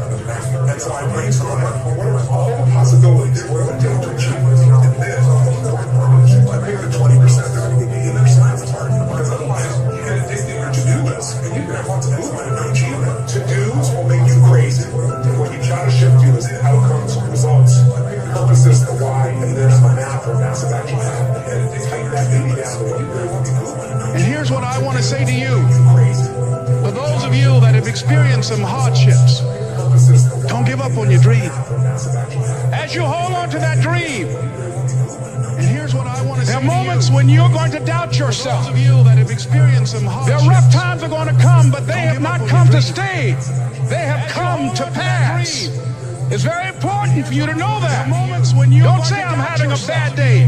Say I'm having a character building day. They have not come to stay. That you never will be able to go through life without failures. Failures make us learn. Failures make you stronger. Pain makes you stronger. So I think all of that people should know. Mistakes will happen. Failure will come. And maybe you won't make it. Maybe you won't get to the top of the mountain. Maybe you will fall a few times. Maybe you will fail from time to time. But you need consistency. You can say to yourself, I was consistent. I failed, and I failed again, but I was was consistent. Because I didn't look behind me. I just kept going forward. Consistency, consistency, consistency, man. That's the name of the game, bro. Don't get much simpler than that. If you keep going every single day and don't stop, your competition will fall off. They ain't ready for prime time. They ain't trying to really get right. They take days off, this day off, that day off. They lazy. I'm tired of no. Keep going, grind every day, one foot in front of the other, bro. I promise you, attention will be lapping these folks, bro. Give it a year. Watch what happens. Believe in yourself. Don't fear failure. Dream big. Work hard. Stay positive. Enjoy the journey. Man, if I want to be good, I gotta wake up in the morning. I gotta do the extra work, and I gotta show up when other guys aren't. And I've got to learn. I've got to continue to be open to learning. But I had to take it to a new level that the other guys wouldn't. So I'm gonna go out there and compete as hard as I can, and I'm gonna treat practice like a game. And I'm gonna gain the respect of my teammates every day through my work ethic. I'm gonna work hard in the weight room. I'm gonna work hard in the film. I'm gonna work hard to be a good student. Whatever they ask me to do, that's what I'm gonna do to the best of my ability. And I'm gonna gain. Let people be wrong about you. It is not your job to change their perception of you, and it is not your job to change their thoughts as to who you are and what you stand for. Who gives a shit what they think and who cares what they say? You gotta focus on yourself. Focus on your purpose. Focus on what you need to do today in order to achieve your goals. And if you are consistently worried about them, you're never gonna grow and get anywhere. Start worrying about yourself. If you can see it here, and you have the courage enough to speak it, it will happen. So I see these shots, I see these sequences, and I don't shy away from them. A lot of times people believe in certain things, but they keep to themselves. They don't put it out there. I see these truly believe in it. I see these become vocal with it, and I don't shy away from creating that law of attraction, and it will become reality. Imagine if you could use pain as a fuel. Imagine if you could use the pain as a passport. Imagine if you could use the pain to push you, to condition you, to prepare you for the stages and the rooms you gotta walk into and the tables you gotta sit at and the stages you have to stand on. What if the pain can make you better? What if the pain can build muscle? What if the pain can cause you to retire, to leap farther, to run faster? What if the pain stand on? What if the pain can make you better? What if all pain is the church? The only limitation of today is 24 hours, and it's a man-made construct based off of the relativity of what's happened to me in my past, the bankruptcy, I abused when I was 9. We all got the list of them, but I take those defining moments and inflection points, and I give it meaning that is going to help me today and propel me to the future, protect me and promote me into a better place, a better position. The thing about transformation is you have to do it. You've got to put in the work when nobody cares. You know, nobody cared if I practiced. Nobody cared if I worked out. I didn't have parents who were like, hey, you know, Dan, you got to go to the gym. Oh, hey, Dan, you know, go out and run some sprints. Nobody cared. If you want to transform, you have to do the work if nobody cares. There's only one person who has to care. That's you. The principle of getting what I want out of my life is a time-based principle, not a wealth-based principle. If you chase wealth, it'll lose you. If you chase time, wealth oftentimes is the byproduct of it. Exchanging your time for the things that matter most and are the most valuable to you often brings the wealth that you always want. Remember, short steps, long vision. Everybody does it backwards at times. But if you stick to short steps, long vision, slow but the short. Remember, short steps, long vision. Everybody does it backwards. I told my wife when I got with her, I said, look, I'll do anything for you except one thing. I will not give up on my dream. If I got to surrender my dream, I'd rather be alone.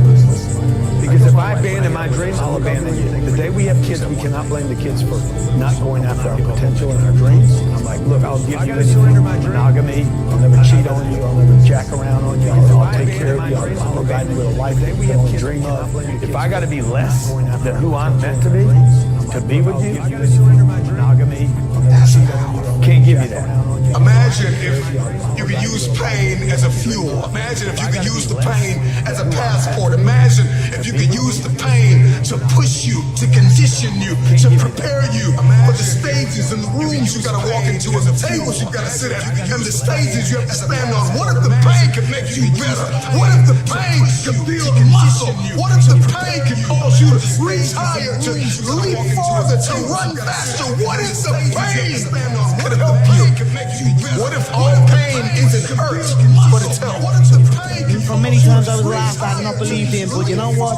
Nothing external can defeat the internal. The only thing that can take someone down or break them down is internal. Nothing external is strong enough.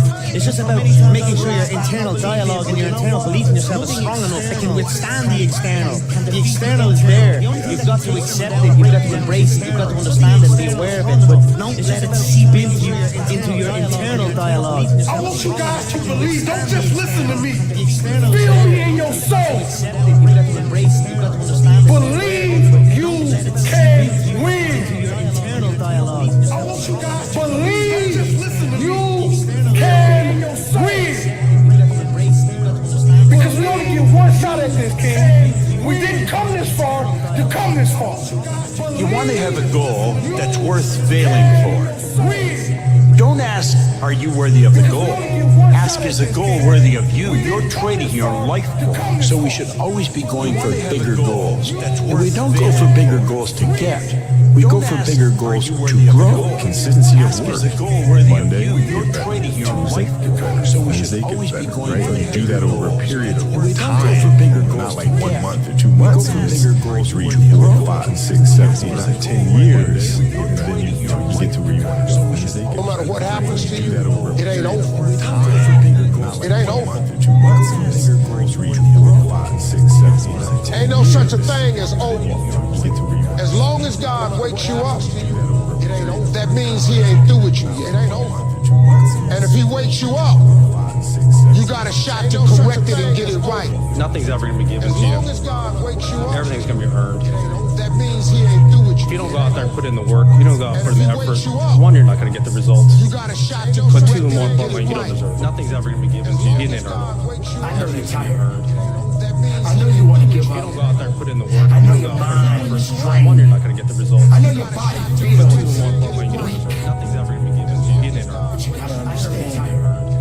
There's so much more to If you don't go out there and put in the work, I know there's so much greatness to one, you. you're not going to get the results. I know you got so much realness to you. Nothing's ever going to be given to you. Don't quit now. Go get that work done.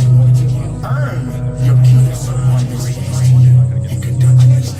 Your thoughts create destiny, so take control. No more wishing, no more wanting. Take control. Start visualizing and acting accordingly if you would like to transform your fucking life. If you wake up and every day you obsess over something and you live and breathe it, and that's what you think about, that's what you do, that's what you study on and off, that's what you stay up every night grinding, and no one else even gives a flying fuck about it. It's like, you just feel like a weirdo. We agreed not to drink, we didn't do drugs, like we didn't date, we didn't do anything. We just literally obsessed from the time we woke up to the time we went to bed. That's literally all we did. You cannot be great if you cannot operate in chaos. That's right. Because if you can operate in chaos, the world becomes Disneyland. Problems become scratches. I can lose my car. Somebody can blow it up. Because if you can operate, I'm gonna go have some sushi with my wife and think about the solution, not the problem. Sometimes things are gonna be so tough. Stop fighting it. Stop trying to understand it. Just survive. Take all that energy and just survive. Like, bro, day by day, moment by moment, situation by situation. Like my dog say, be where your feet are. Just survive. Right? And then you're gonna get to a place, you're gonna be on top of the mountain one day, and you're gonna say, man, I see exact moment why I had to face and go through that. Like, If you don't give up, it's really hard to stop. Yeah. Like, if you're fucking relentless and refusing to let other people tell you who they think you are when they don't know you, it's gonna be really hard to stop that person who abides by that. And that's what happened to me. You only get 24 hours in a day. And the difference between Oprah and the person that's broke is Oprah uses her 24 hours wisely. That's it. Listen to me. That's it. You get 24. I don't care if you broke, you grew up broke. I don't care if you grew up rich. I don't care if you're in college, you're not in college. You only get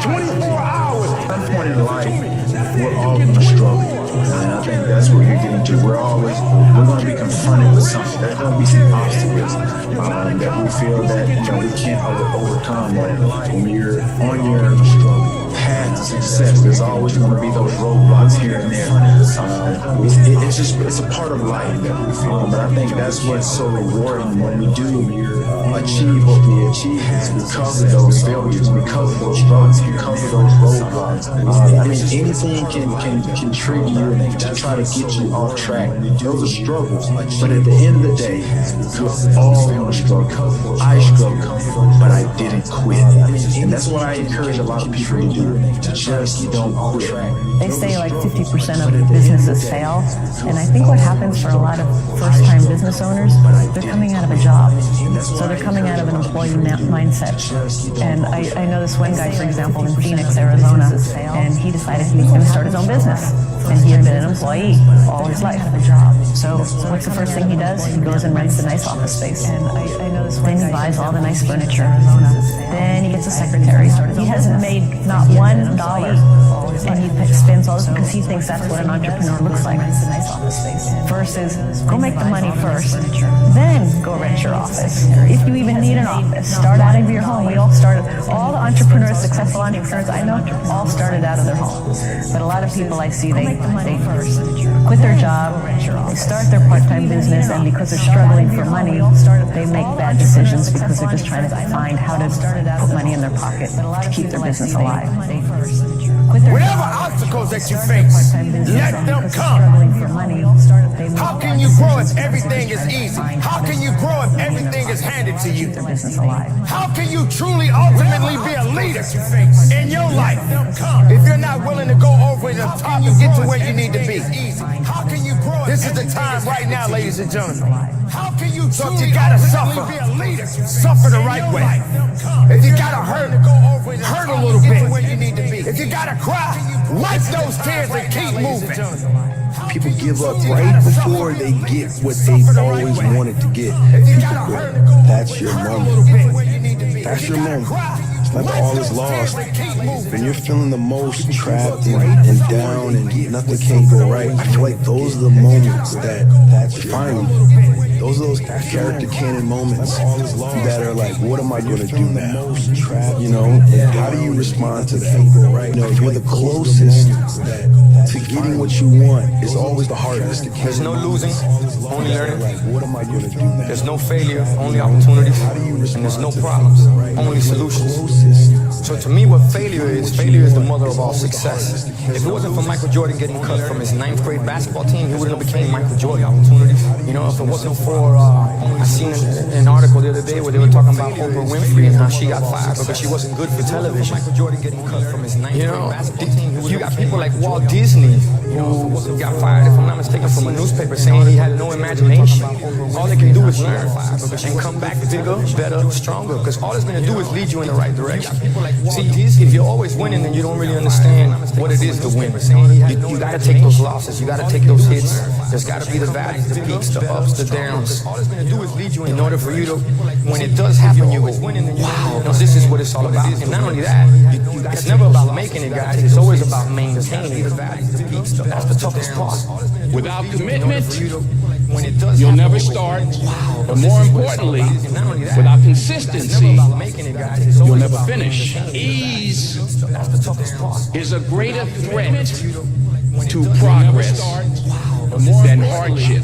Man, if I want to be good, I gotta wake up in the morning, I gotta do the extra work, and I gotta show up when other guys aren't, and I've gotta learn, I've gotta continue to be open to learning, but I had to take it to a new level that the other guys wouldn't. So I'm gonna go out there and compete as hard as I can, and I'm gonna treat practice like a game, and I'm gonna gain the respect of my teammates every day through my work ethic. I'm gonna work hard in the weight room, I'm gonna work hard in the film room, I'm gonna work hard to be a good student. Whatever they ask me to do, that's what I'm gonna do, to the best of my ability. Sometimes things are going to be so tough.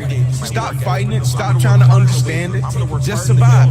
Take all that energy and just survive. Like, bro, day by day, moment by moment, situation situation by situation. Like my dogs say, be where your feet are. Just survive, right?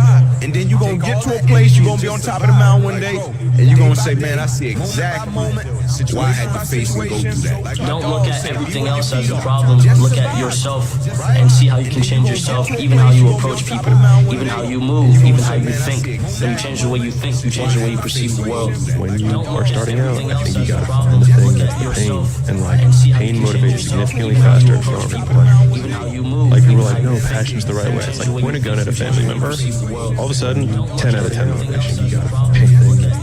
And so like, pain motivation, I think people should use their pain. Do you ever wake up and say, passion's the right way? It's like, point a gun at a family member. I fight against my mind. Yes, sometimes it's happened. Our mind, it's a box of surprises, and I think you have to challenge yourself do you ever wake up and to be consistent. I repeat, sometimes it's hard, sometimes it's what many people say, you like to go to the gym every day. Of course not. It's not true. Nobody likes to go to the gym every day. I repeat, but you have to do it. The journey is truly the reward. I may not be who I want to be today, but I know I can be better tomorrow, working towards who that person is to me. That's a choice for me. The wins and the losses, whether the games come and go, yes. Am I dedicated to my craft? Yes. Have I made mistakes within the business of my craft? Yes. Am I going to make mistakes moving forward?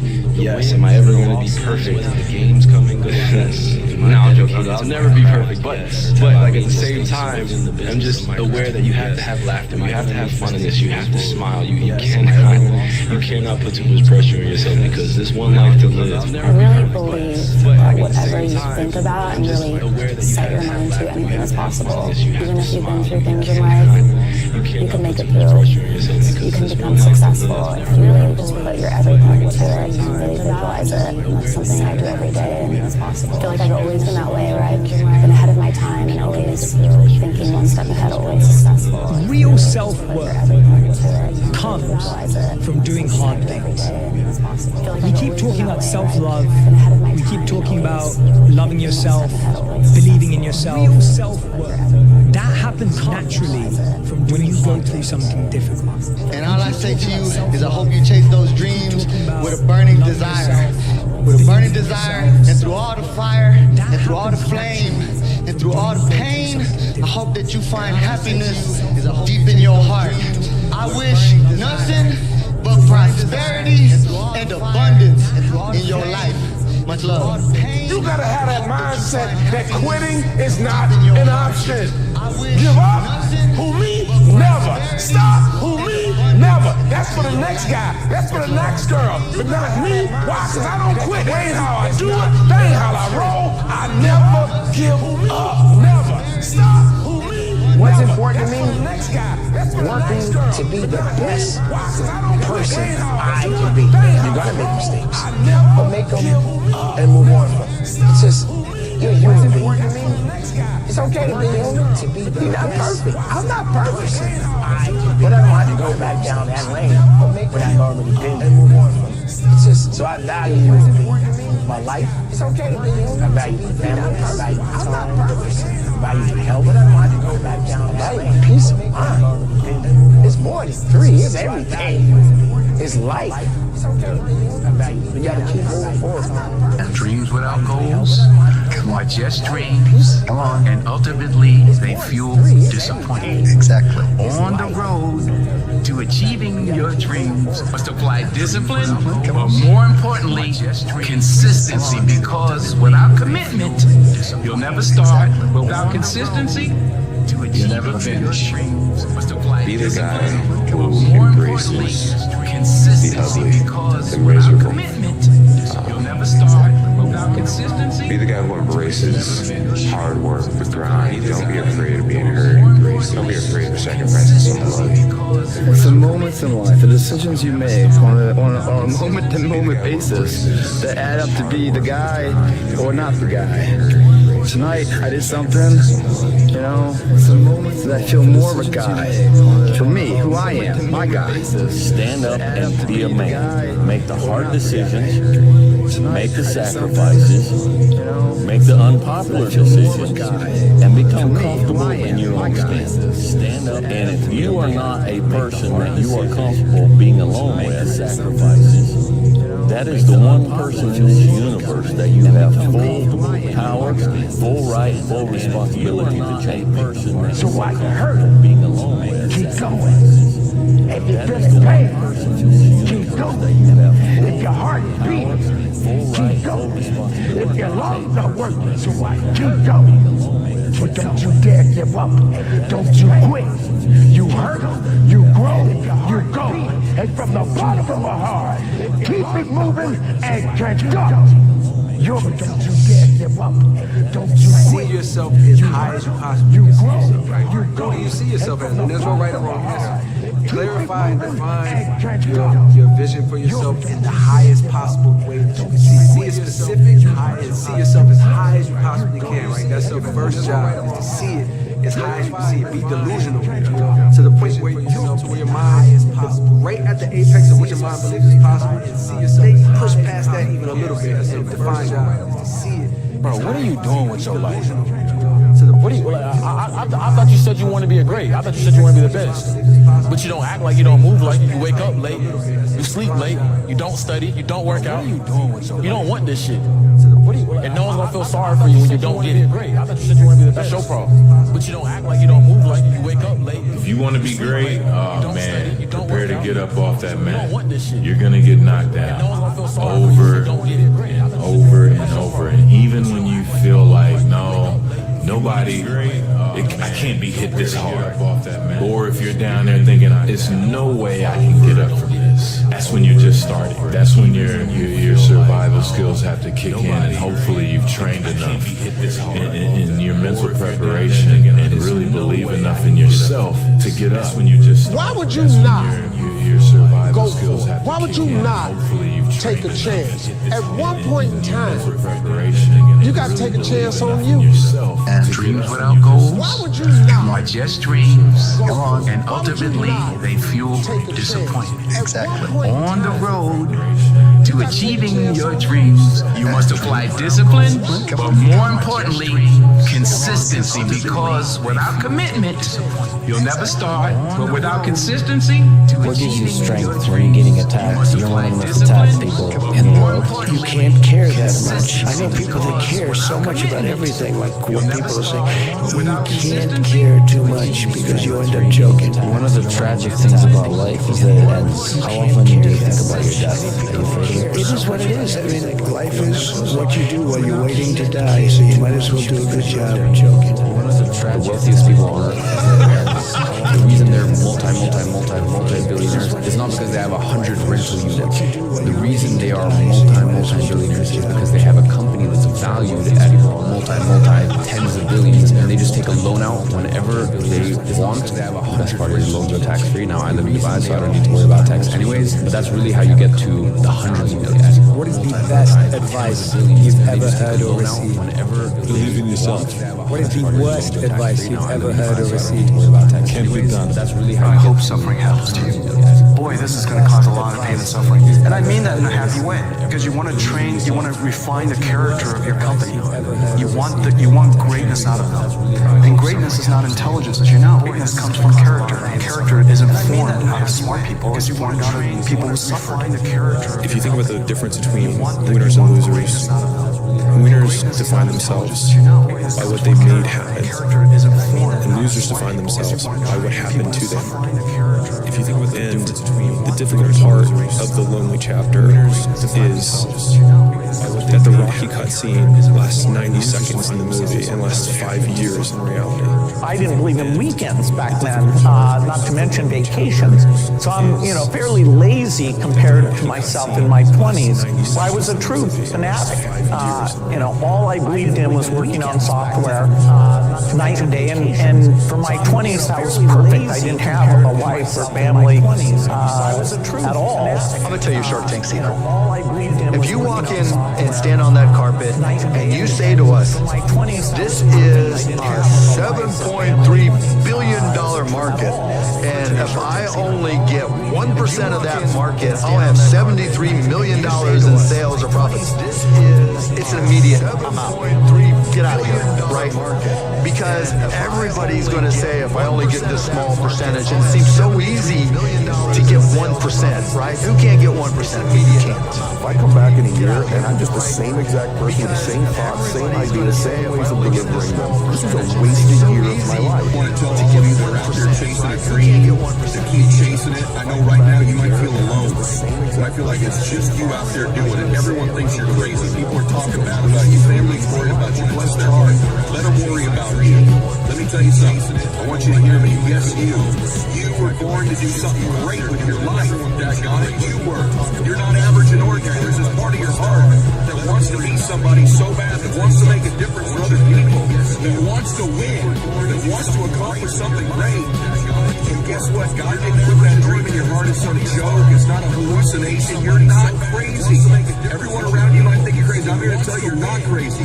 I'm also here to tell you you're not alone. I'm here for you. I'm here to coach you, mentor you, inspire you, give you the tools. Because I admire you out there paying the price, putting the hours in. There's probably no evidence you should be right now. You're not alone. Maybe you're... I lost money on my first 2 real estate deals. I lost money on my first crypto deals. I lost money on my first bad hires. I've had 9 failed businesses. I've had 6 failed partnerships. But the crazy thing about entrepreneurship is that you only have to win once. I lost money on my first crypto deals. Stop depression? On my first bad hires. I've had 9 failed businesses. I've had 6 failed partnerships. You don't have time. The crazy thing about entrepreneurship. You want to work so hard that you don't have time for depression. Best way to stop depression.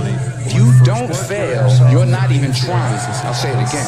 If you don't fail, you're not even trying. My wife told me this great expression.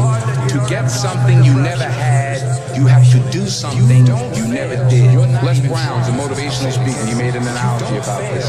He says, imagine you're on your deathbed, and standing around your deathbed are the ghosts representing your unfulfilled potential. The ghost of the ideas you never acted on. The ghost of the talents you didn't use. And they're standing around your bed, angry, disappointed, and upset. They say, we came to you because you could have brought us to life, they say. And now we have to go to the grave together. So I ask you today, how many ghosts are going to be around your bed when you're time? One of the most important things, never, ever now we have to go to the grave together. Never quit. So I ask and I've you seen today, people quitting. How many ghosts are going to be around And if your they would bed? have held out longer, they would have been successful. I've seen it so much. I've seen some of the most brilliant people in the world that never made it because they were quitters. I've seen people, they were just quitters. They would quit. They just couldn't take it. They couldn't, whatever. Now, you have to also have flexibility, though. You can't necessarily say, I'm never giving up, I'm going to, and you got to be able to weave and bob. You don't have to go through a concrete wall. You have to have flexibility. You have to always be able to change course a little bit. Maybe always with that same goal, but don't quit. I mean, we gambled the company on Lisa. If Lisa had bombed, Apple would be just one more computer company. Everything went into that. For 3.5 years, the best and the brightest at Apple worked on this product. Now, how come they came to Apple to work on this? We hired these people from other companies. And the reason they came to Apple was because they knew what to do, but the companies they were working for wouldn't take the risk to do it. And we said, come to Apple and build this. And they said, well, who do I have to convince to do that? Nobody, just go do it. And we got a collection of, I think, some of the finest computer scientists in the world that just went and did it. The group of people that do not use quality in their marketing are the Japanese. You never see them using quality in their marketing. It's only the American companies that do. And yet, if you ask people on the street which products have the best reputation for quality, they will tell you the Japanese products. Now, why is that? How could that be? The answer is because customers don't and yet form their opinions on quality from marketing. They don't form their opinions on quality from who won the Deming Award or who won the Baldrige Award. They form their opinions on quality from their own experience with the products or the services.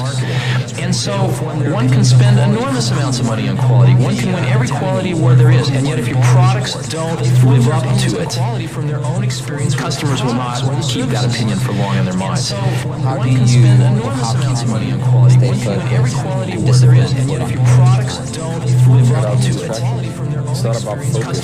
Same thing like it's not about motivation, it's about discipline. You know, it's not about these fancy, glamorous things.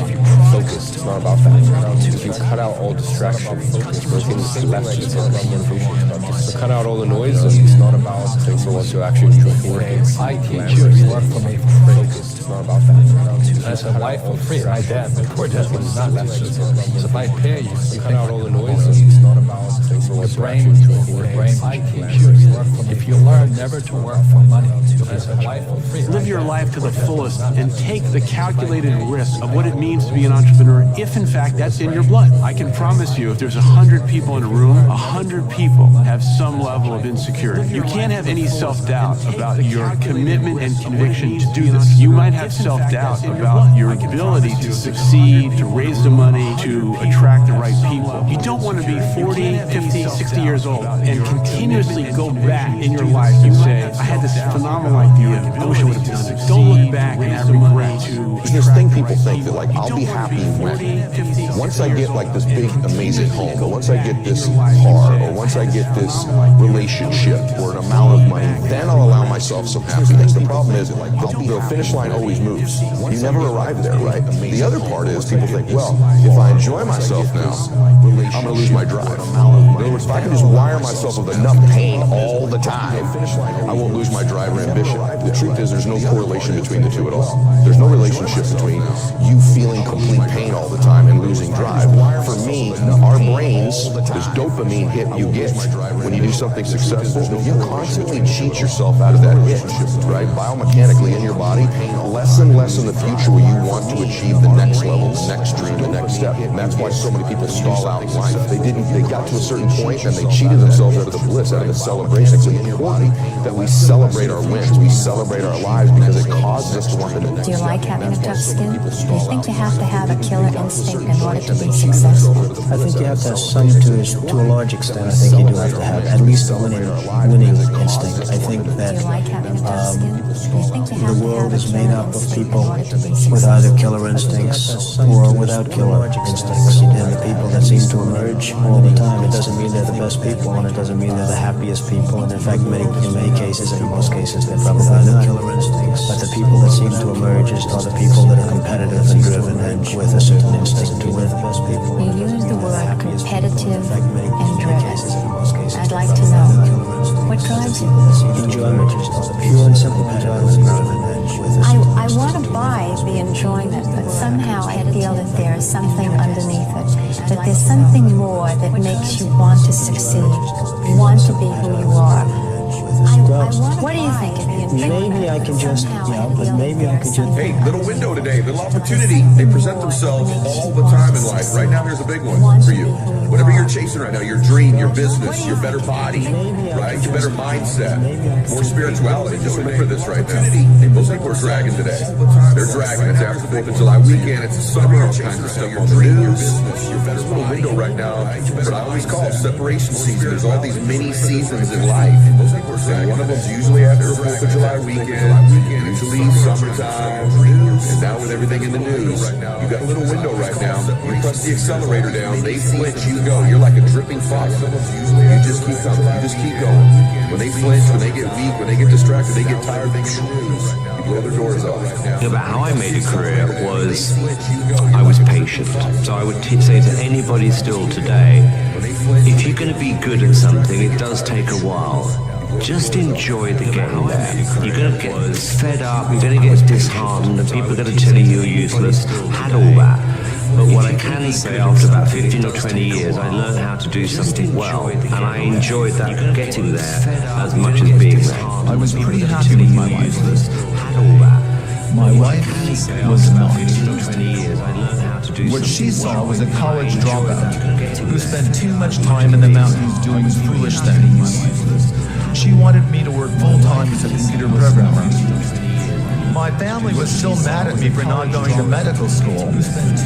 And now my wife was divorcing me because I lacked ambition. She wanted me to work full-time. It looked like a reoccurrence of the same old problem. Once again, I was unable to live up to the expectations of others. But this time, I was not disappointed in myself. Their dreams and my dreams were different. I would never confuse the two of them again. You see, I'm so loyal to people. Maybe I'm loyal to a fault, but I'm so loyal to people that when somebody's slightly disloyal to me, I look upon it as a great act of heart.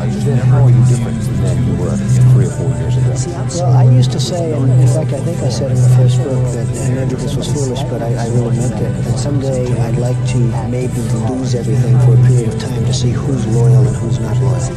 And frankly, I found out a lot of things. Did you find out who's loyal and not loyal? I tell you what, and you can't guess it. You can't predict it. Some of the people who are least loyal to me, you got it. I think I would have treated them differently. I think I would have treated different groups differently. I would have wiped the floor with the guys that weren't loyal, which I will now do, which is great. Let other people do. So I will wipe. You love getting even. Absolutely.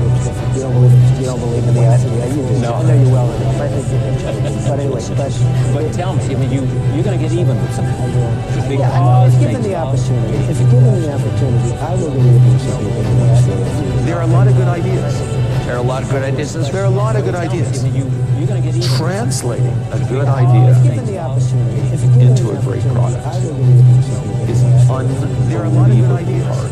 There are a lot of good ideas. There are so many details. If I can speak to myself in 5 years, a good idea. I hope that I'd be able to tell myself, a great product. You made the most of it. You squeezed the most out of life. There are so many and look details. back, if I can smile and savor what's to come.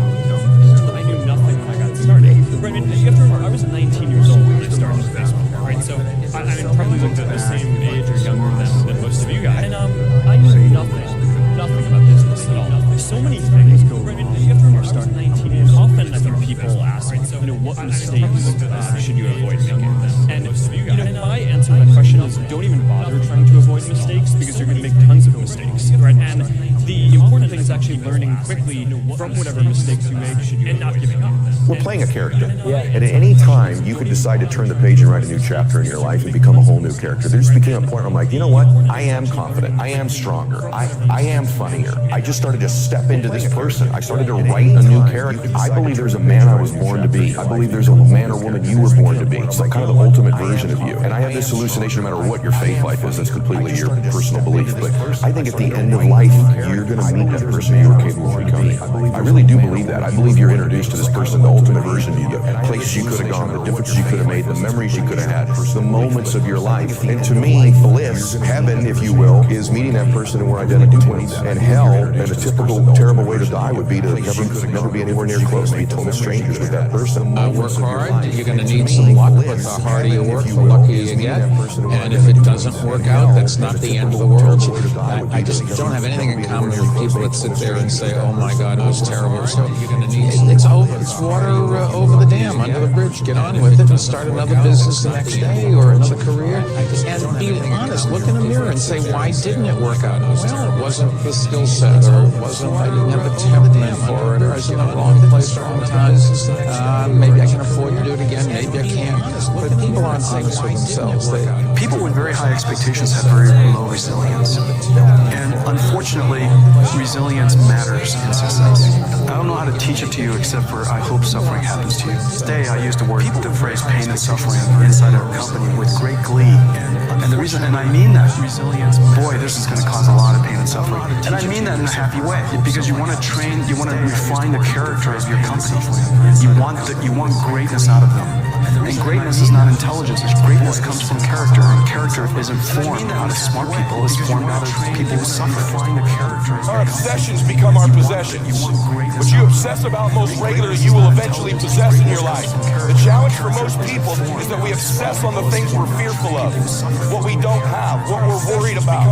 And then we end up possessing those things over and over again. Rather than program programming ourselves to become obsessed with what we want, what our dreams are, what we believe we deserve. When we become obsessed about those things, long term, we end up possessing those things. So what is a poverty or poor mindset versus a wealth or abundance mindset? What do they both encompass? The beginning for me is a poverty mindset is when you believe that you are the cause of a situation. I never believed I was poor. I just believed our current situation was poor. So I got to a point where I didn't want to be in that situation. But there was nothing wrong with me. My mom loved me. I was a good human being. I just had to get out of the situation. I didn't want to be in that situation. That's kind of never going to happen. But there was nothing that starts out with just you. And it'd be great if it grows as a good human being. Profitable concepts. You're never going to be happy or satisfied. You just are in the first year or so. Getting the business going. You should do every single thing. Sweep up when everybody goes home. Just went in, plug in my coffee box. Come in, they have my coffee, and you get straight to work. Work through lunch, set an example. But there's no substitute for hard work.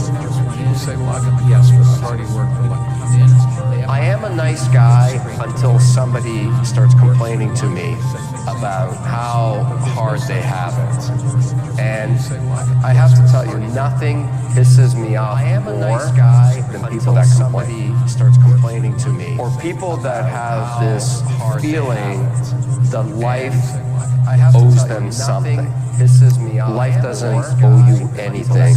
Never complain. I don't care what your business is, men, women. You have to understand that you're going into a huge lifestyle change. And I tell people it's not great.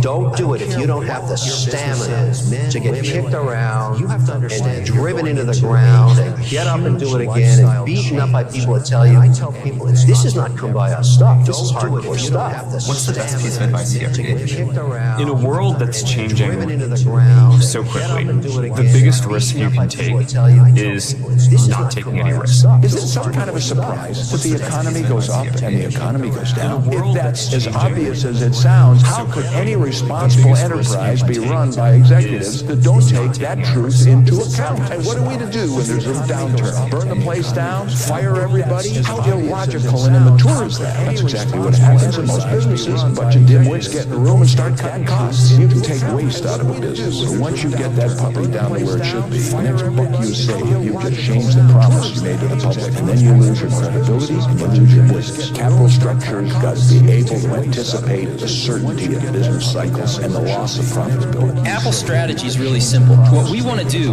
is we want to put an incredibly great computer in a book that you can carry around with you, that you can learn how to use in 20 minutes. We don't know how to do that now. It's impossible technically. So we had three options. One was to do nothing. The second one was to put a piece of garbage computer in a book. And we can do that, but our competitors are doing that, so we don't need to do that. The third option was to design the computer that we want to put into the book eventually, even though we can't put it into the book now.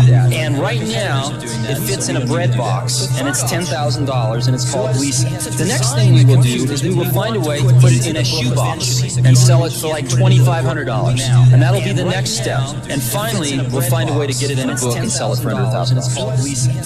When you grow up, you tend to get told that the world is the way it is, and your life is just to live your life inside the world, try not to bash into the walls too much, try to have a nice family life, have fun, save a little money, and that's a very limited life. Life can be much broader once you discover one simple fact, and that is everything around you that you call life was made up by people that were no smarter than you.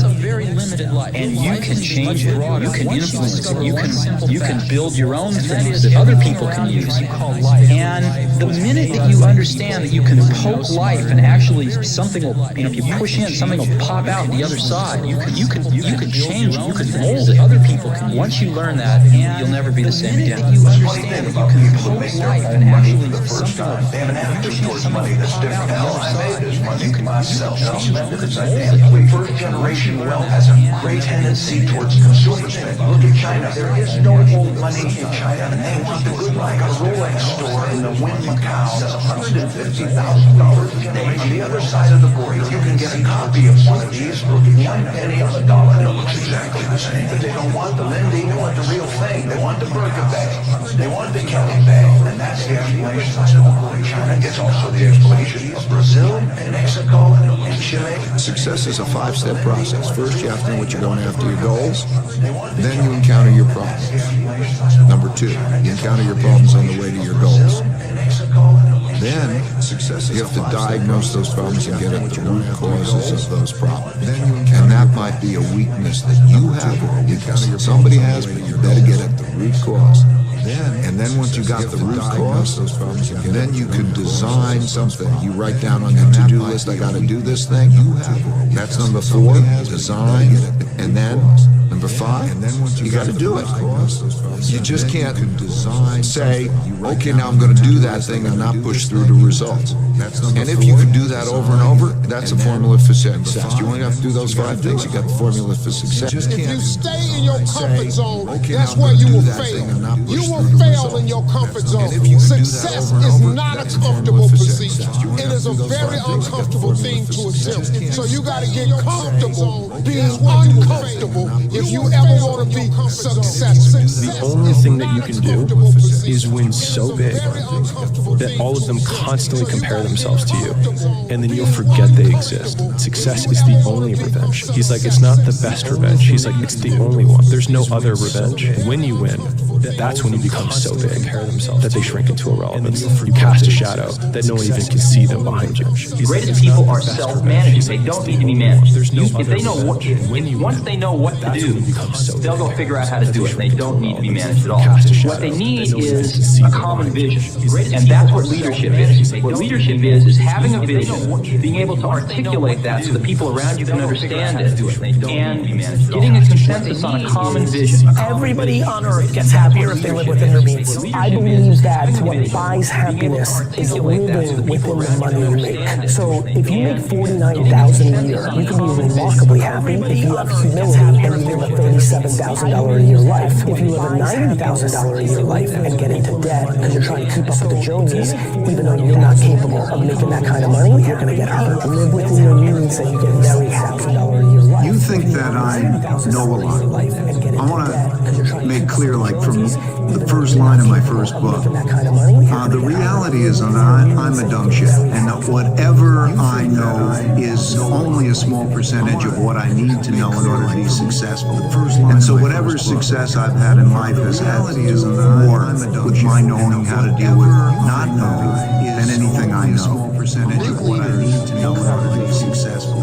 And so whatever success I've had in life has had more with my knowing how to deal with not knowing than anything I know. Percentage of what I need to know in order to be successful.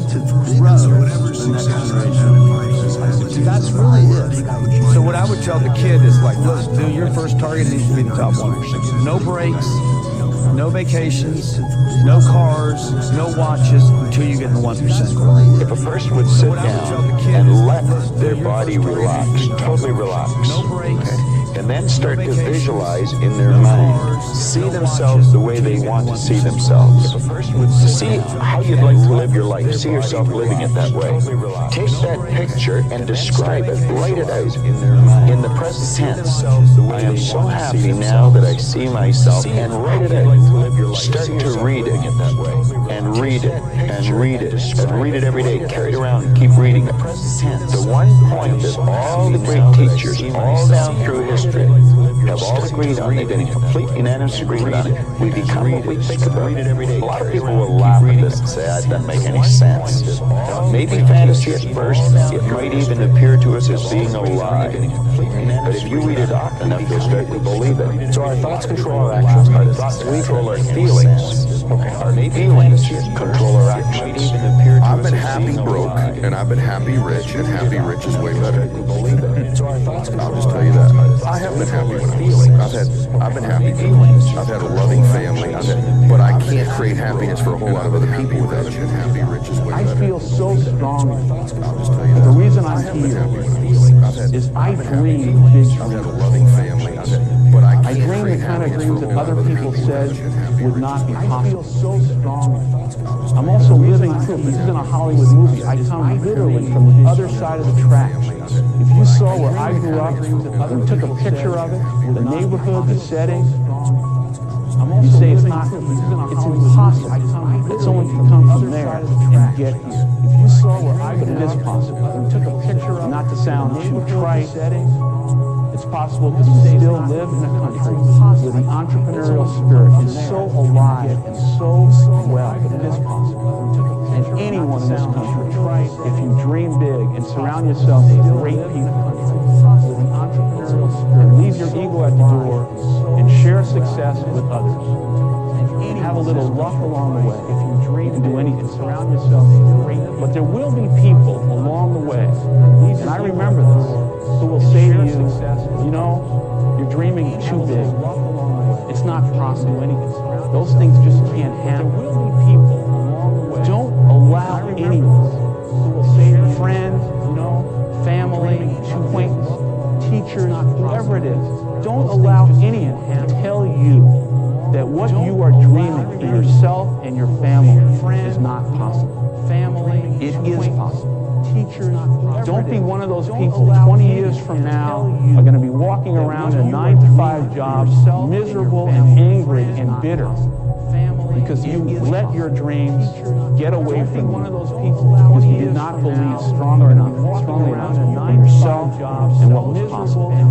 Don't allow that to happen because this is an unbelievable time. Get away from one of those people because you did not believe strongly. And I can't encourage you enough to continue to think that things are possible and that your dreams can come true. This is an unbelievable kind of how the global ecosystem comes together. You will have many opportunities to reinvent yourself, and so so I think it's worthwhile taking risks and trying to do something you're really excited by. And if the first attempt you don't do it, you can try again, and things tend to work out in the long run. In Silicon Valley, part of the reason so many people start up a company is starting up a company and even having failed, you can wear it like a badge of honor, right? And I think it's important, culturally, risk is rewarded. I remember when I started working at Google, if I went and people were discussing ideas, the other people who heard the ideas try to build on those ideas. They encourage you. So it's a culture of optimism. It's a culture of risk taking, and I think that's really important. So somebody taught me a long time ago a very valuable lesson, which is if you do the right things on the top line, the bottom line will fall. And what they meant by that was if you get the right strategy, if you have the right people, and if you have the right culture of your company, you'll do the right products, you'll do the right marketing, you'll do the right things logistically in manufacturing and distribution. And if you do all those things right, the bottom line will fall. I don't know, there are very few people, look at the most successful people in the world. I know very few of them that haven't had a major failure. If you read through they're not financially most successful people. You read through the Forbes billionaire list and you read their stories. They've had failed businesses and they've lost everything. And they've on them. Maurice died holding onto the ledge. What's his name? The guy on CBS. Read their stories. Some of their fired, some of them lost everything. So there are lots of examples of people who had huge adversity. I think it's how you deal with adversity that determines your ultimate success, as opposed to how you deal with success that determines your ultimate success. They say your network equals your net worth. Your ability to move this planet, to change things, to get investors, funding, money is determined by who you know. If you got a money problem, I guarantee it's got something to do with your network. Your ability to move. Okay, if you're having marriage problems, I assure you with 100% certainty, if you're having marriage problems, there's somebody in your network that believes leaves in marriage problems. If you're having kitty problems, not kitty, meow. I'm talking about if you got problems with your kids, it's because your network is having problems with chilling. If you have a time problem, I don't have enough time. I can't find enough time. I'm working too hard. I never have time. I can't find time to work out. I can't find time for the kids. I can't find time for the marriage. You have a network of people that have time problems. Fundamental connection to doing business is basically relationships. People really, if you really think about it, people want to do business with people they like. Every now and then you'll do a deal with the devil, but you don't really like the devil, but you do it sometime. But you'd really much rather do business with somebody you like, somebody who shares your values, somebody who you know is committed to the same objectives you are, somebody who's willing to work as hard as you are. And when you find those people, those are the people you want to bring under your tent to be part of your business objectives. And you've got to do that by sort of presenting yourself in a way that people clearly understand that you are committed to creating value. Business people want to create value. It doesn't mean they don't want to have fun. Doesn't mean that they don't want to be involved in other kinds of things. But if you can say to go to someone and convince them that I can help you create value, and by your ability to articulate that and to communicate, and to give people the impression that you will work as hard as they will to create that value, you're going to find people wanting to come to you. And so for me, it's sort of been like that throughout my whole career, is being able to say to people and talk to people in a way that convinces them that I am going to do everything I can to help make what they want to achieve a success, and by extension, I'm going to be a success. When I started BET, the guy who invested in BET is a guy named John Malone. He was at that time the operator of the third largest cable company in Denver, Colorado. And he kept investing money into BET without taking additional equity. And as BET became a big success, I ended up with about 75% of the company. He ended up with about 25% of the company. And one day I asked him, I said, John, you put over $500,000 in BET on the startup. You put it in as debt. You didn't put it in as equity, which would give him greater ownership. I said, why'd you do it that way? And he said, Bob, I always knew you would work harder for yourself than you would for me. And it was that kind of commitment. So if you can convey to people that you're willing to work hard for them and for yourself, you've got a business partner. You're connecting the dots. And my approach in business, in my personal life, in a management role, is extreme candor. And I think that if you live that way, you'll run the risk of offending various people over time, but you'll have much better relationships because if you tell people the truth, first of all, it's not typical. A lot of people, in the interest of politeness or fear of confrontation, or it's just uncomfortable relationships, they don't speak the truth, and that goes for people on board. There's lots of examples of super talented people sitting around the room as an institution is failing. Think of all the banks during the crisis, where people were not willing to confront the CEO. So I'm willing to confront the CEO, but I'm completely candid with him about his successes and his failures. You famously started Spanx with $5,000 in your bank account. What was the hardest part about getting Spanx off the ground? The hardest part about getting Spanx off the ground was definitely in the very beginning, when you first have an idea as an inventor and you've thought of something that doesn't exist and you want to bring it into the world. There were two things that were happening. One was my own self-doubt was a really hard part of the journey, and then the beginning of all the manufacturers that I was having to cold call. It's been around for more than a decade. One was my own self-doubt. And so is NetSuite. A really hard part of the journey. NetSuite's been around longer than Salesforce. And people are saying, well, that's cloud computing. It's been around for more than a decade. Google's now cloud computing. Everyone's cloud computing. My objection to cloud computing is everyone simply looks around, I've always been doing cloud computing. Google's now. It's like 10 years ago, cloud computing with the terms of 4 years old. But everything's in the cloud now, it's like 10 years ago. My objection reaction is the absurdity. You don't like that? No, it's not that I don't like the idea of what is. I mean, it's this nonsense. I mean, the guys say, "Oh, it's in the cloud." Well, what is that? The absurdity. Then you say, "Are we dead?" Yeah, we're dead. If there's no hardware or software in the cloud, we are so screwed. But it's not water vapor. All it is a computer attached to a network. What are you talking about? I mean, what do you think Google runs on? I'll ask you. What do you think they run on water vapor? I mean, cloud. It's database. How about the next question? And operating systems, and memory, and microprocessors, and the internet. I mean, cloud. And all of a sudden, it's none of that. It's the cloud.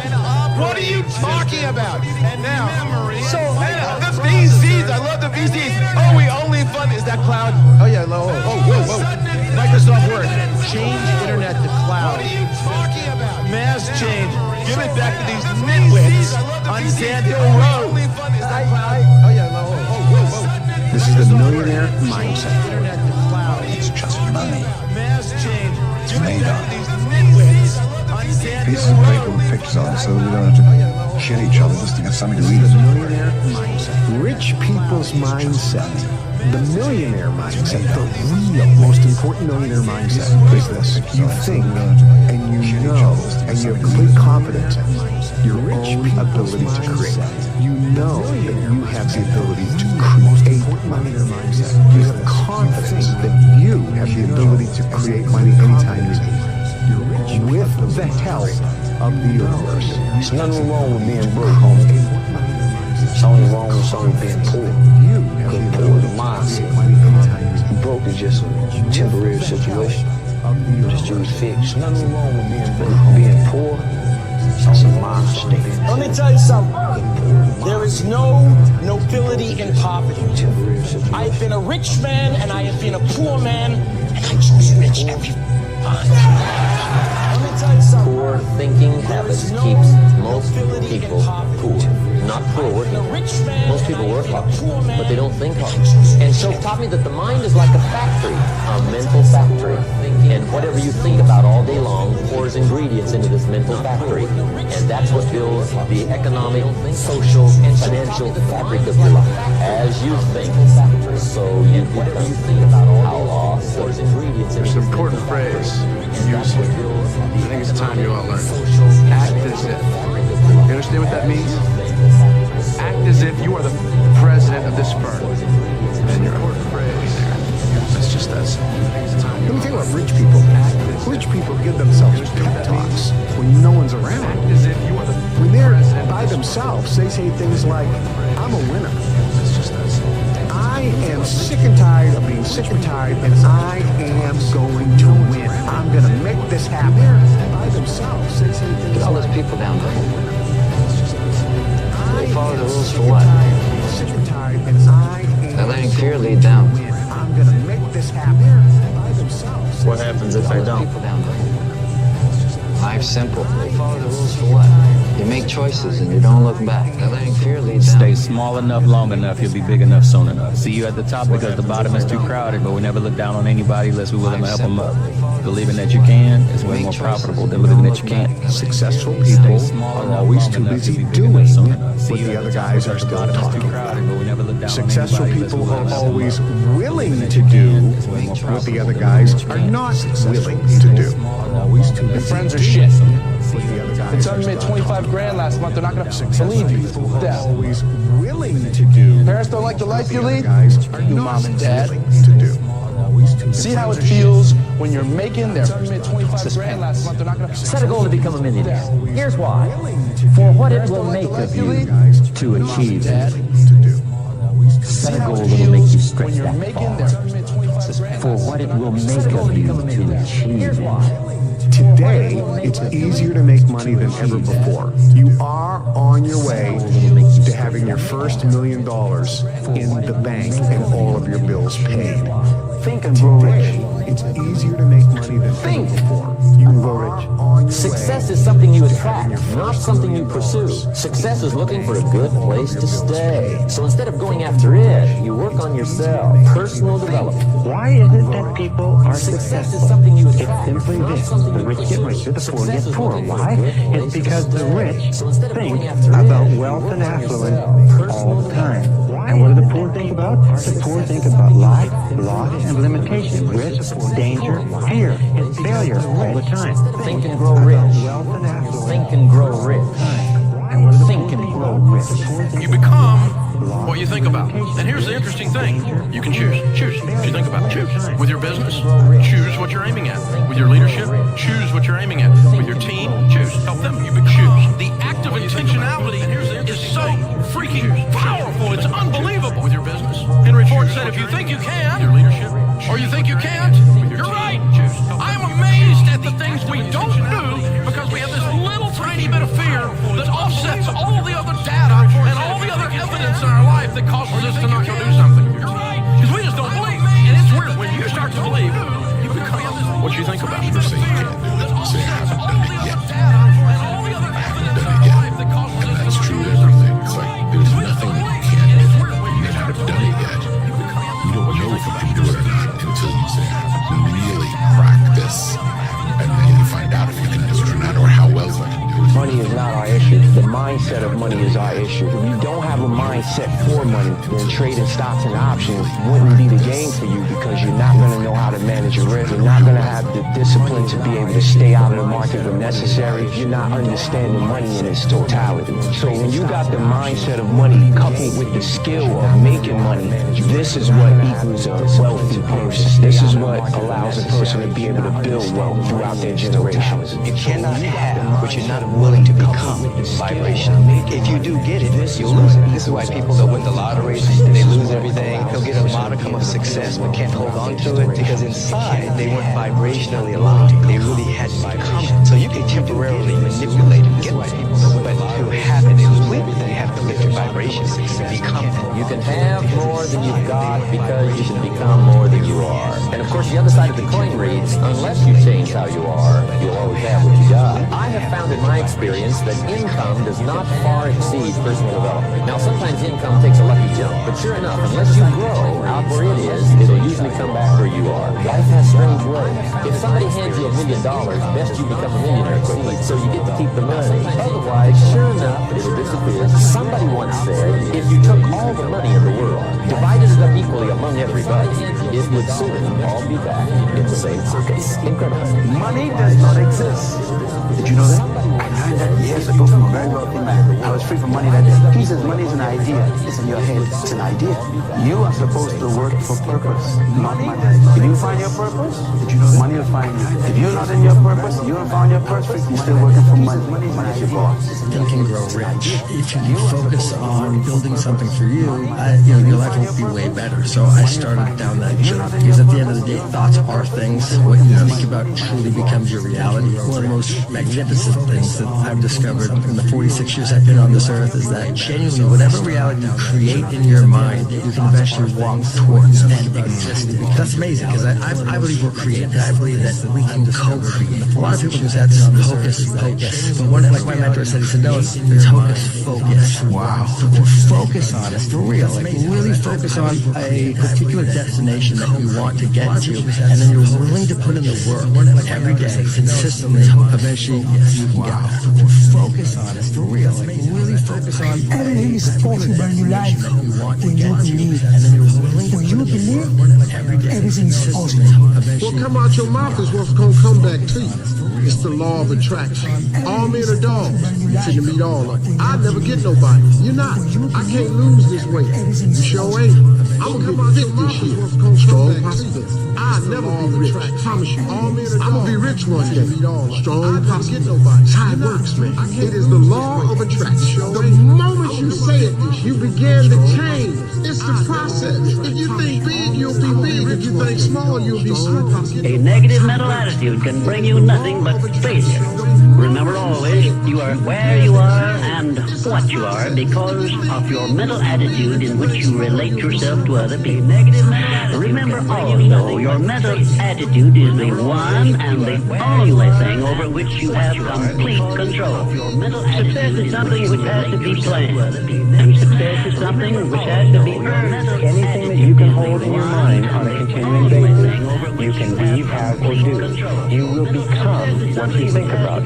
Your only job is to make a very, very clear decision about the person you want to be, the things that you want to have, the goals that you want to accomplish, and then make sure that you feed your mind continuously, day by day, week by week, hour by hour, with words, pictures, images, ideas, thoughts, information consistent with your goals and your ideals. You cannot have wealth in your material world until you first visualize the wealth in your mind. If you get a picture of what you really want, then it's just a matter of time until you have it.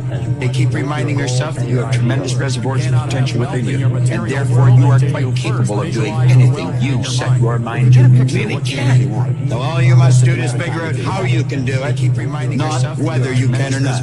About 5 years ago, I met a wise and wealthy man who had spent his entire life studying success, and he'd reached a clear conclusion concerning the reason for success in life and especially in business. He's dead now, but I'll never forget what he told me. He said the key to success was to set a goal and then to stay with it until you achieve success in at least one or these things. He said that your subconscious mind will then accept that success experience and store it as a pattern, like a template. And then from then on, your subconscious will drive you and direct you and guide you to repeat the pattern of success in other things that you attempt. Another way of saying it is that nothing succeeds like success. Psychologists have demonstrated that achievement brings you a natural high. Once you've experienced your first great success, not only will you unconsciously program to repeat it, but nothing else will ever give you the same wonderful sense of satisfaction. Achievement brings you a natural high. Don't ever let somebody tell you your first great success, not only will you unconsciously not even me. repeat it, You got a dream, you got to protect it. People can't do something themselves. They want to tell you you can't do it. If you want something, go get it. Period. Not even me. Start working for yourself. You got to Sky's the limit. What is the one thing that people who made $1 million that they did that I guarantee you are not doing? It is called work. They work 12 to 14 to 16 hours a day, 7 days a week on making money. They had an obsession with making money. That's all they thought about. They had singular focus. They had singleness of purpose. And I guarantee you don't do that because you want to live a balanced life. Well, I'm sorry, but people who succeed in life don't live a balanced life. It is a fantasy. It is a myth. If you say I want to live a balanced life and make millions, welcome to Fantasy Island. Is there any better feeling than being locked in?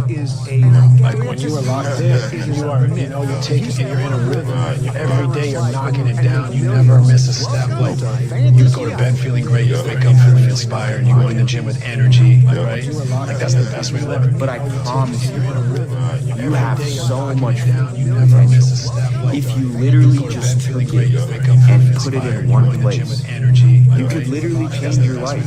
But I truly believe that if you put your 100% effort into something, then you can't lose. God knows you deserve the results. Truly try, truly commit yourself 100%. I don't see how you can fail. I truly believe that I don't your 100%. That I refuse. I completely refuse. You can't fail. You said you were going to do it this year, but you didn't. So what's going to be different about this year? What kind of person are you going to actually become in order to achieve what you want to achieve? You said you were going to do it this year to make money than ever before. You can make more money faster today than ever before in history. Why aren't more people making money? Wealthy people show initiative. Broke people don't. The faster you are, the more money you will make. Your bank account is actually a reflection of how fast you move. I was sitting with one of my mentors, Bill Perkins. I asked him, Bill, you're worth a lot of money. You've made hundreds of millions of dollars. Why do you think you've been so successful? And he kind of looked at me and he thought for a second. He said, I move really fast. By the time somebody else has thought about an idea, taken it to investment committee, I've already started, made 3 mistakes, and found a better way. Now y'all look money hungry? He said, I move That's really good. fast. By the time Anybody tells you money is the root of all evil? Doesn't. taken it to investment committee, person thinks that there's a limit to opportunity and a limit to the amount of money out there, that there's a finite resource of money. They think, I just don't have opportunities. I missed the opportunities. There's this limiting belief around money that poor or broke people have. Rich people, on the other hand, understand this, that money is a renewable resource, which means if they lose all their money today, it's no problem. They can create more. Do you understand this? Do you think that you can create as much money as you want? You don't, do you? Working jobs we hate. We buy shit we don't need.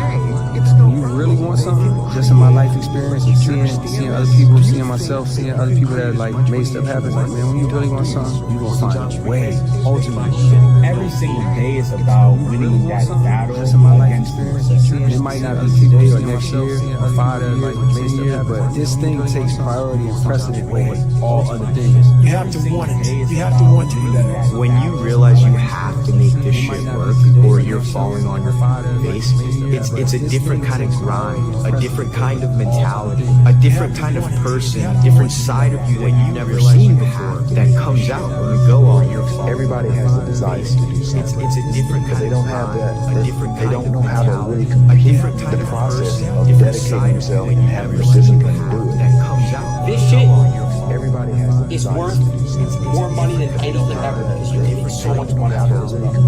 Look at me crazy, call me crazy in the beginning, but once I'm making millions of dollars, playing video games, shit, having fun. We are creative beings, and we can create money. Not that we can. We actually do. That's how money manifests in people's lives. They create it. And when you have this mindset, the universe will then present to you and have bubble up ideas about how to manifest. Let's consider money butterflies. Let's say you want to catch butterflies. Butterflies equate to dollars. There's 2 ways that you can gather butterflies. The first way is build a net, right? Build a massive net. It doesn't matter how optimized the net is. It doesn't matter how sophisticated it is. You always have to swim in order to catch butterflies. But that's most way. That's where most people start. But you need to develop a skill set, which is how you attract butterflies. It doesn't matter how you attract butterflies by building a garden. Changing your psychology around money changes absolutely everything. If you want to become a billionaire, then you have to think like a billionaire. There is all the money that everybody needs and wants waiting there for them. The way you feel about money is highly uncorrelated to how much you got. Then you have to change the way you think. The number one thing that's keeping you poor is your mouth. What you say. You see, what you say is what you get. Your tongue is a creative force. Words have power more than you could ever imagine. Every word that comes out of your mouth has 100 to 1,000 times more power than a thought. If you believe that what you say will happen, you will get whatever you say. Listen to me. Rich people think different. So what I'm going to put in your head today is rich people concept, so you can get to understand it. The only difference between successful people and not is just how they think. Rich people think different. So quit letting people tell you you got to get qualified in another program. You don't need another program to be successful. You need to change the way you think. And fire and wire those thoughts in your brain. Install the hardware. Keep doing it with intention. It becomes a new voice in your head, becomes a software. And then say, okay, how am I going to wire those thoughts life today? What were they installed with? How would they be doing it? And before you reach for your cell phone and start scrolling through your social media, close your eyes and rehearse in your head how that person would walk, how they would breathe, how they would smile, how they would greet people, how they would use Zoom calls, how would they be in traffic, how would they be at dinner. Close your eyes and make an act of closing your eyes and mentally rehearsing the act. If you're truly present, how they would greet. Your brain does not know the difference between a real life experience. How would they be at dinner? Say no to the bitch. Bitch make you poor because they make slave minds, not the master minds. Make up your mind. That's this idea of you got to be realistic, that you got to be logical. is a bunch of nonsense. You don't have to be logical at all. I've been totally illogical many times. And it's this idea you've got to be realistic. That you've got to when you speak of your poverty and lack of education, you are simply directing your mind power to attract these undesirable circumstances. Because it is true that whatever your mind feeds upon, your mind attracts to you. Now you see why it is important that you recognize that all success begins with definiteness of purpose, with a clear picture in your mind of precisely what you want from life. Now You are on your way to making your fortune. You can do it. You have greatness within you. Remember, you were born to win. You were engineered for success. You were designed for accomplishment, and you were endowed with the seeds of greatness. Do you want to become a billionaire, then you have to think like a billionaire. Billionaires do not think about pennies and cents, dollars. They think big, and they think of ways of getting there. Do you want not of ways, then you have to think like There is all the money that everybody needs and wants waiting there for them. And there's only one reason it's not in their lives, and that's because they're stopping it from coming into them. Really? Oh, yeah. How are we stopping it? By thinking we don't have enough, by thinking we don't deserve it, by maybe being programmed because of the way you were, that my family didn't have very much, I'm destined to not have very much, kind of born on the wrong side of the tracks kind of thing, all of those thoughts, to believe that we only get money through our job. If you believe that that's the only way you're going to get money, that's the only way that you're going to get money. But you can get money from unbelievable, unlimited different ways. If you decide you want to be rich, all you gotta do is start. Why not? Who gonna stop you? Unless you tell it to the wrong person.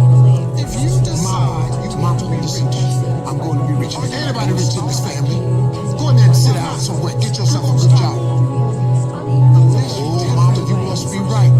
No, mama could be wrong. Because what you have in your imagination, God didn't show it to your mama. I'm sorry. He showed it to you. You must be right. Know what you want and believe that you can and will get it. Give expressions of gratitude many times daily for having received that which you want, even before you actually get physical possession of it. Possession starts first in the mind. Please remember that. Remember, there can be no application of applied faith without action. When overtaken by defeat, as you may be many times, remember that man's faith is tested many times before he is crowned with final victory. And accept your defeat as nothing more than a defeat challenge as he may be trying. But I'm starting to realize when you dance to your own rhythm, when you play by your own rules, and you live through your vision, that's your perfect indication you're doing it correctly. Because they literally don't see what you see. They don't see what you see. They don't see as far as you see, and they don't understand why you see what you see. They don't even understand where it's coming from internally. They don't. I didn't get that back then. I just knew I had a desire for more. I knew I had a vision of why I think what you see. There is no end to what you're capable of doing. Once you get into this right ratio, you'll start attracting things. Opportunities just going to pop up everywhere you go. Delayed gratification, which means putting off enjoying the fruits of your labor for a period of time. It's temporary, so that you're focused in on what you're doing. This is the one thing that people always did, that people that are not successful don't do. They're obsessed with making money. They're obsessed with their mission, their purpose, their idea, their project, and it's all they do. It's all they think about. They eat, drink, and sleep this obsession. They work on it, but it's not work to them. They absolutely love the journey because they understand the journey is actually the reward. What would be the outcome? The experiment of being abundant would be that you would have to feel that feeling. It's so good at doing it with your eyes closed. Is actually the reward. You gotta do it with your eyes open. Now why? The experiment of being abundant. Because if you're feeling the feelings of your emotions, of your future, with your eyes closed, you're no longer looking for that. You can do whatever you make up your mind to do. Believe, and you shall receive. Will you please remember that your life is exactly what you make it by your own mental attitudes. Believe. You do not have to be the smartest guy. As a matter of fact, you can be pretty dumb and earn a lot of money. I was pretty dumb and I was earning a lot of money. So when people tell me you got to be smart to earn a lot of money, I know that's not true because I knew I wasn't very smart. I was earning a lot of money. If you complain about money, if you judge people who have it, if you rush when you're in lack, if you cheat when you don't have what you need, an abundant person doesn't do that. You got to look at that and say, I got to break these habits. Oh my God, if I truly want to be abundant, cheat when you can't act this way. Here's the big one. Abundant person doesn't do that. If I truly want to be a new personality, that's in a new personal reality. I can't take. If I truly want to be abundant, I can't take unworthiness. I can't take the story that goes along with it with my parents or my grandparents or my ex or whatever. That story has to end. When people look at the money that they're making and then the amount of effort that it takes them to make that money, they're like, you know what, at least I worked hard for my money. Bro, money gets printed out of thin air. You need to figure out how to make as much of it for the least amount of effort as possible. Why? Because there's dudes out there that are printing it. I think you understand. They're literally printing it. Bro, money gets printing it and you're out here working for it, slaving away. So you need to ask yourself, how can I get as much money as possible for the least amount of effort? So you need to start a business. You need to be able to understand how to arbitrage. You need to learn how to sell. You need to learn how to market. These basic skills, because the assumption that you're going to find security in a job is a fallacy. They can fire you for any of a million reasons tomorrow. Your skills are what's going to determine if you stay afloat or not, because you have the ability to make money. The job doesn't count. The idea of having a side hustle that you're not actually fully invested doesn't count. You need to be focused on making money. Money is the name of the game. You have to take care of money. The job doesn't count. Creative. The idea of having a side Get hustle the millionaire mindset. If you don't have the millionaire mindset, that money is a renewable resource and that you can create, and it is God, the universe, which is the source of your supply that gives you the power to get right. If you don't have that mindset, then you're going to have a struggle making your first million and making any large amounts of money. Money is a renewable resource. You can create money. Now let me give you a description of the one thing which represents the main difference between a successful person and a failure. Please listen carefully and think for yourself as I speak, because failure to recognize the truth I am about to give you is the starting point of most failures. Successful people in all occupations, all vocations, and all callings have one trait which distinguishes them from the failures. It is their capacity for belief. The failures see the hole in the donut, but do not see the donut around the hole. The successes see the hole also, but they see the donut around the hole. Changing your psychology around money changes absolutely everything. The way you feel about money is highly uncorrelated to how much you've got in the bank. Changing The way your you psychology feel around about money money is changes highly absolutely uncorrelated to how much you've got in the bank. We're going to go back to childhood, and we're going to go to the future. What conversations do you remember your family having when you were young about correlated? What phrases? Here's some examples that might sound similar.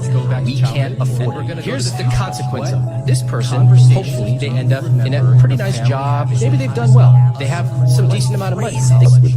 Billionaires look at that experience and say, this did not work, what can I learn from it? This You person, have to change the way you think about it. Maybe they've done well. They have some decent amount of money.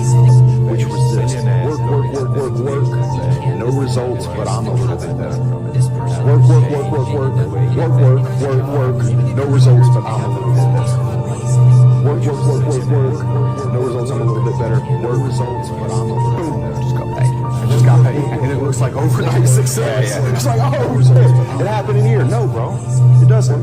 Because if you do all those things, even if nothing happens and you know you're doing the right thing and you're on track, and it looks like overnight success because you were internally growing and then the bubble pops. Because if you do all those things, it looks like you're doing it all. Happens and you know you want to make money. The key to making money is serving. People serve more money. People always say, I athletes make so much money. Doctors should make more money than athletes. But I'm like, wait, how many patients you got? How many patients you got? The doctor got 30 patients. Well, you got 30 patient money. Athletes make so much money. Doctors should make more money than athletes. But I'm like, wait, how many patients you got? How many patients you got? Millions of dollars. I said, dude, that ain't, don't ever get it twisted. You serve more people, get more profits, get more money. Another way to get wealth is to serve millions. Listen very carefully. The more people you serve, the richer you become. The more people that you can serve, the more needs you can meet, the more successful you serve. If you're going to put your effort into something and you're going to work on something, you cannot afford the luxury of a negative thought. I'm going to write a book.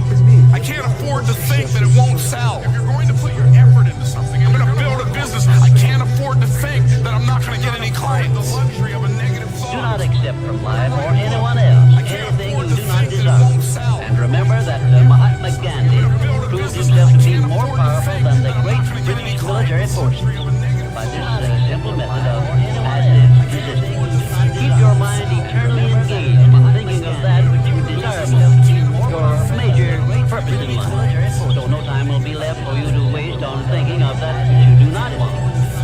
The more I listen to this, the better my life gets. If they don't have what you want, don't listen to what they say. There's no greater waste of time than justifying your actions to people who have a life you don't want. If they don't Write out have what this you want, sentence and don't paste listen it to in what a they prominent say. place where you work There's no and on greater a mirror waste of where time you see than yourself in justifying your your home. actions to people Whatever who the have a mind life can you don't conceive want. and believe, the mind can achieve. Remember also that you are the only person who can provide you with a positive mental attitude. What are you going to do about it? On your answer to this question rests your entire future. Opportunities in life are like trains. There's always another one coming. There's not like this is the last opportunity that will ever present itself to you in this lifetime. No, there are an abundance of opportunities, tons of opportunities. There's huge amounts, and if you don't take advantage of this because of various conditions and circumstances, you can't. There'll be another one down the road. This is the confidence or knowing this that you can and will have tons of opportunities in this lifetime. You can't take advantage of every single one. Take advantage of one you want. This is an easy thing. You know this online. Anybody can go out and make 10 grand. Literally, I was talking with a guy in Singapore, probably worth a couple $1 billion. I was having a conversation with him. He's like, you know what the biggest issue is between the elite and people out making no money? Literally, I was talking financial literacy. He said most people are financially illiterate. And it's like, what the biggest issue is? Yes, finance is the language of the elite people out making. Self-education will never be traded. Self-education will never be traded. You have to sit down. You don't like to read books. Nobody gives a the marketplace doesn't care. In order for us to change a belief or perception about ourselves and our lives, we have to make a decision with such firm intention that the amplitude of that decision carries a level of energy that's greater than the hardwired programs in your brain and the emotional conditioning in your body. And your body literally has to respond to your mind. Examine your personality and examine your personal reality. Change your personality, change your personal reality. Don't make it be about abundance. Make it about becoming abundant by overcoming the person who's not about your personal reality. There's a moment Change your personality. Change your when every boy personality. realizes no one's coming to save him. Become And that's when he becomes a man. And some boys never get there and stay children forever. The winner never quits, and a quitter never Every boy wins. realizes no one's coming to Deafness is save him. perfect. By now you should And that's know when he becomes a man. what you want most from life, and you should have a plan for getting it. Going the extra mile. This is a must if your major purpose is anything above mediocrity. By now Wake up every day. what you want. How bad do you want it? How bad do you want your dream? It's so much easier to forget that vision than to remember it, right? So if you're going to remember, you got to keep it alive in your mind. How do you keep it alive in your mind? You disconnect from your environment. You close your eyes. You play music in the background. Don't be thinking about what's going to happen every day. You already know what's going to happen. Don't think what happened yesterday. You already know that. Get in the present moment and say, who do I want to be when I open my eyes? Close your eyes. Who do I want to be today? What would greatness look like? How would I, one day, one shot, one lifetime, one abundant person. Don't let losers and brokies say to you, all our graves are the same, it doesn't matter. No, it does matter. You were not born to suffer and die without being remembered or leaving a mark on this planet. Don't let losers and brokies you weren't born to you. You were born to do something great and to be remembered. You were born to leave offspring, which are so fantastic, raised in your image, that you, by proxy, are discussed into eternity. Your bloodline becomes synonymous with competence and capability. That's why you were so fantastic. What you say is what you get. The tongue is a creative force. What do you say into yourself? Do you call yourself names, or do you give yourself a pep talk? Wealthy people give people pep talks. If you do these things, you can be on your way to putting $1 million cash in the bank. And I have to tell you, making money today is easier than ever before history. It's not harder, it's easier. And you get it when you believe it. You get it when you believe you have it. And that's the money today. Still, you sit around going, when's it going to come? When's it going to come? When's it going to come? And that's the wrong way. You have to go. You get it. The person who's living in lack is waiting for their wealth to feel abundant. They're waiting for their success to feel empowered. They're waiting for their healing to feel gratitude. They're waiting for their new relationship to feel love. They're waiting for the mystical experience to feel awe. That's the Newtonian model of reality, cause and effect.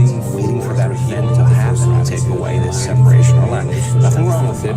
It's the way most people create. But what we've discovered is actually something else.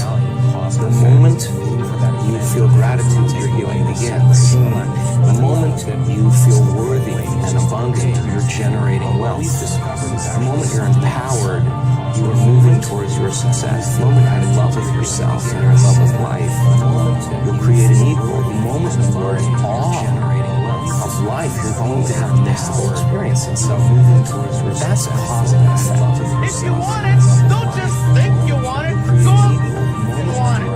But you're not looking like you want it. You look like you're feeling sorry for yourself. And nobody wants anybody that's feeling sorry for themselves. Think you want it? Isn't it strange that so often people have to be cut down by failure and defeat before they learn that they have minds capable of mastering all of their problems? Just remember this about adversity. Nothing is ever so bad or so unpleasant that it may not yield some benefit if we keep a positive mental attitude toward the experience and make it a habit to look for that seed of an equivalent benefit. What is money? Define it. What is money? You go in, you give your time, your energy, your attention towards a task, and you get paid. What is those 15 pounds that you're getting for that hour worth? Your time? No, not your time. What is it worth? Where does it come from? Who gives that thing value? It has no value. That money isn't real. So what you need to do is you need to create money. And you create money by elevating the way that you think about finances, the way that you think about business, the way that you think about working. You don't work in order to get a paycheck. You work in order to build things that create money. Your body is so objective that it's believing it's living in that reality where you are abundant. And as long as you feel that emotion, you're not separate from it any longer. You're no longer in lack. You're no longer looking for it to occur. Say, why hasn't it happened yet? If you're feeling abundant, why would you look? The longer you're conscious of that energy, the more you draw that future to you. Nothing changes in your life until you change. Every family deserves to have a winner. The longer you're conscious I think it should of be you. But you also have to disconnect, unplug your umbilical cord from the belly button. Every family deserves to have a winner. Plug yourself into the mindset of a winner, which is a winner that's more than expected every single time, no matter how they feel, no matter the circumstances. A winner shows up and plug yourself 10x times more than the average person. A winner, which is A winner has these unreasonable expectations of yourself, no matter the circumstances. A winner knows that he's destined for greatness, and no matter how many people around him tell him to slow down, be careful, watch out, that's too risky. You don't have the genetics, the DNA, the money, the mind, the brain power for that. A winner locks onto their and no matter how many people around him tell him to slow down. The reason you want it so damn bad is because you know you can get it. You know you're capable. You know if you do everything right, or everything that you're supposed to do, that you can achieve it. And when you know you can do it, you get pissed off when you don't have it already. And see, the problem is so many people don't think that they can do it. That's when you lose your drive. People want to talk about where's that fire. That fire is by starting. You gotta ignite, and that's gonna light that fire. Now you know how big this fire is. You know how dangerous you can be. You just gotta stoke the fire every day. You gotta keep adding to it. Every time you add to it, it gets a little bigger. It gets a little more positive. It doesn't seem so crazy anymore. And after you add it enough, you see what's capable. Until one day that fire is there, and it's rage, all because of the smart. Nothing ever just happens by luck, but every effect has its definite cause, albeit we often observe effects, the causes of which we cannot isolate or understand. Now there's three types of people in this world. Those who watch things happen, those who wonder what happened, and those who get up and make it happen. And it's easy for you to figure out what type of person you are. There's three types of people in this world. Do you wait to start doing it until you feel like doing it? Those who wonder what happened. Do you get up and get after it until you feel like you make it happen? Come on now. It starts with the dream killer button. Don't hit it. Do you wait to start doing it until you feel like you snooze yourself or choose yourself? Don't confuse yourself and lose yourself. How you gonna start your day with a nap? It starts with the dream killer button. You ain't even done nothing yet. What you doing? You had plans of waking up last night. You set that alarm. What happened since then? Your dreams got smaller, so you stay in your bed. Your life is less important than the excuses in your head. You stay in your bed, your dreams stay in your head. Instead of what you said last night when that alarm was set. The reason you don't have more money in your life is because you settle for mediocrity. Because money is a frequency, it's an energy, it's a vibration. So when you readily accept lower quality food, what you're saying to the universe is, universe, I happily accept the lowest quality for the most important thing of my life, my body. Please, universe, don't send me more money because I am happy with less than what is ultimately available to me. See how you're creating more of what you don't want? You're not living in your authentic self. Core and spirit people say the words, I can't afford that. Authentic self people say the words, how could I afford that? That's the shift. I shall introduce you to your greatest asset, and with this introduction, the master key to success will be within your easy reach. I say this is your greatest asset, with which you may tap and draw upon the supreme power which created you and runs this entire universe within your easy reach. The name of this principle is applied faith. I should know what I'm talking about because I was handicapped at birth by the four horsemen which keep most people in bondage all the days of their lives. Poverty, fear, illiteracy, and superstition. I'm gonna just tell you guys right now straight up how it works in life. There's cheat codes in life, bro. There's shortcuts in life. And I'm gonna tell you guys right now. You watch me because in some way you can relate to me or you look up to me in some way. Well, guess what? You can go out and get this shit too. I'm trying to tell you it's not easy. It takes a lot of hard work, dedication, a lot of blessings, a lot of luck. It's luck. You watch me, but at the same time, some way you can relate to me or you have people that work years and years and years. Well, guess what? You can go out and get this shit finally will pay off. I'm trying to tell you if you work extremely hard at whatever you got going on, something that you love to do, I swear to God, your life will change. But it takes one whole year to see crazy improvement. I guess it comes down to a simple choice. Get busy living, get busy dying. I swear to God, your life you gotta want it bad. It takes one whole year to see you gotta want it so bad that it hurts. That you don't get happy yet. That throughout your whole life, every day, day in and day out, you've been putting in work and you're not there yet. That should be painful. that it hurts. You should be punching yourself for this. Can't happen again. I thought you wanted this shit. You tell everybody you want this shit. You wake up and you tell yourself you're gonna get it. And then you fail to live up to your own expectations every single goddamn day. You gotta want it with your heart. You gotta wake up. You gotta want it. You gotta want it as bad as you want to breathe, as you want to eat, as you want to go to bed, and you can't sleep because you're tossing and turning thinking about what you gotta do tomorrow. And your goals are so far away, and you're walking and you need to sprint to even catch up, to even get close. You gotta want it so bad that nothing else matters. Anything that's not working towards that is a waste of your time. That's how bad you gotta want it. Stop wasting every single day. Get up and get those calves. Let's go. You want that?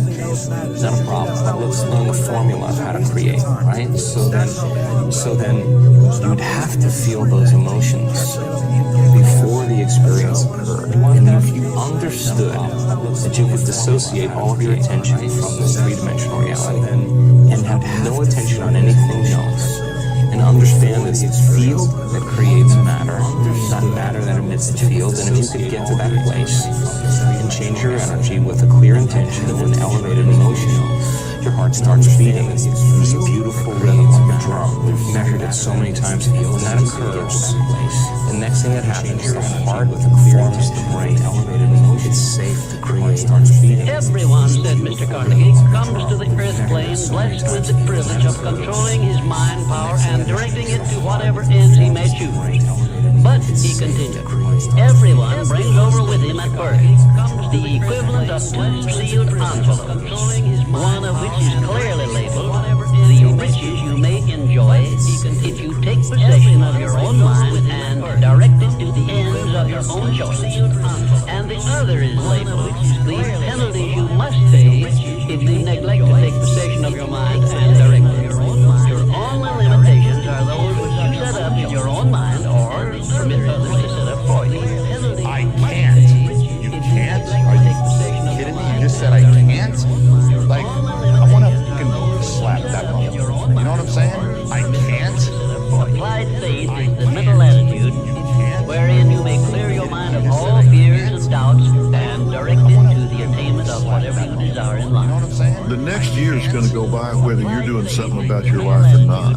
Write down what you're trying to get done. Write down what you need to get done on a long-term basis and what you need to get done on a short-term basis. And write off a checklist. Force yourself. Be accountable. The difference between a dream and a goal is a timeline and accountability. Because, just sit around dreaming someday I'm going to get a different job. Someday I'm going to change this. Well, someday ain't a day of the week. It is an inevitable law of nature that you lose that which you do not use. And of course, this applies to the use of your own mind, the same as everything else. There are no more opportunities to become rich, did I hear you say? Remember, you are given as your richest birthright the privilege of controlling your own thoughts. Therefore, treat this divine gift with the profound respect which it is entitled, and do not allow anyone to do your thinking for you, or to influence your thinking in any manner whatsoever, except by the rules of accurate thinking I am passing on to you. Follow this procedure regardless of what people think or say about your method of thinking. If they wish to call you a cynic or a doubting Thomas, let that be their misfortune. But for your own good, go right on thinking by rules which will save you from many mistakes and tragedies throughout your life. A power which is greater than poverty, greater than the lack of education, greater than all of your fears and superstitions combined. It is the power to take possession of your own mind and direct it to whatever ends you may desire. When doubt creeps into your mind, remember that whatsoever a man believeth, that shall he also reap. Remember that your mental attitude is something you control outright, and you must use self-discipline until you create a thought pattern or thought habits which keep your mental attitude positive at all times. Your mental attitude is important because it acts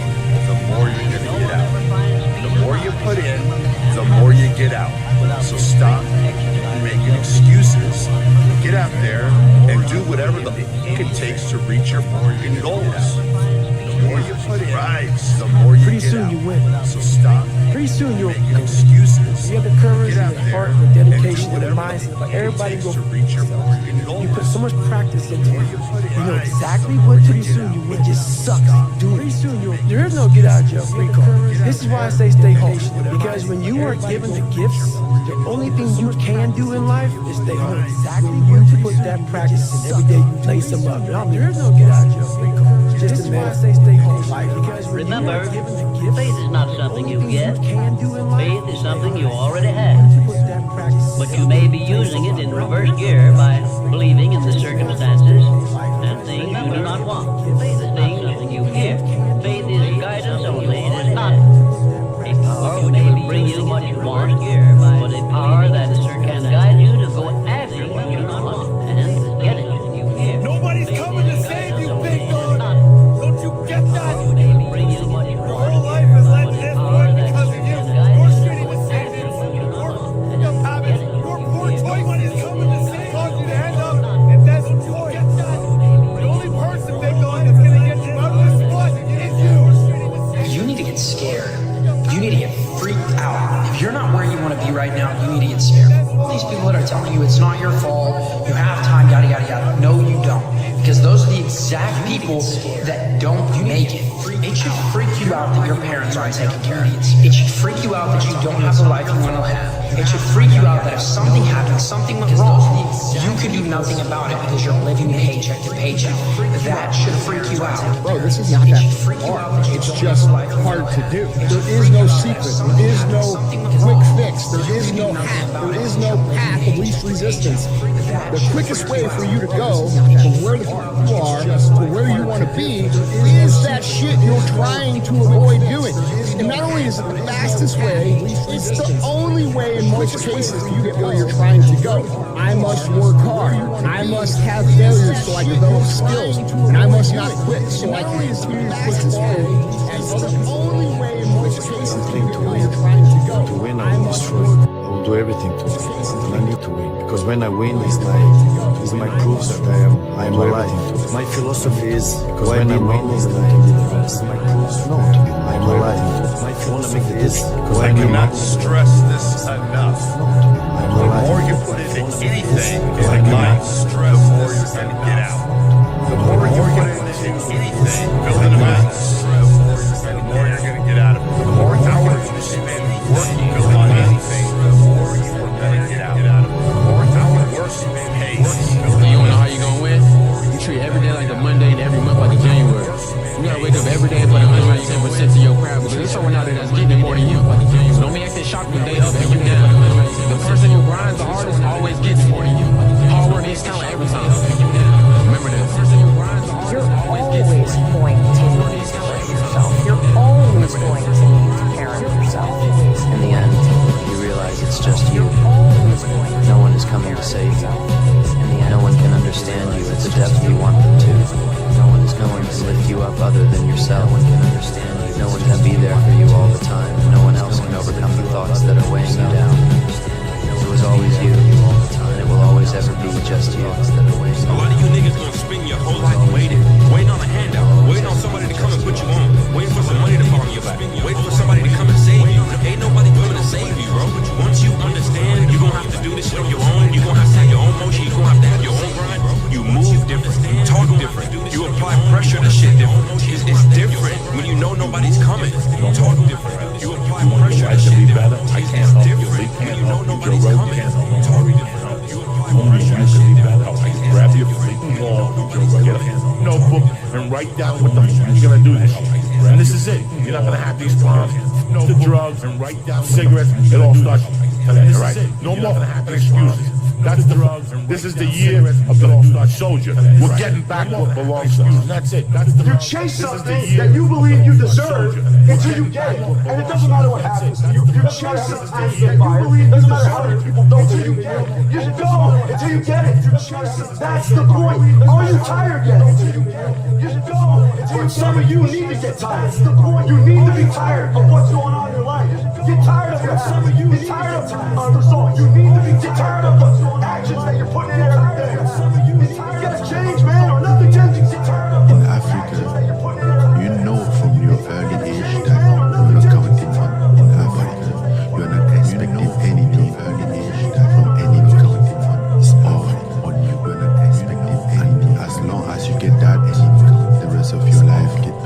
Here's something a guy said recently. This dude said, there's a moment when every boy realizes no one's coming to save him. And that's when it becomes a moment when some boys never get no one's coming to stay children forever. And that's when it becomes Nobody's going to believe in you until you've already done it. Nobody's going to come and celebrate with you until you've already done it. The work is going to come before the belief, which means you're going to have to work for a long time by yourself with no applause, with no awards, with nobody telling you good job. And then once you start to build something and people start to see the momentum and they start to see the result and you start doing some things, then you're going to get a little belief. Unless you understand that you've got to parent yourself, you got to push yourself. You're not going to make your dreams come true. You're just not. Parent yourself. See how I'm talking myself right now? That's me. That shit fires me up. That shit makes me nuts. You had nobody anyway. That shit fires. Look around you. There was no pain. It was you. What's your most brutal life lesson? Look around you. There was no Nobody's coming to save you. It was you. What's also the best brutal life lesson? The best day of your life is when you realize nobody's coming to save you. And when you can realize that, best day of your life, kind of cynically smile because you know you want the ball in your court. And when you can realize that, you're well on your way to being successful. When you take full responsibility of everything, good or bad, then if you're well on your way to success, do the actual task. If you take responsibility of fully, good or bad, free. There's a tremendous amount of liberation that comes when you accept the fact that you're always going to need to give yourself a push. The first two words of getting out of poverty are my fault. And the thing is it doesn't actually matter if it is your fault. It is your problem. You have to solve it because no one else will. The thing is that allows you to actually do something. Until you win, effort always goes unnoticed. Get used to it. No one roots for you until everyone roots for you. That's just how it goes. You're going to lose sleep. No one roots for you. You'll doubt whether it'll work. You'll stress to make ends meet. You won't finish your to-do list. You'll wonder whether you made the right call and have no way to know for years. You won't finish your. This is what hard feels like. Everything worth doing is hard. And the more worth doing it is, the harder it is. The greater the payoff, the greater the hardship. The more worth doing it is. If it's hard, good. It means no one else will do it. The greater the hardship. More for you. If it's hard, good. Everything's going to go south. No one else will do it. Everything's going to go south. And you're going to say, this is it. This is how I am. Everything's going to go south. No one else will do it. Now, you can either accept that or you can get to work. Everything's going to go south. That's all it is. Either accept that, you just begin. You do the math. You solve one problem. And you solve the next one. The bottom line is, you do the math. no one's coming. Solve one problem. And you solve the next one. No one's coming to push you. No one's coming. No one's coming to tell you to turn the TV off. No one's coming to tell you to get out the door and exercise. No one's coming to. Nobody's coming to tell you to apply for that job that you've always dreamt about. Nobody's coming to write the business plan for you. It's up to you. There is no perfect time to start. So you gotta start now with changing your life. You gotta do your best work. There is no perfect when you're at least motivated. So you gotta start now. So days you don't want to do it, you gotta do your best. Guess what you gotta do?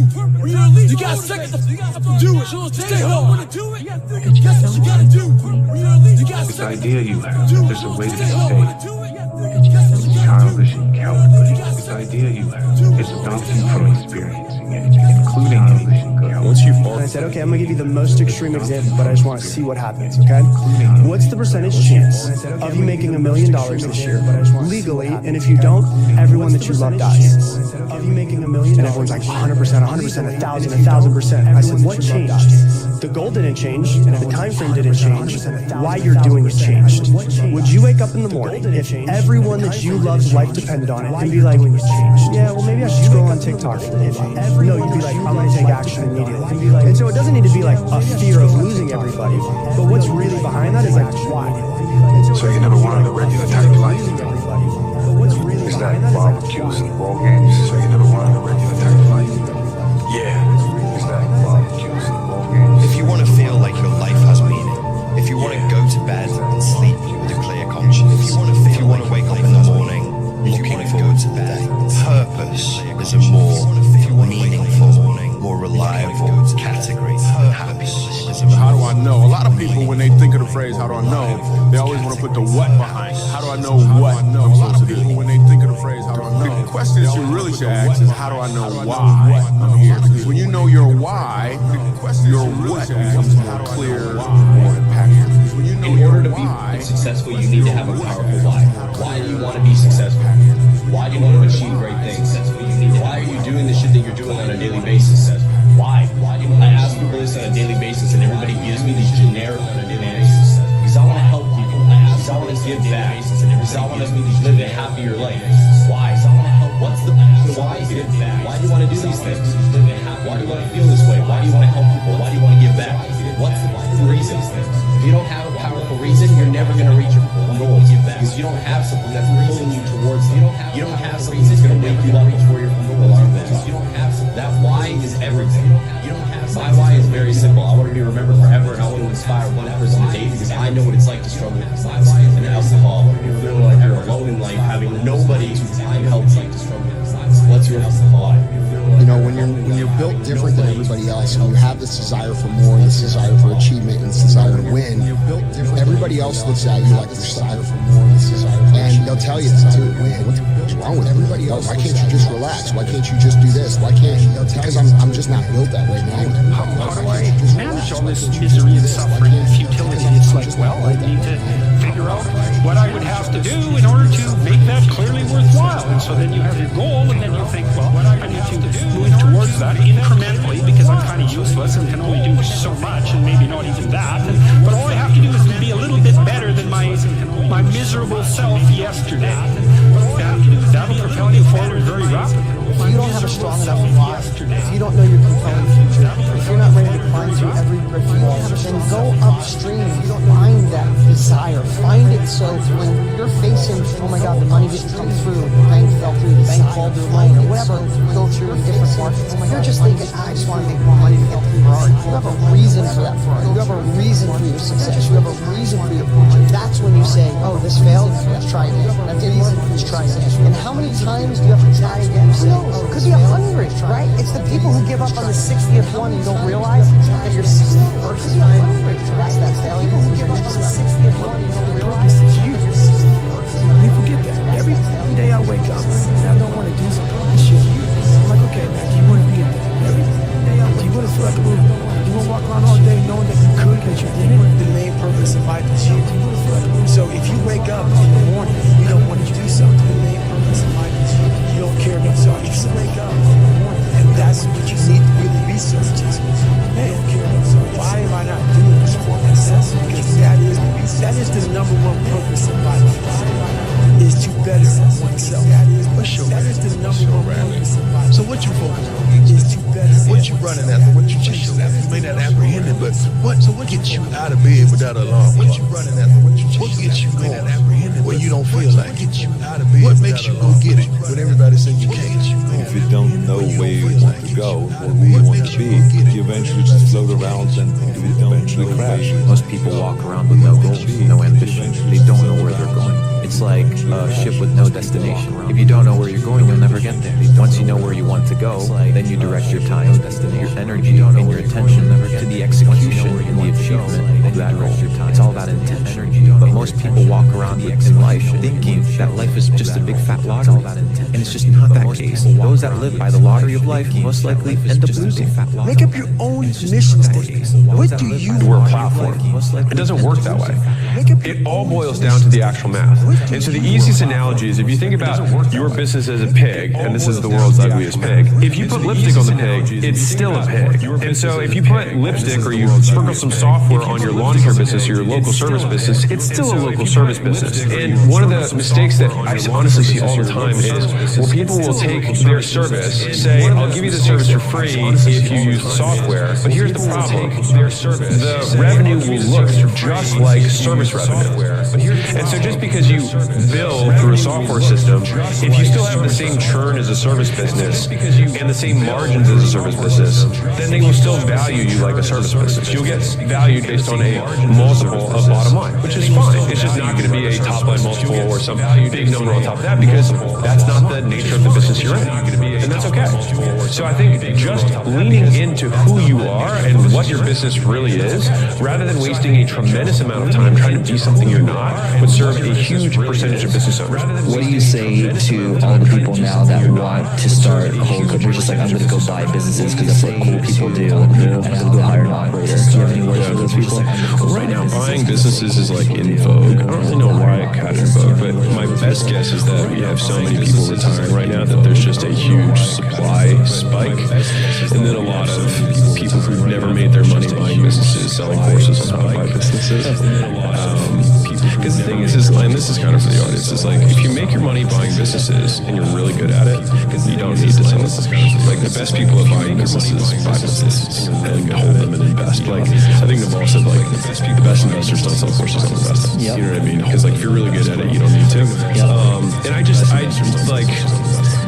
kind of stick by that. And so it is kind of, there's a lot of marketing dollars that are going behind that, and a lot of content being made because it's like sexy, and the idea of buying a business for no money down that makes $500,000 a year, which is absolutely possible. You totally can do that. But the thing that they miss is that I can buy a business for $0 down that makes $500,000 or $1 million a year and know how to run it. If you've never run a business, and even if you do somehow magically pull off that deal, you're still screwed because you have no idea how to run a business. And so it's like you still lack the skills even though you can close the sale. Like I could sell that I could build a skyscraper, and if I somehow manage to BS my way through the negotiations and close the contract, I still have to build a skyscraper. And if you've never built a building before or even a house, very tough. And the likelihood that you then lose your ass on, because like you'll get the business that does $1 million in profit per year for $0 down, but not for $0. And that's the piece that I think a lot of people miss. Like it's not free. Like you have a liability or you have a debt if you use some sort of seller financing, creative financing, whatever. It's like, but now you owe this person. If you're broke and you don't want to be anymore, I'm going to read you some stats. I'm going to blow your mind, and then I'm going to give you 6 steps so you don't have to be. The average American has a literal negative net worth. It means that babies are richer than people who are not babies because babies haven't gone into debt. Number 2, the average U.S. minimum wage employee will make $1 million in their entire lifetime in earnings. And if you are the median of U.S. income, you would earn $3 million over the course of your life. So the reason staying poor is the decision is because you know as long as you continue to work, you are going to make $1 million, millions of dollars. And most of the time, it's going in places that don't make sense. So challenge number 1 is the buy nothing challenge. It's very simple. You just buy nothing. So disconnect your credit card from Amazon, leave your wallet at home when you go to work, have no way to pay for stuff, your gas, give your insurance, rent, car payment, buy food at discount grocery stores, you pack your lunch. That's all. If you buy nothing that is as austere or hardcore as my recommendations may appear, I do not ask people to do things that I haven't done. And so like when I was taking $20,000 a month, me personally, I was in a house with 6 roommates, and I split my bedroom with 1 roommate. And so, like, yeah, 2 beds, 2 dudes living at each other like every night.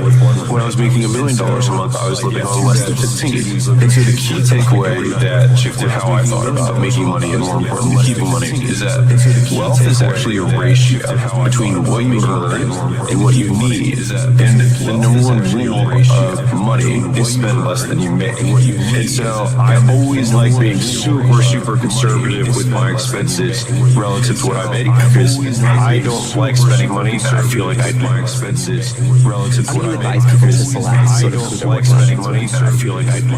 This is really hard. Finding your tribe, finding the sort of people that you end up working with on and off for the rest of your career is really hard. People that think, and I'll tell you some things that I've learned, and I will admit that I don't have a perfect answer to this yet. But I think one thing is you should be willing to move. For whatever you're doing, there tend to be pockets of it around the world where there are similar people that are doing great work in whatever field you care about. And it's really worth trying to go be near that.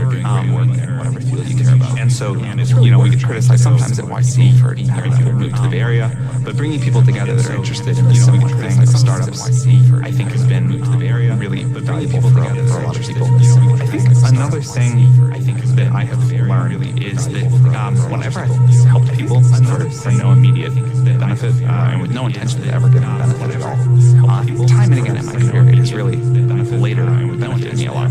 So I think you at some point often get to a point in your career where you're limited by how many good people you know, and how many of those you can work with or get to do things that together. And so just helping a lot of people and spending a lot of time with a lot of people has benefited me. Years after I really helped someone for no reason, I get to invest in their startup and it goes on to be a huge success, or we're able to really work on OpenAI together, any number of things. I think just trying to help a lot of people, and out of that scene, who is really impressive and gets things done, I think it's helpful. Being treating people equally is not the same. Is not recognizing who they truly are and taking advantage of their skills. Is not. And I've learned that through Sin. I've learned that through all this. And like Sin and I talk, we'll be a much better organization.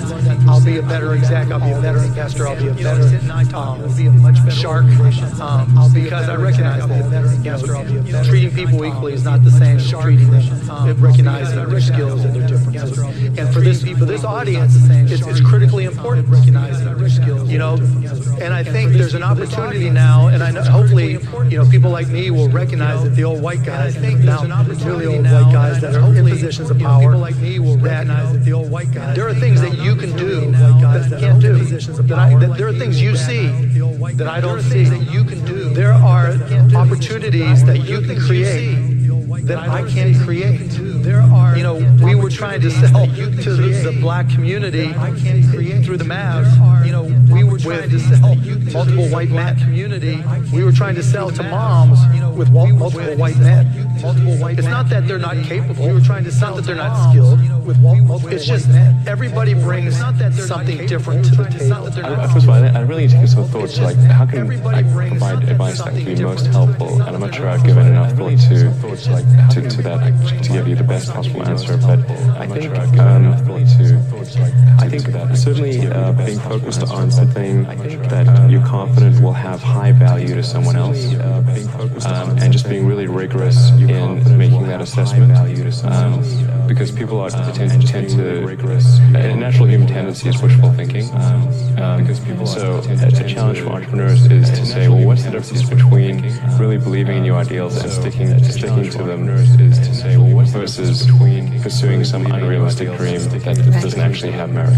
And that is a really difficult thing to tell. Can you tell the difference between those two things? So you need to be sort of very rigorous in your self-analysis. I think certainly extremely tenacious, and then just work like hell. I mean, you just have to put in 80 to 100-hour work like weeks every week to put in 80 and then all those things improve the odds of success. Okay. I mean, if the other people are putting in 40-hour work weeks and you're putting in 100-hour work weeks, then even if you're doing the same thing, you know that in 1 year you will achieve what they achieve.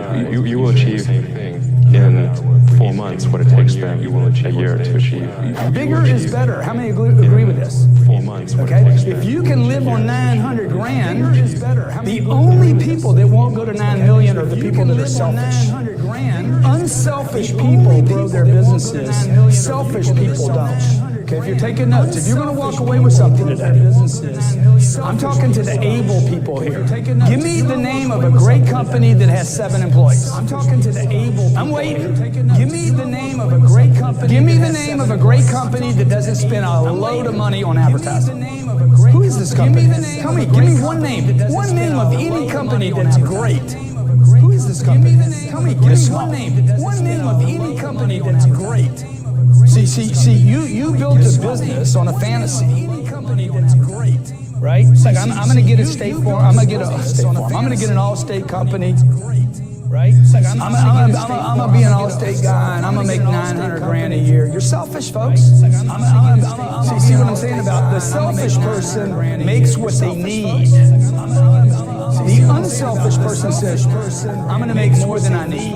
We've also had a lot of requests from companies to support Next Step to other platforms, and we're talking to some of those companies right now. Now, Sun, we got a lot of requests from Sun customers to support Next Step to Sun. A lot of them are saying, look, we may not want to buy them anymore, but we already bought 500 and we want to throw them away. So can we put your software on it? Because Sun's falling behind. Now, Sun says they'd rather stick needles in their eyes than help us do this. Now, that's a quote. Sun says they'd rather stick needles in help us do this. That's a quote. worse for Sun if we port it or if we don't port it. And since we're fairly customer driven, we'll probably end up doing what the customers ask us to do because we want to make them happy. Since we're fairly young chefs from the age of 16 to 29, 30 years, 14 years of exposure to absorbing knowledge. Don't take a job for the sake of it. Don't worry about earning £500 a year more somewhere else. Go and get knowledge. Don't worry because that is a bigger part of it. The money will come. Go and get master to travel because that will family talent. Work for big chefs and find a different level of comfort. When things get too comfortable and you still live for your parents and you've still got your first job and you don't want to move out because everything's too comfortable, get out. Put yourself in a strange situation in the middle of Barcelona. Put yourself in the middle of Paris. Put yourself in the middle of Belgium and see. Put yourself in a strange situation in the middle. That's amazing how much confidence it gives you. More importantly, you just have to try different things, and even if 99% of them fail, you just have to try. You don't have to be right one time. You don't have to figure it all out in advance. You can be wrong. You can pick the wrong career. You can pick the wrong job. You can pick the wrong spouse. You can pick the wrong whatever. And come to Microsoft. My parents thought I was a whack job. Neither one of them graduated college, and they thought that was really a wild idea. I was lucky. I seized the day. Microsoft. One day, some guys fly in from IBM, and all of a sudden we figure out we could actually provide all the software they need for this thing that became the personal computer. People, Bill, Paul, they have the wisdom to seize the day when that opportunity presented itself. And yet when you think of all the opportunities, when I think back of all the opportunities I've had, the one that was most important was an opportunity I got in 1969. Sitting in my junior high school class, I was in a public junior high, not very stimulated at the time, and over the loudspeaker, they said that a private high school in our area that I'd never heard of was giving scholarship tests that weekend. I told my mother I wanted to take them. She said, that's fine as long as you get a scholarship because we can't afford to send you there. But that's really where I got switched on. Switched on in math, switched on personally, energized in a way that never... Vision is going to direct your life. If you let it, use it, instruct vision, see what you want. Don't spend any time thinking of what you don't want. You get a picture in here, make it big, make it beautiful. Continually feed your mind with clear, exciting, emotional pictures. Remember, your imagination is your preview of life's coming attractions. Wow, so your brain doesn't really know the difference between, say that again? Between something that happened in real life or something that you strongly visualize. So you could create enough of a visualization for yourself if you really were to powerfully start to focus on it and do that and build that ability to visualize something that your brain at one point would have to think it's so true that the world would meet you and put it into your life. Wow. One thing is for sure, I feel that I had the power to create my own destiny. I try to visualize every single thing in my life, not only believe it, but really feel it with every cell in my body. And I just want to send a message out there to every young person. Be in the present moment, forget about what happened in the past. Future is something that is just going to happen. But if you want a better future, you create it. Take the means in your hands, believe it, create it. If you can see it here, you can cause it to live. You have to entertain the idea you can cause it to move into form because you are in harmony or can be in harmony with the laws that govern your being. You can get in harmony with God's laws, and when you do, then you can make anything happen. Anything. You can get in harmony with God's laws, and when you do, then you can make anything happen. Deeply it will be impressed into your subconscious mind, and the more rapidly it will express itself in your subsequent performance. There seems to be a direct relationship between how clearly you can see your desired goal or result in your mind and how quickly it comes into your reality. This element of visualization is what explains the powers of the law of attraction, the law of correspondence. Vividness of your desire directly determines how quickly it materializes in the world around you. What's your dream? What do you want in life? You want happiness and joy? Want material things? Want super health? Want a great relationship? You can have it all. External world driven things, the conditions, experience is a reflection of what is within. If you get within you pure and beautiful, the external world will change. But you have to change the inside first, and then give yourself time to succeed. If you change the inside first, it's like planting a seed. You don't plant a seed, you walk out the next day and go, where's the tree? I planted the seed. You have to water it and fertilize it and give it time. And then it sprouts. And then you give it time. And then it gets the sun. And then it begins to grow. That's how things manifest.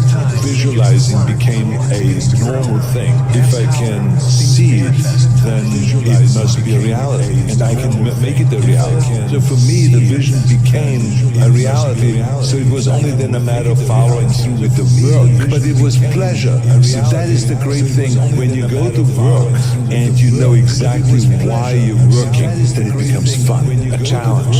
Most of the limitations we have do not exist in reality. They exist only in your own mind. And one of the starting points of great achievement is to start questioning those self-limiting beliefs and throw them off and act as if they did not start questioning those self-limiting It's all about focus. I don't care who you are, where you're from, doesn't matter. You're just having a focus and having a purpose. You wake up every single day to get better today than you were yesterday. It doesn't matter what you are, basketball player, hockey player, golf player. You try to reach your full potential by getting better every single day, and that's the quest. What you visualize will become your full potential. If you're willing to put in the action. And people think that law of attraction is something that they can believe in or not believe in, when in reality, it's happening whether you recognize it or not. Because if you go back and track your thoughts and you audit your thoughts honestly, you are living the existence that you believe you deserve to live right now. When you learn to control that through accepting it as true and then practicing the skill set, you get better and better. These things are real, and if we can intentionally create a reality through visualization, why wouldn't you want to real? Anything can be done. Focus on the future versus the past. Focus on what is going to be done differently in the future rather than what has happened in the past. Why is that? It's a very simple reason. It's because a person cannot control the past. Not being able to control the past, any criticism over what they've done in the past causes them tremendous stress and frustration. The key to success in life is a positive mental attitude. The positive mental attitude is based on expectations of success in life. Positive mental attitude. Positive set of expectancies is based on beliefs in your self-concept. The core of your self-concept, which determines your effectiveness in life, is your self-esteem. And your self-esteem is measured by how much you like yourself. The two things that hold us back more than anything else are the fears of failure and the fears of rejection. So one of the core secrets of success is this. It's become a perpetual self-esteem generating organism. Continually be doing things for yourself, to yourself, in your life that cause you to like yourself, to love yourself, to accept yourself, to respect yourself, that cause you to feel terrific about yourself. The most powerful ability that you have is the ability to visualize and to see your goals as already accomplished. See your life as ideal in every way. The way you do this is you create a clear, exciting picture of your goal and your ideal life and replay this picture on the screen of your mind over and over again. The rule is that all improvement in your outer life begins with an improvement in your mental pictures, and you completely control the pictures that you play on the screen of your mind.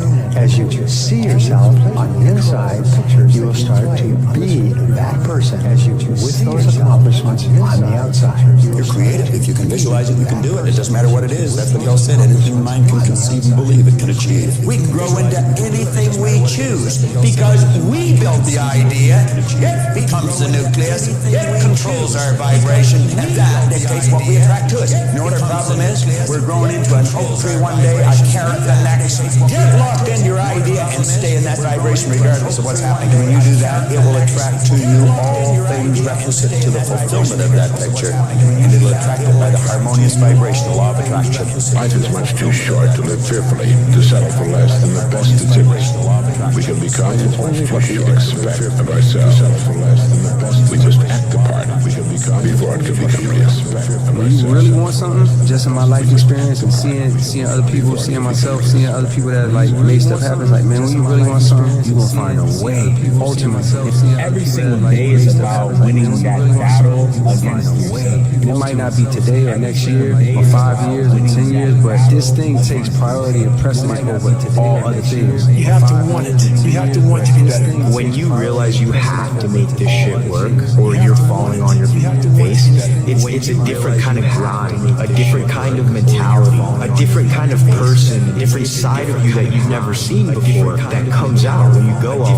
Everybody has the desire to do something, but they don't have that. They don't know how to really complete the process of dedicating themselves and having the discipline to do it. If you can see the vision of what you want in your head, the chance of holding it in your hand is exponentially higher, because you can't physically hold it in your hand until you actually see it in your head first. The amount of emotion that you attach to your visual image, in reality, this is the most important and powerful part of your visualization process. Sometimes, if your emotion is intensive and your visual image is clear enough, your goal will immediately come true. Visualize it, but also feel it. Like feel yourself there. Close your eyes, smile to yourself, and feel yourself there. And believe me when I say you can manifest this. I know you think I'm crazy, but it's the joke in life. I'm telling you, it's the joke in life. You can't go to places physically until you go there emotionally and in your mind first. Then once you're there, you're ready. But when you hold on to the negative thoughts, it's like walking around with all this baggage and luggage. Who needs that?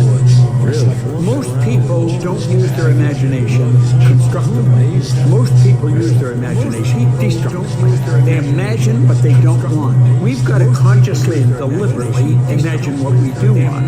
If you want to practice manifesting, it's super simple. It's getting as detailed and clear as you could possibly get on the things that you want to do or achieve, and then spending time not just wishing for them, but feeling what it's going to feel like when you actually achieve the moment. Build a house and you're standing in it. Build a company and you're sitting in the office. Your body does not know the difference between the realness in your mind and the realness of your reality. And the more that you can put into feeling it, the stronger of a flag you're going to plant in the universe that's going to conspire to pull you towards whatever it is you hope to manifest. When you reach a goal, you're going to act like you're already there. It's already happened intellectually the second you think about it. It's already happened emotionally when you're emotionally involved with it. So it's only a period of time until it manifests in physical form. But because it's not in physical form, we act like we haven't got it yet. That's why most people stay stuck, because they act like they haven't got it yet. You see yourself, your imagination, you've got to be that person. You've got to be it intellectually. You've got to be it emotionally. So it's only a period of time until it manifests physically. That's one of the first laws of the universe. It's a perpetual transmutation of energy. Energy is moving into form. The mind basically has no ability to tell what's good for you and what's not good for you. If the mind actually knew, we'd all be perfect. The mind doesn't know, right? So whatever we tell our mind and whatever we repeat over and over, our mind creates patterns. And these patterns, when they're repeated, whether they're repeated consciously or unconsciously, become deeply ingrained. Like nature, the power of visualization is neutral, like a two-edged sword. It can cut in either direction. It can either make you a success or make you a failure. Visualization brings you whatever you vividly and intensely imagine, whether good or bad. If you wake up and every day you obsess over something and you live and breathe it, and that's what you think about, that's what you do, that's what you study on and on, that's what you stay up every night grinding, and no one else even gives a flying fuck about it, it's like, you're still like a weirdo, you know, like an outcast. We agreed not to drink, we didn't do it, like we didn't date, we didn't do anything, we just literally obsessed from the time we woke up to the time we went to bed. That's literally all we did. We have to always remember, our purpose will always be there. I have nothing for you right now. No race, no nothing. But the purpose is myself. Your mind has to be stronger than your feelings. On those bad days, when you think that you're alone, you just might be. Because you know why? No one else wants to. We don't see reality how it is. We see reality how we are. You have to think about what thoughts you do want to fire and wire in your brain, and the belief is just the thought you keep thinking over and over again. And you keep, with intention and with attention, keep installing the circuitry to remember to think that way. I swear your biology will be matched as a thought. That would be the new voice in your head that said you can. Here's an interesting point. When you set a new goal for yourself, your image or picture of this goal will usually be vague and fuzzy for yourself. But the more often you write it and view it and repeat it mentally, the clearer it becomes. eventually it becomes crystal clear. At that point, the goal will suddenly appear in your world exactly as you imagined. Everything starts with a vision. What do you want to do in your life? Where do you want to go? What do you want to make happen? What do you want to make happen between now and the end of the year? Think about it for a moment. Don't think of why you can't. Doesn't matter how much money you've got. Doesn't matter how much help you've got. Build a vision of what you would like to accomplish between now and the end of the year. And then make a written description of that vision. The biggest lesson that I've learned is the power of the mind and just how important it is to look at yourself at a high regard and to believe in yourself. I think in order to paint a bright future for yourself, you have to be able to see it in your mind. You have to believe in it. And the more you believe in it, the more your will start to change and the more you'll just start to see your beliefs going to pass. If you can see it in your mind, visualize it, it must happen. That's a law of the universe.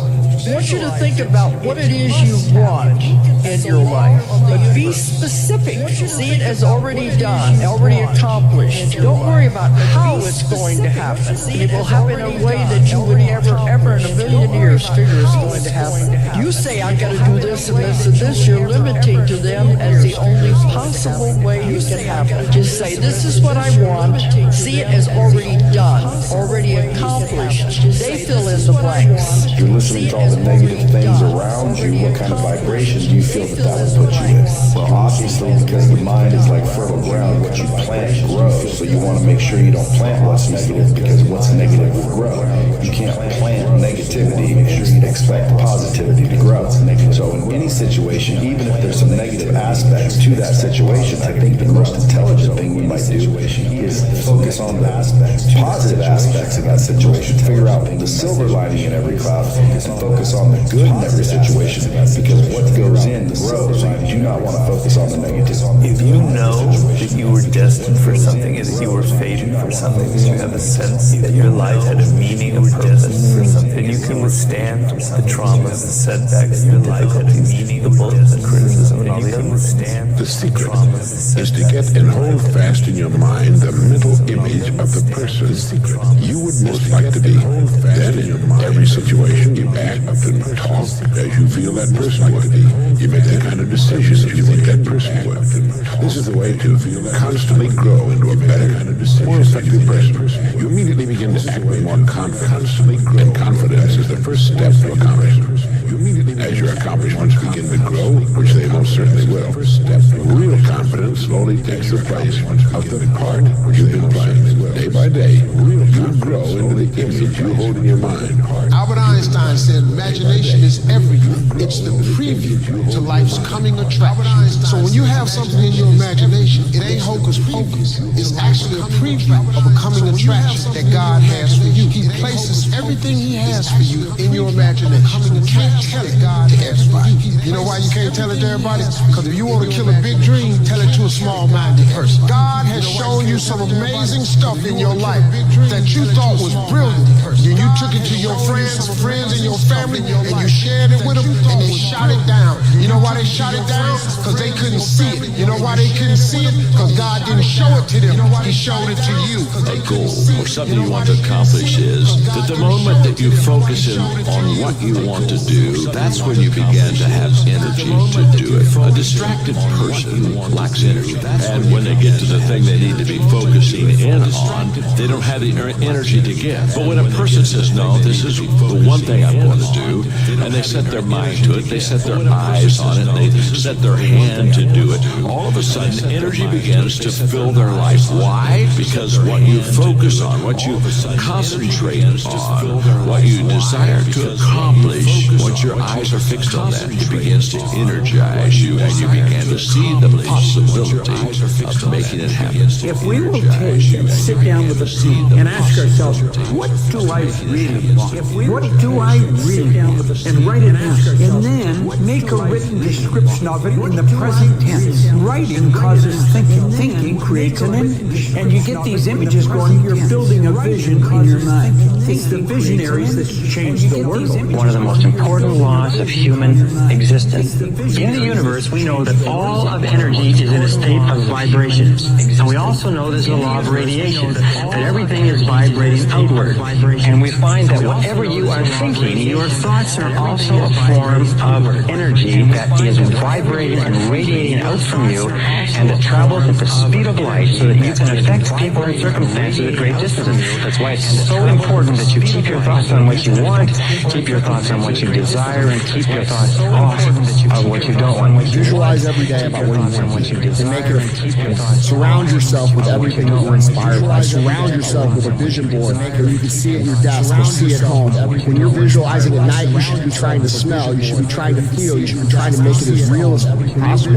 You have to make sure that you understand that this is a skill set, because when you first start doing it, you're not going to be great at it. You're going to be able to do it for a very short amount of time, and then you're going to get distracted. It's no different than meditating, learning how to meditate, okay? It takes practice. So just because the first 3 or 4 days or the first week is a little bit hard, keep going. Everything you're going through is preparing you for what you asked for. If you could fall in love with your future, and the heart produces a very strong magnetic signature, and you get your brain coherent and working really well, that intention that you have has a signal in the field. And we've measured this. And so then if you could begin to experiment by changing your energy, could it change my life? That's the experiment. I'm just curious. If you started doing it, that you could actually shorten the distance between the thought of what you want and the experience of having it. And all of a sudden, you're no longer going anywhere to do it. It's kind of coming to you. I can't really explain it, but if I see something and like, if I see it in my head and like, if I can visualize it in my head, I can just do it, you know? If you can see it here, and you have the courage enough to speak it, it will happen. If you visualize before, you will be more prepared for that moment. Are you not visualizing the fight? You are. I always visualize my fight in the night. You know, okay, this happened, I'm like this, my fight. Visualizing at like 13, 14, just so everything around me was taken care of when I got to the meet, so I could be completely relaxed. So when I put my headphones on, all I'm thinking about is the music. I get to go up and just do what I practiced to do. All of those countless hours of staring at the black line, I get to go up and just do it for this moment. I knew it was going to get here. You got to bet on you. You believe in everybody else, you clap for everybody else, you support everybody else, you're baking cakes and making cookies for everybody else. But when are you going to look in the mirror and believe in the darn person you see? It's about time for you to believe in you. And you know, if you read every single story of every single man or woman who's ever accomplished anything, their entire life is a lifetime of failure. It is failure, failure, failure, failure, failure, failure, outstanding success. Boy, wasn't he lucky. You find that successful people try far more things, and most of the things you try won't work. At least they won't work initially. So therefore, the thing is to keep trying, because you have a cybernetic organism or a mechanism built into your brain, which means every time you try anything, you learn something. You try something and you learn something, and you learn what works and you learn what doesn't work. So you find there's a direct relationship between the number of times you try and how likely it is you are to triumph. And so if you hear a good idea today, resolve to give it a try. And the faster you try, the better. If you want to attract what you want, you've got to see yourself already with it. You've got to understand that you've already got it. Use your imagination. See yourself already in possession of the good you desire. That will flip your mind onto a specific frequency. It's on that frequency that good you desire is going to start coming towards you. So you will start moving toward it. You've got to see yourself now already with it. And know it's only a period of time until you're moving toward it and it moving toward you, and you become one with it. You want to reach your goal? How to reach the goal the quickest? Be focused with your energy, meaning you want to focus with the mind.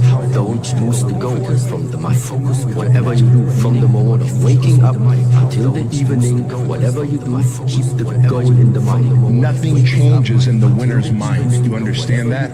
You have to be obsessed. You have to be mission focused. You have to be driven by something greater than what average people We're driven by it. Stay focused and stay in the studio, stay working, stay grounded, stay humble, keep making money and stay high, no matter what anyone around us. Stay humble. Your destiny, when you identify with your destiny, you have to be maniacal, you have to be uncompromising. It don't matter how much it feel like it ain't gonna work. Complete delusion. You gotta believe the delusion, because it's only delusional until it works. So is it really delusional? A motherfucker only gonna call it delusion until it don't work for nobody else to see, but for the whole world to see. And then once the world see it, there's nothing delusional about it. Now your delusion becomes, oh, the world see it.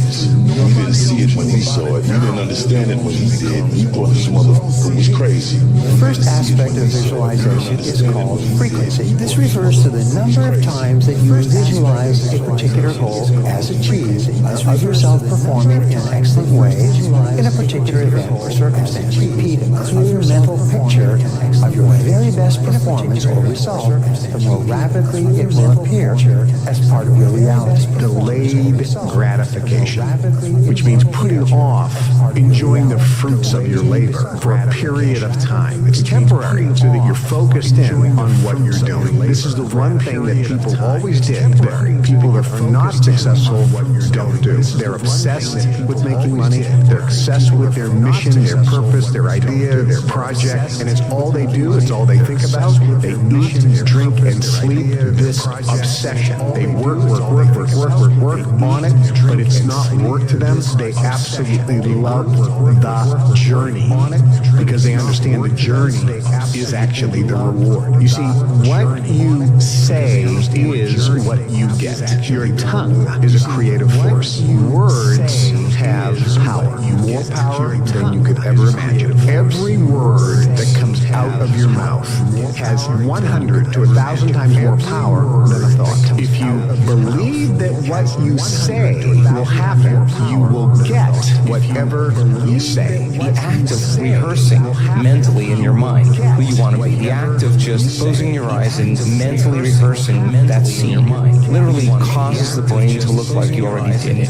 Keep doing it over and over again. The hardware becomes more automatic, like a software program. You naturally get your behaviors to match your intentions because you installed the circuitry. Practice feeling the elevated emotion. If you feel that emotion and you say, when I feel this emotion, I can believe in that future, then let me just keep remembering to feel this way in every part of my day. And this is not about positive thinking. This is about conditioning my body emotionally into the future. So if I maintain this modified state of mind and body my entire day, should there be some evidence in my life as a result of my change in state of being, a synchronicity, a coincidence? And if there is, then I'm going to do it again. And I think that's how we start stepping into that future. Once you start to understand that what you think about, your thought, is what expands and becomes your life, you start getting real careful about what you think about. Real careful. So that when you have a thought that says, gee, I got a sniffle, it's in my nose, but tomorrow it'll probably be down here in my throat. And on Wednesday, it's probably going to be here in my chest.